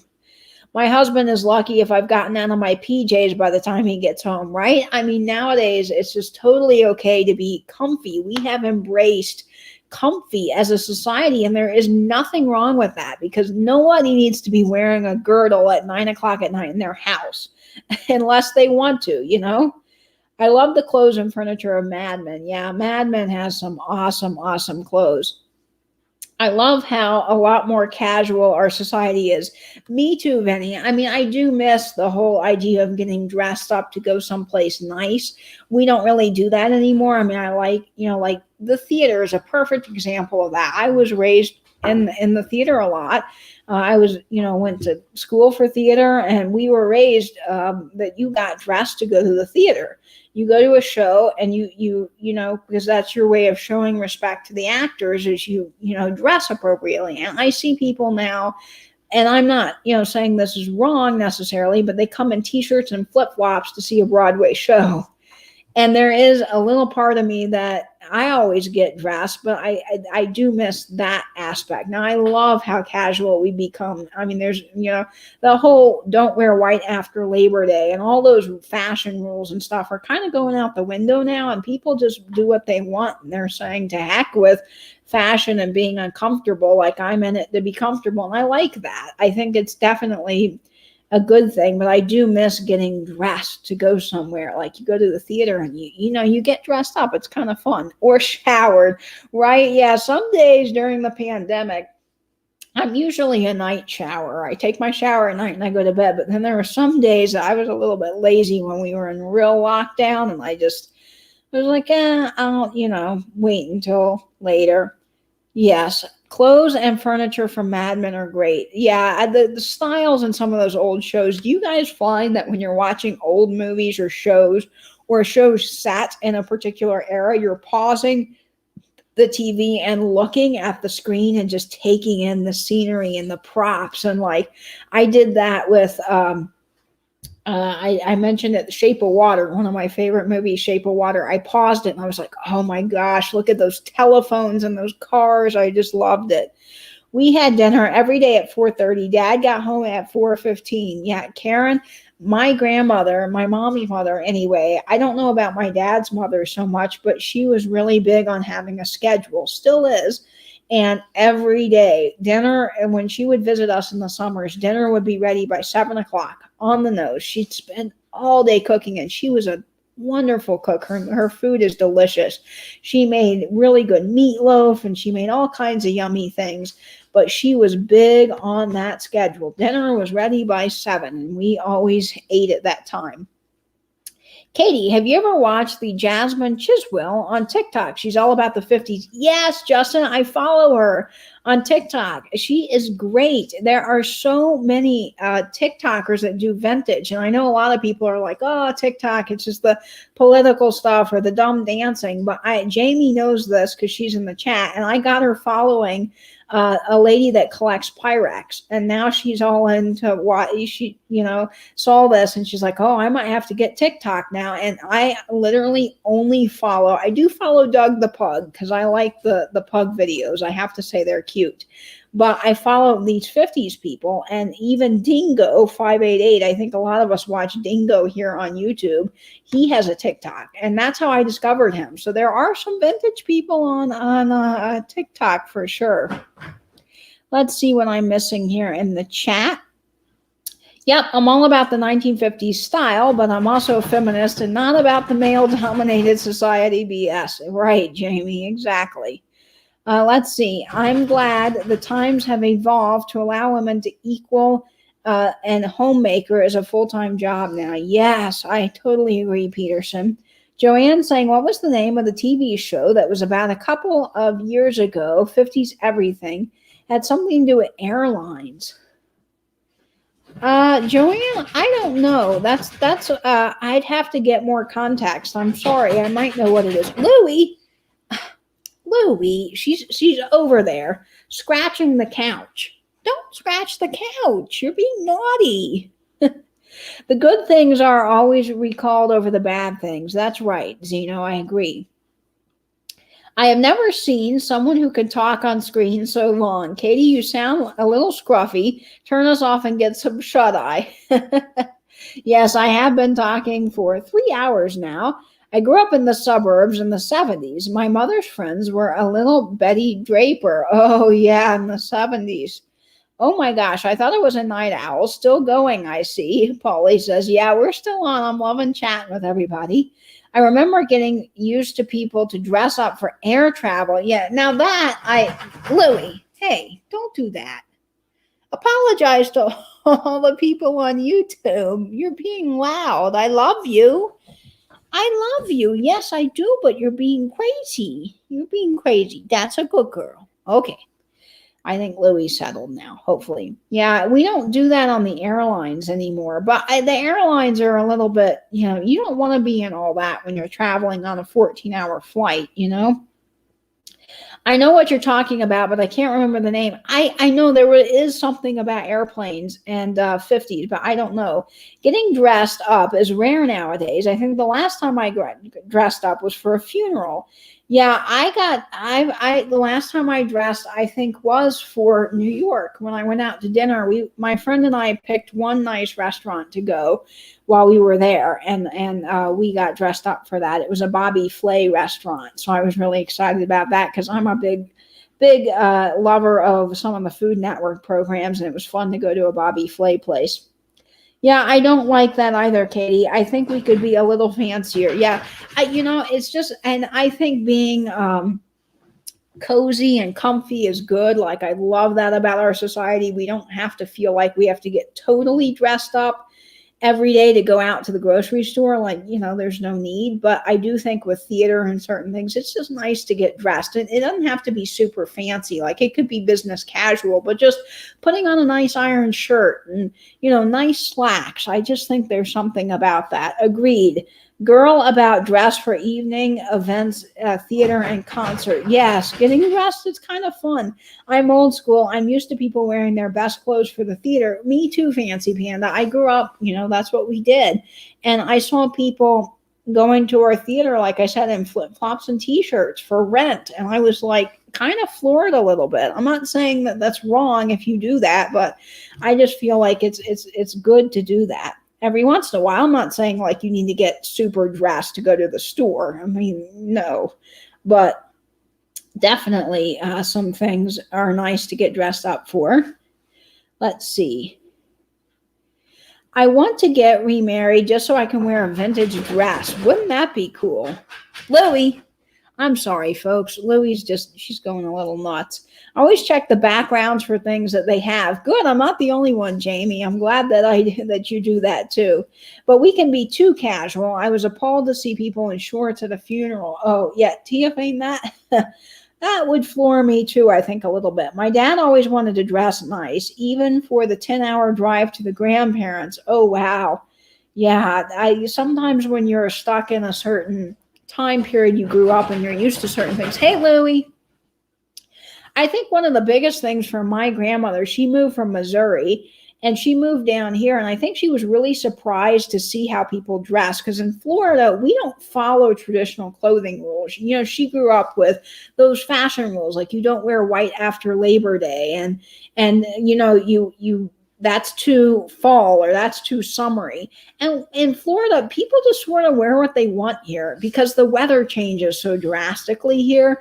It's like, especially on days where, like January is a good example of this. In the morning, it could be 40 degrees and freezing outside. And by the afternoon, it could be 80. So it doesn't matter. And in the winter, people aren't wearing winter or fall clothes here because a lot of the time it's like 90 degrees outside. So we're all trying to cool off instead of bundle up. I like the show, but it did not come back on. I don't know what show that is. Louie, hang on. Louie, come here. Don't do that. No, I'm going to have to get... Jeez, Louise. Don't eat the blanket, honey. No. Okay, Beth is saying, I love to look for accessories in the set. Yes, you're out for the night. No worries, Beth. You have a good night, and I hope your parents are doing well. Tia Fane says, I remember my grandmother saying blue and green should never be seen, meaning that you couldn't combine those colors. Now you see them all the time. Yeah, that's interesting, Tia Fane, you say that, because my grandmother would always say, oh, you can't wear black and brown together. Well, black and brown is seen in all kinds of designs now. So I think that times are changing. Walmart doesn't count. Yeah, Walmart, you can wear whatever you want and get away with it. Mid-century wasted. It's nice to go to Walmart in your PJs. So I'll admit, I'm admitting here that I have gone to a convenience store in my pajamas. I live near Louis. Jeez, I live near a convenience store, and when my friends were visiting one time, it was like 8 or 9 o'clock at night, and we had gone to the apartment pool, and we had been swimming and having fun, and then we all, got in the shower and got our pajamas on, and my friend's like, "Oh, I could really go for some candy," because we were going to watch a movie, and I'm like, "Oh yeah, that does sound good." So we all went in our pajamas to the local Wawa. And you know what? I don't think people cared. I wasn't even worried about it, because it's like that doesn't matter. Vinny, I am going to see you in the next Walmartian video. Peterson. Oh my gosh, the people of Walmart. Holy moly, have I seen some things. Yeah, I love going in my pajamas. Even if I end up on the website, I don't care. Sometimes, especially if you have to run out in the middle of the night somewhere, like you need medicine from a pharmacy and you don't feel well and you just need to run in and get Tylenol, cold and flu or something. At that point, I really don't think it matters. Let's see. What am I missing? Same in California. No one dresses up. Most people hardly have shirts and shoes on. Yeah, and my grandmother, I took her down to our beach area. I'm about 15 minutes away from the beach here. And we went to, I remember taking her to one of my favorite shrimp places. And there were people with literally no shoes on. They had just come from the beach because the restaurant's right on the beach. And so people were just walking in from the beach to have dinner and they didn't have shoes on. One guy didn't have a shirt.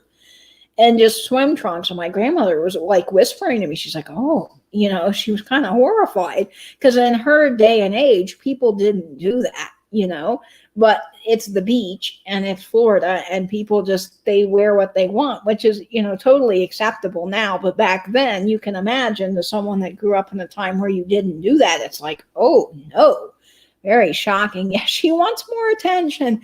Well, see, Louie, what are you after? She's got 8 of her toys on the couch, so she's got enough entertainment. It was in the high 70s today. It was 40 degrees today outside. Peterson, maybe. Blue and green are always my favorite colors, and I wear them together. I do too. You guys have seen it. I have a blue and green plaid shirt that I wear all the time. I love it. People seem to get a lot of follows on there. On the Walmart website. Nettie, yes, where are you, Nettie? Now, Walmart, I have to say, Walmart drives me a little bonkers because their carts never work. The lines are humongous to check out. There's always 13 registers and one person working the register. And then you never find anything because the store is so big. But I do go to Walmart, like Louie, she uses mane and tail shampoo, which is really for horses, but a lot of people use it on their own human hair because it's just really good and hyperallergenic shampoo. And my vet recommended it for Louie, and I can only get it. Amazon doesn't sell it anymore, so I can only get it at Walmart. And you get this huge container, probably like that big for like $1.99. It's super cheap. And it's really, really good shampoo. And so I have to go to Walmart for some things, but I try to do like once every so often will be like my Walmart trip. And then I will go there and get everything that I need at Walmart that I can only get at Walmart. And then I don't go back because Walmart, it makes me a little batty. By the time I get out of it, I'm like, oh, I gotta go sit down.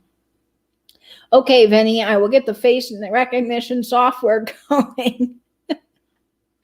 Louie's telling you she's done with you not being hers. Yeah, she's like, Mom, all those people are getting your attention. Stop it. Stop it. My grandmother had some fearsome saying. She used to say, "Green Christmas, full churchyard," which means cheerful. Oh, that's interesting, Teophane. Yeah, my elderly neighbor, who I've talked about before, who really enjoyed that casserole I made.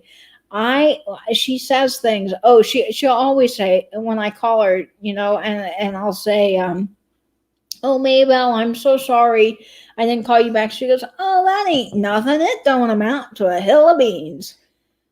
I love that. She's got so many little cute phrases.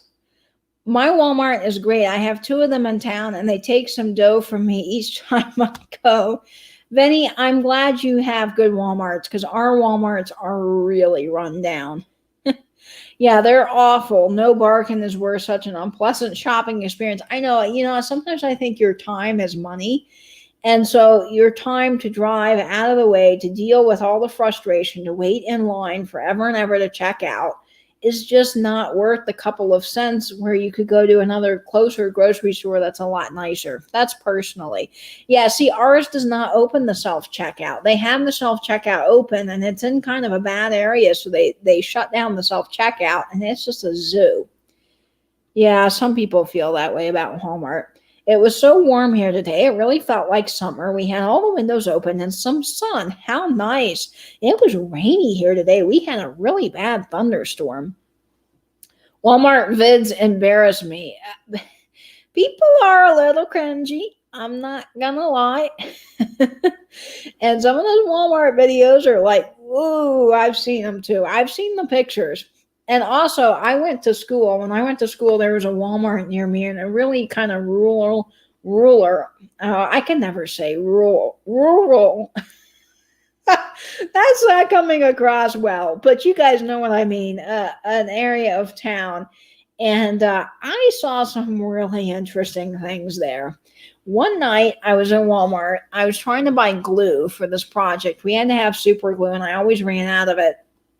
So I was getting super glue, and I saw this whole bunch of people come in from the parking lot wearing no shirts, drunk as drunk could be, running around singing Katy Perry's Last Friday Night and just like swimming through the t-shirt department. And they were like going through the racks and they were like doing this and like singing the song. And I'm like, oh my word.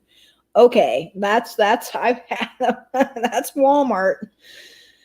I've had Walmart memorized, and I use the self-checkout and shop and put things right into the reusable bags in the cart, scan them in the bags, and off I go. Well, see, Peterson, we don't have that kind of thing here. So not to say I enjoy going, but I'm happy they are better than the one where I used to live. Yeah, if they're better and they're good, then it's not a terrible experience, but ours are just really bad. No means if the weather is mild at Christmas, a lot of people will get sick or worse. Oh, I misread your comment, Teophane. I'm so sorry. If the weather is mild at Christmas, a lot of people will get sick. Oh, no. Oh, Katie, she sounds like my grandmother. She wrote a little book for all of her sayings. Oh, Jamie, that is just so sweet. Yeah, that's something. My neighbor just has the best sayings, and when you go into her house, you just feel right at home. I love going over there and having dinner. I used to, before the pandemic, I would bring dinner over there a lot, and we just hang out and talk, and I'd hear about her stories, and she's just such a delightful lady, and I love her little sayings.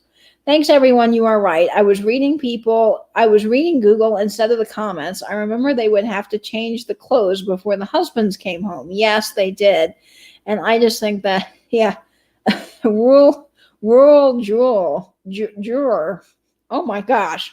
Okay, Zeno, I'm going to try to figure this one out. Now, I'm pretty good at the different theater because we had to do a lot of acting warm-up exercises. There we go, for theater. And so I'm pretty good. I can say unique New York. I can do Irish wristwatch, rubber baby buggy bumpers. I used to be pretty good at that one. What else did we do? Okay, so I'm going to try this one now so y'all can get a laugh out of this because I'm going to botch this. Oh gosh, this is the one word. Now, English is hard enough, but this word is horrible for me. I have the worst time saying it. Rural. I hope I'm not making anybody spit out their drinks. Okay, let me try this again. Rural. This is so hard. Rural juror. Okay, I'm gonna keep trying this one, Zeno, and I'll get better at it. We also did the, Sally sells seashells by the seashore. How many seashells did Sally sell? We also, the whole Peter Piper picked a pick of pickled peppers. How many pickled peppers did Peter Piper pick? Oh, and then I showed you guys. Have you guys seen the orange lady? I got to show you this. If you guys have not seen the orange lady, you're going to die laughing. So I'm going to do a screen share. So I think, let me move all these cards off my keyboard. But this lady, I think I've showed her before on YouTube. And if I haven't, then I have to, because you guys are going to laugh. But we did these warming exercises. Let's see. I'll try not to play too much of it so that YouTube doesn't get mad. But let's see.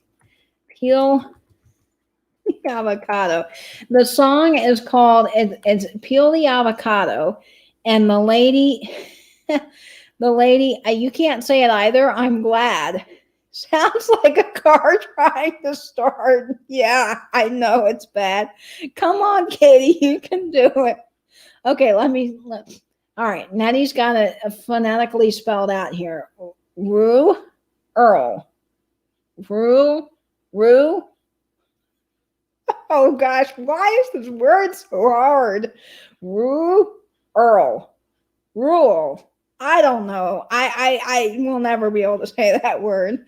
I've been watching Kathleen's YouTube channel. She's reading Loretta Lynn's autobiography. Oh, how cool, with a Tennessee accent. Yeah, I can do that. Red leather, yellow leather, red leather, yellow leather, red leather, yellow leather, red leather, yellow leather. We used to have to say that a lot. I miss my grandparents. Yeah, I miss my papa. I wish I could have one more talk with him. That is where the headquarters are. 30 Rock. Yeah.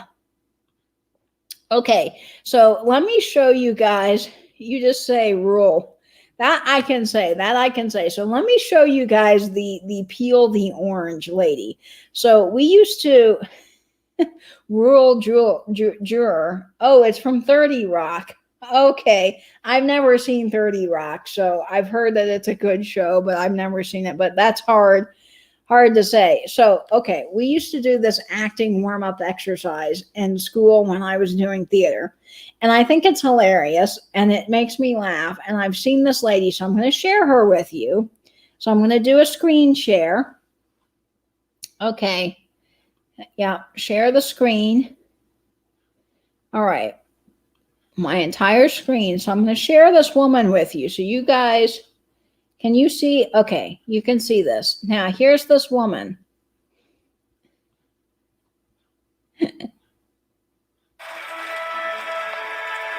That face that is usually covered by her phone. Let's see if I can skip this ad. Form the banana. Form the All right, banana. so we used to do this. Form the So we used to do this in theater, and we would do the banana. We do form the banana, and we do the jazz hands. Banana. Peel the banana. Peel the banana. Peel the banana. Go banana.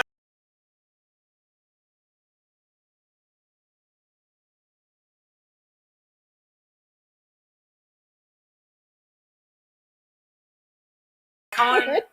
Form the corn. Form the corn. Shuck the corn. Shuck the corn. Shuck the corn. Shuck the corn. Pop the corn. Pop the corn. Pop the corn. Pop the corn. Form the mango. Okay, so the best one is the avocado. We did the orange. There's the orange one. Form the orange. Form Form the the orange. orange. Form the orange. Form the orange. Peel the orange. Peel the orange. Peel the orange. Peel the orange. Squeeze the orange. Squeeze the orange. Squeeze the orange. Squeeze the orange. Form Okay, now the avocado one. There it is. All right, this is the funniest one. the tomato. Oh, wait, where'd it go? Where's the avocado one? The ketchup. This Tomato. one. Peel the tomato. Peel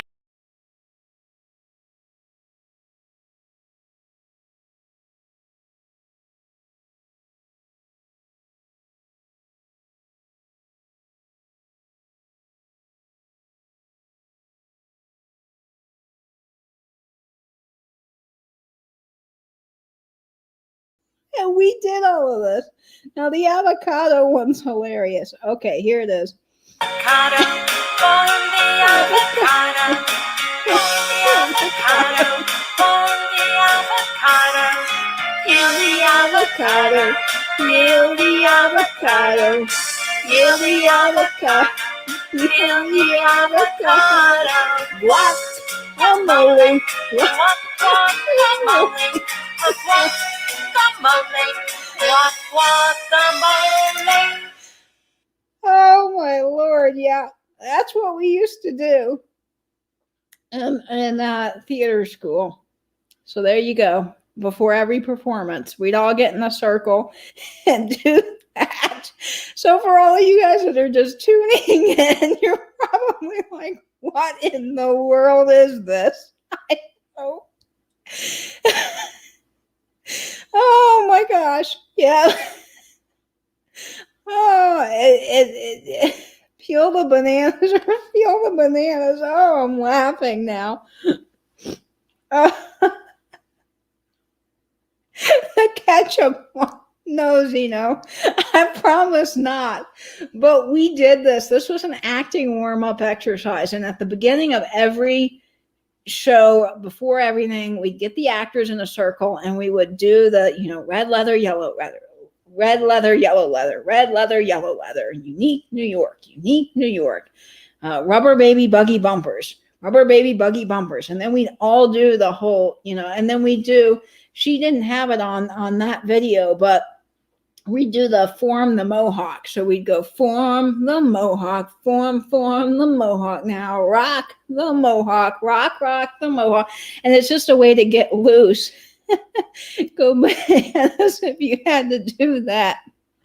I'm sorry, y'all. And for all of you guys that are like, is this real? Yes, with a straight face, my actual face. I'm sorry I subjected you to all of that. But, yeah, I don't know what Chuck the Corn meant until a few years ago. Oh my gosh. Oh, that person is monetized. They have she's a big acting lady, Dr. Jean, whatever her, but yeah, that's we did those warm-up exercises.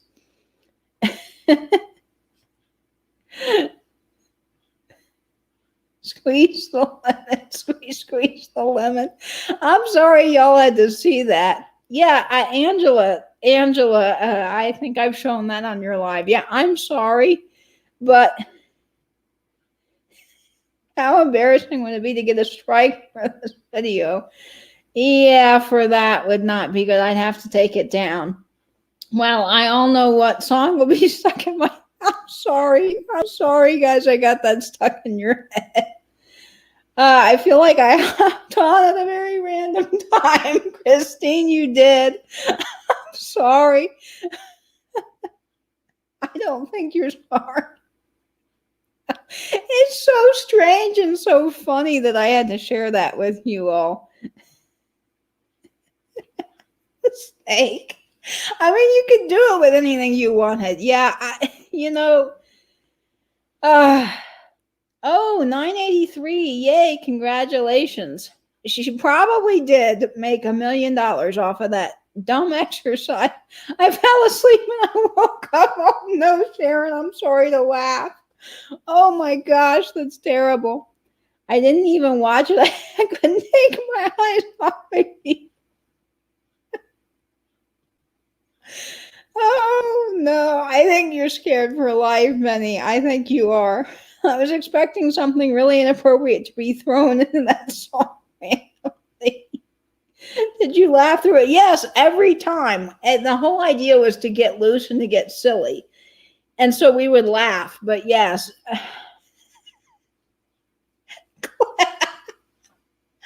Flip the toenail. Flip the toenail. I'm going to sing that tune for every show. Oh boy, I just dropped something on the floor. Oh no, that's hilarious. Oh my gosh. Oh, Jamie, that's so funny. Benny, you've seen much worse in retail, right? Oh, let's see. I should stop sharing my screen. Let's see. So you seriously put that song into our heads to go to sleep. Well, I can fix that. I think the ginger beer. No, this is non-alcoholic. Just plain soft drink. I promise it's not anything. It's making me crazy. But when I was thinking of acting exercises, see, that one even stuck with me. And it stuck with me. It really did. It's from the 2000s, but it's about how people in the 70s imagine life in outer space. Very cool. Very, very cool. Tia Fane for sharing all that. I'm over here laughing at my hubby's is asking if you're all right. Yeah, that makes me laugh. And I can still picture our drama teacher doing it. And she wasn't, the youngest chicken in the barn. That's a weird way of saying it, but yeah, I can picture her doing that too with all of us, and I picture it, and it's hilarious. Well, as long as you laughed, I'll laugh because I was wondering. Well, hopefully it made people laugh. That was my goal, is to share that because it's so wild and it's so crazy and it's stuck with me all these years. I mean, that when I have avocados in my kitchen, that avocado song pops into my head. Why? Because we did it all the time. Oh, Vinny. Oh my gosh, that was a hoot. Okay, good. Hopefully people were laughing and not thinking that I'm seriously, messed up. It has been burned into your memory. Yes. Oh, I'm smiling ear to ear. Okay, good. I'm glad you're laughing. Well, you gotta sing it as you're going about. Like, I don't know. I could do it with the cards. Like when I'm putting these away, file the cards. File the cards. I don't know. You could do anything you wanted. It traumatized me. No. It just was something fun that we all did to loosen up. And, it's just, I don't know. I'm glad I tickled you. Eat the ice cream. Eat the ice cream. Oh, good Lord. It's so weird, too. Like this lady, Dr. Jean somebody. It's AKA the guacamole song, Banana Dance. And it has like 37 million views. 37 million views. Dear Lord, I can't stop laughing. I know, Benny, I'm going to be laughing the rest of my life. Oh my gosh. Now I've got everybody. Iron the clothes. Iron the clothes. Oh my gosh. Iron the clothes. Iron the clothes. Totally doing that on my live Sunday. Angela, go for it. You're going to sing it tomorrow. Fancy Panda says all day it'll be stuck in your head. Oh, yes, all the chores. Well, fluff the pillows. Fluff the pillows. Drink the wine. Drink the wine. It is weird. I'm not gonna lie. It is very strange, but when you know, there's all kinds of weird acting warm-up exercises, and man, that one I think is hilarious. That lady, she cracks me up every time, and I can still do pretty much all of them. Take the cash, take the cash. Who is that lady and what was she doing? Sharon, that lady is an actor woman. She's a respected actress and she teaches acting schools. And when I was in theater school, we used those acting warm-up exercises. We'd all of the actors, the stage managers, everybody would get in a big circle and we would do that as a way to loosen up. Like when you do acting and you do warm-up, you do all these kinds of crazy things to kind of loosen your body and just get into preparing to go on stage. So we would do, you know, all those things that we were talking about, like, you know, red leather, yellow leather, and you'd say, how now, brown cow? And, you know, the acting teacher would say, how now, brown cow, really loud, and we'd all shout back, how now, brown cow, you know, and you'd get into that groove. And so this was one of the warm-up exercises everybody did. So we did the avocado one, the orange, the corn, the mohawk. I mean, like, you know, it's just our take your heads, take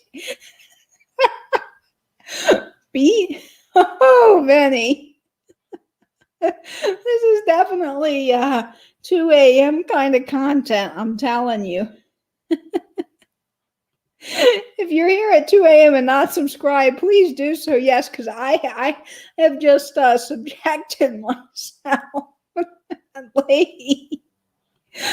Oh, Benny, you should have a comedy show. Yeah, Benny needs his own little comedy show. I would definitely buy tickets to that.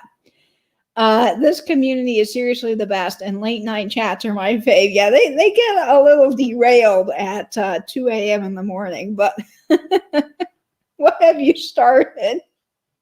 This is going to be the new thing in live sales.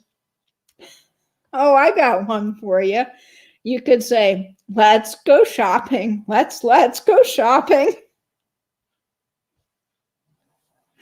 Oh my gosh. Okay, guys. I've got something that has stuck with you now. So it stuck with me and now I'm passing it on to you. It's a way to bring everybody past their reserves too. Yes, that's right. Just be open and share your life. So I'm sharing my life with you all. After dark shows. Oh Lord, Melissa. Oh man alive. My dad used to say nothing good happens after midnight. You proved him wrong. Oh good, Belinda. Well, it could be chapter 2 shopping. Yes, chapter 2 shopping. Okay, so next time I have to go to jury duty, I'm going to remember this.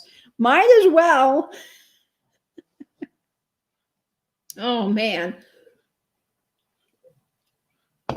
So there you go. Yeah, autocorrect. Yeah, this is what I'm gonna leave you with. That lady, and you're gonna think I'm out of my mind. But I think that she's hilarious. And of course the avocado thing it's so bizarre and it's so funny and it's so weird, but it makes sense. Like when you study theater, you understand like getting loosened up for a show is really important, but that's some crazy stuff. Stop the tailpipe. Stop the You guys are gonna kill me. Thank goodness I didn't take a drink. Oh man. Yeah, but Penny, we love you. We love your banter in the chat. Gee, thanks, Peterson. I've started the movement apparently. See, you know, that was hilarious. Oh my gosh. It's 2:24 here, so I'll say good night, Katie. It was a lot of fun. Oh, night, Josie's. I'm so glad you're here. Yeah. Oh man, you guys are great. I love you all so very much. when you're packing, and you got to do a bunch of orders. Exactly, Venny. That will help you get through. It's like a whistle while you work song. Night Book Bewitched. Yes, you and Louie, you can have part of Katie back. Yes, that's right. Louie's over there asleep now. Okay, so I'll cap off the night with a little something that's less bizarre. I'll go get Louie and show her for camera. Oh, Louie, come here. You're right here, babies. You want to say hi to the people?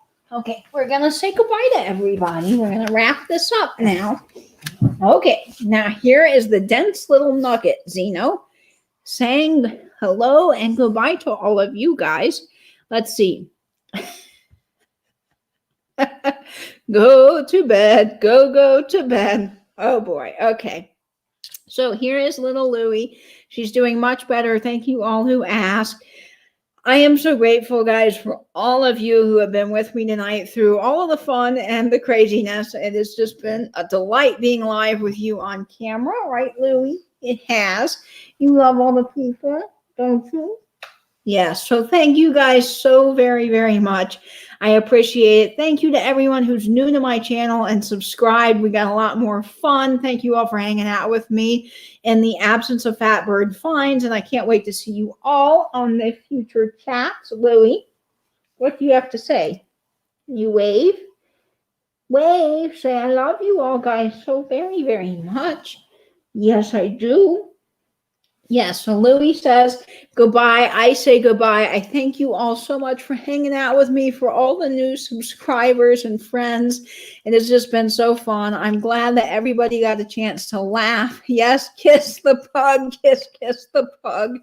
Exactly. Louie, I love you. Thank you.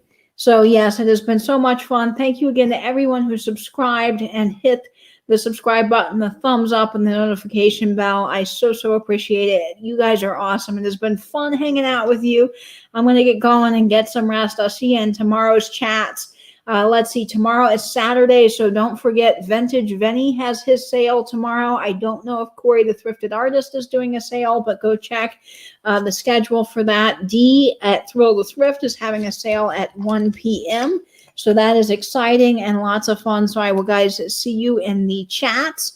And I hope you'll support everybody you can. And for a little fun and my new debut for StreamYard, I'm going to leave you with this. And as always, guys, I hope you will stay in, stay safe, and bend you too. Bye-bye. What?